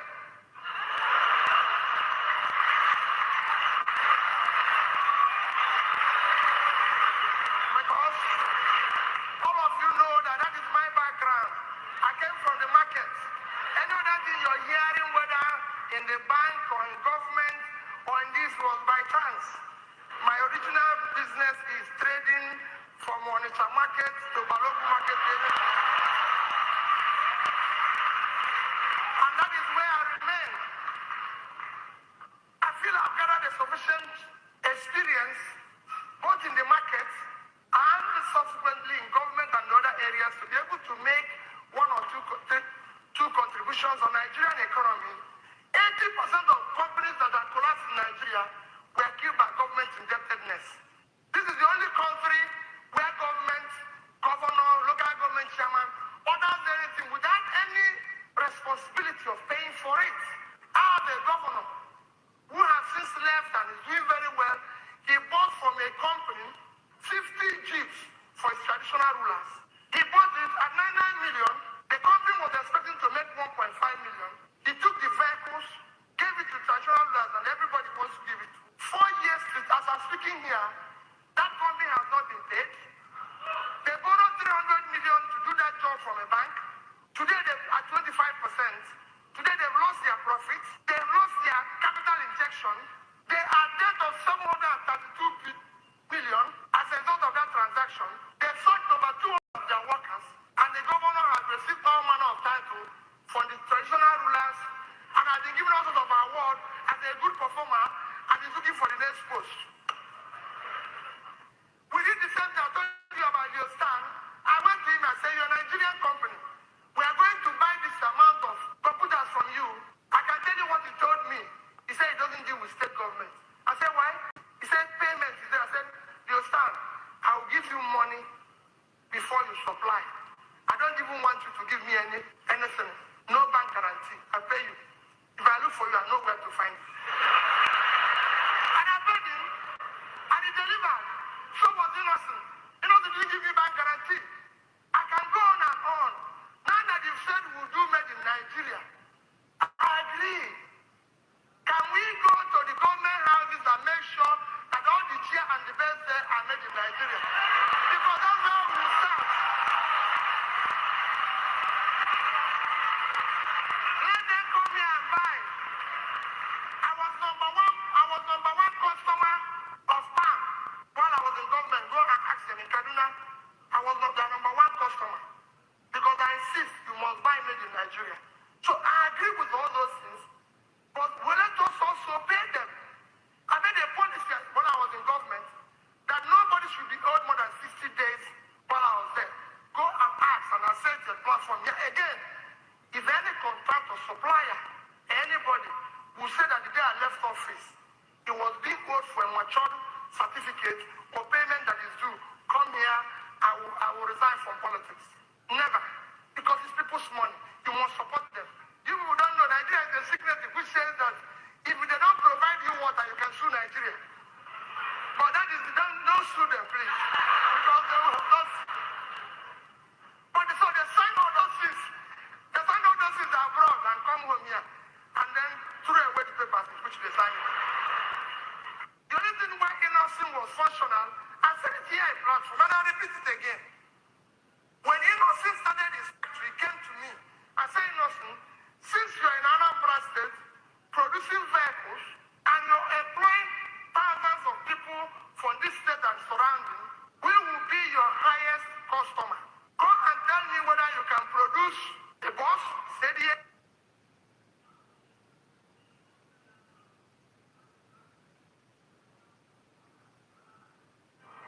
Yes, hello everyone.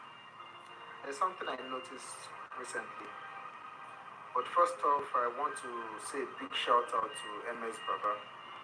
You're doing a great job. Thank you for sacrificing your time.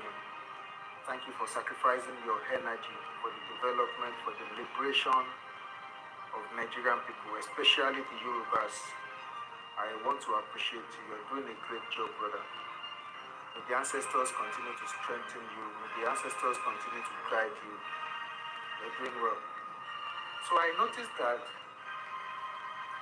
some of these are our fast. The majority of Nigerians, they always confuse God to Olong.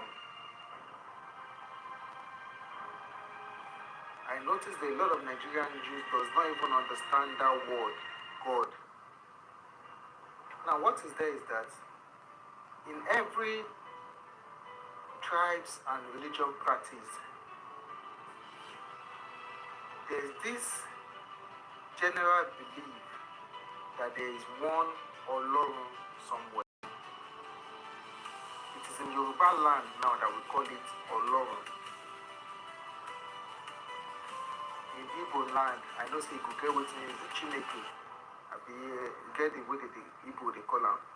And I know say other tribes too, even Hausa land, they have their own indigenous way of calling that Olorun. But you now see these old tribes, even in China, they have their own way of calling Olorun. China also believes there is a supreme being that is the creator of the universe. And they call it their indigenous language. If you go, even Brazil, in their tradition, they believe there is one supreme person where they control their gods. All these places I'm talking about, they all have their gods. In Yoruba land, we have our own gods. So you cannot be mixing God and Olorun. So talking about God and Olorun, you see each tribe gets their gods. And the creator of the universe will send that God to you with your language. All the gods that we're talking about in Yoruba land, you can only talk to them with Yoruba language. All the gods in Igbo land, you can only talk to them with Igbo language. You can consult them using Igbo language. And if you carry Yoruba language now, they use and go they call the gods of Igbo land. Even though we did this in Nigeria, and if you carry Yoruba language now, come go carry and go meet Amadioha. I can't speak Yoruba to Amadioha. Does that not sound stupid? The same way Igbo no fit come use Igbo language talk to Ogun. Ogun go just look and say this on the talk. Because these gods are not sent to them. Ogun was not sent to an Igbo man. Amadioha was not sent to a Yoruba man. Allah was not sent to a Nigerian. Allah was sent to the Arabics. He is their God. They worship him. The way a Yoruba man will go to the Ogun and go pour palm oil to the Ogun head. Now the same way the Arabics, they go Allah shrine. They do all this thing way they do and give up. That is why you as a Yoruba man, you have to go and learn the Arab language before you can speak to Allah. The same way we cannot consult Ogun using Igbo language. It's the same way you cannot consult Allah using Yoruba language. Even in book, na Arabic.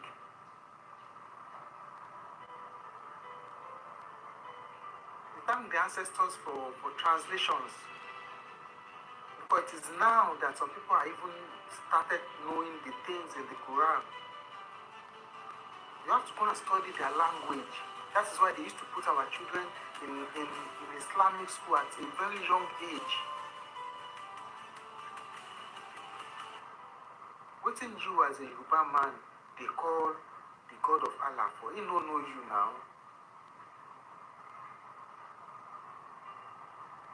Things that Muhammad do in the name of Allah in the Quran, there are things that if you should sit down and think about it, you should know that your God, the gods of your land cannot be doing all these things. Even you as a human being, you cannot be doing all these things. Our gods no tell us that them be the creator of universe.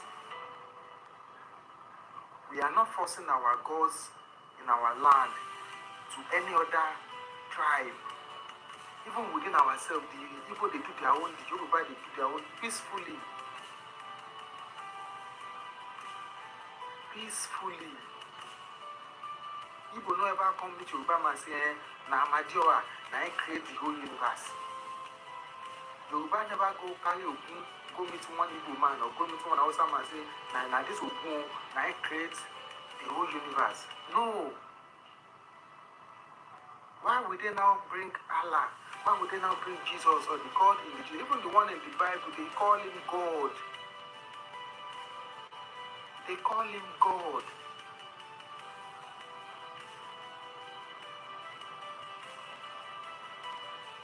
So why would they bring their own gods from their own land and tell us that that is the universal God? And we choose to believe, we don't want to think.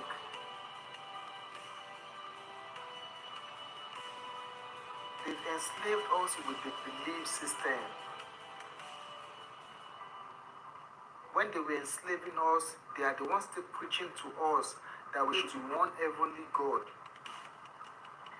They know that in our land, we have the belief system that there is one person up there, even though we don't know. But we believe that all these things cannot just be happening. There's one person up there that is controlling everything. They know that they have been among us. They don't live among us for a very long time. When they came to attack, they don't be among us. They don't know our belief system. They now bring their own God, go package them. They say, well, we have God. They can't tell us, say, that person where we don't know, we always talk to one person there, now him be this. So for you to be free from this bondage, with them, now them put us into, you should pray to that person. So that person will free us. Whereas now them, they put us inside bondage. Nigerians, think, stop.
Petition for the Department of State Security Service, Nigeria Police Force. Yes, sir. The attention of members of Hotel Youth Movement worldwide has been drawn to the trending video online attributed to a traditional ruler from Calabar, River State, in the person of Asari Dokubo, in which he stated that their next battle is in Edo State. Their next battleground is in Edo State. We cannot allow the Jaws in Edo State to remain in the condition they are. It is a time to take Edo State forward. Firstly, Asari Dokubo is not an indigene of Edo State. And it is indeed, sir, that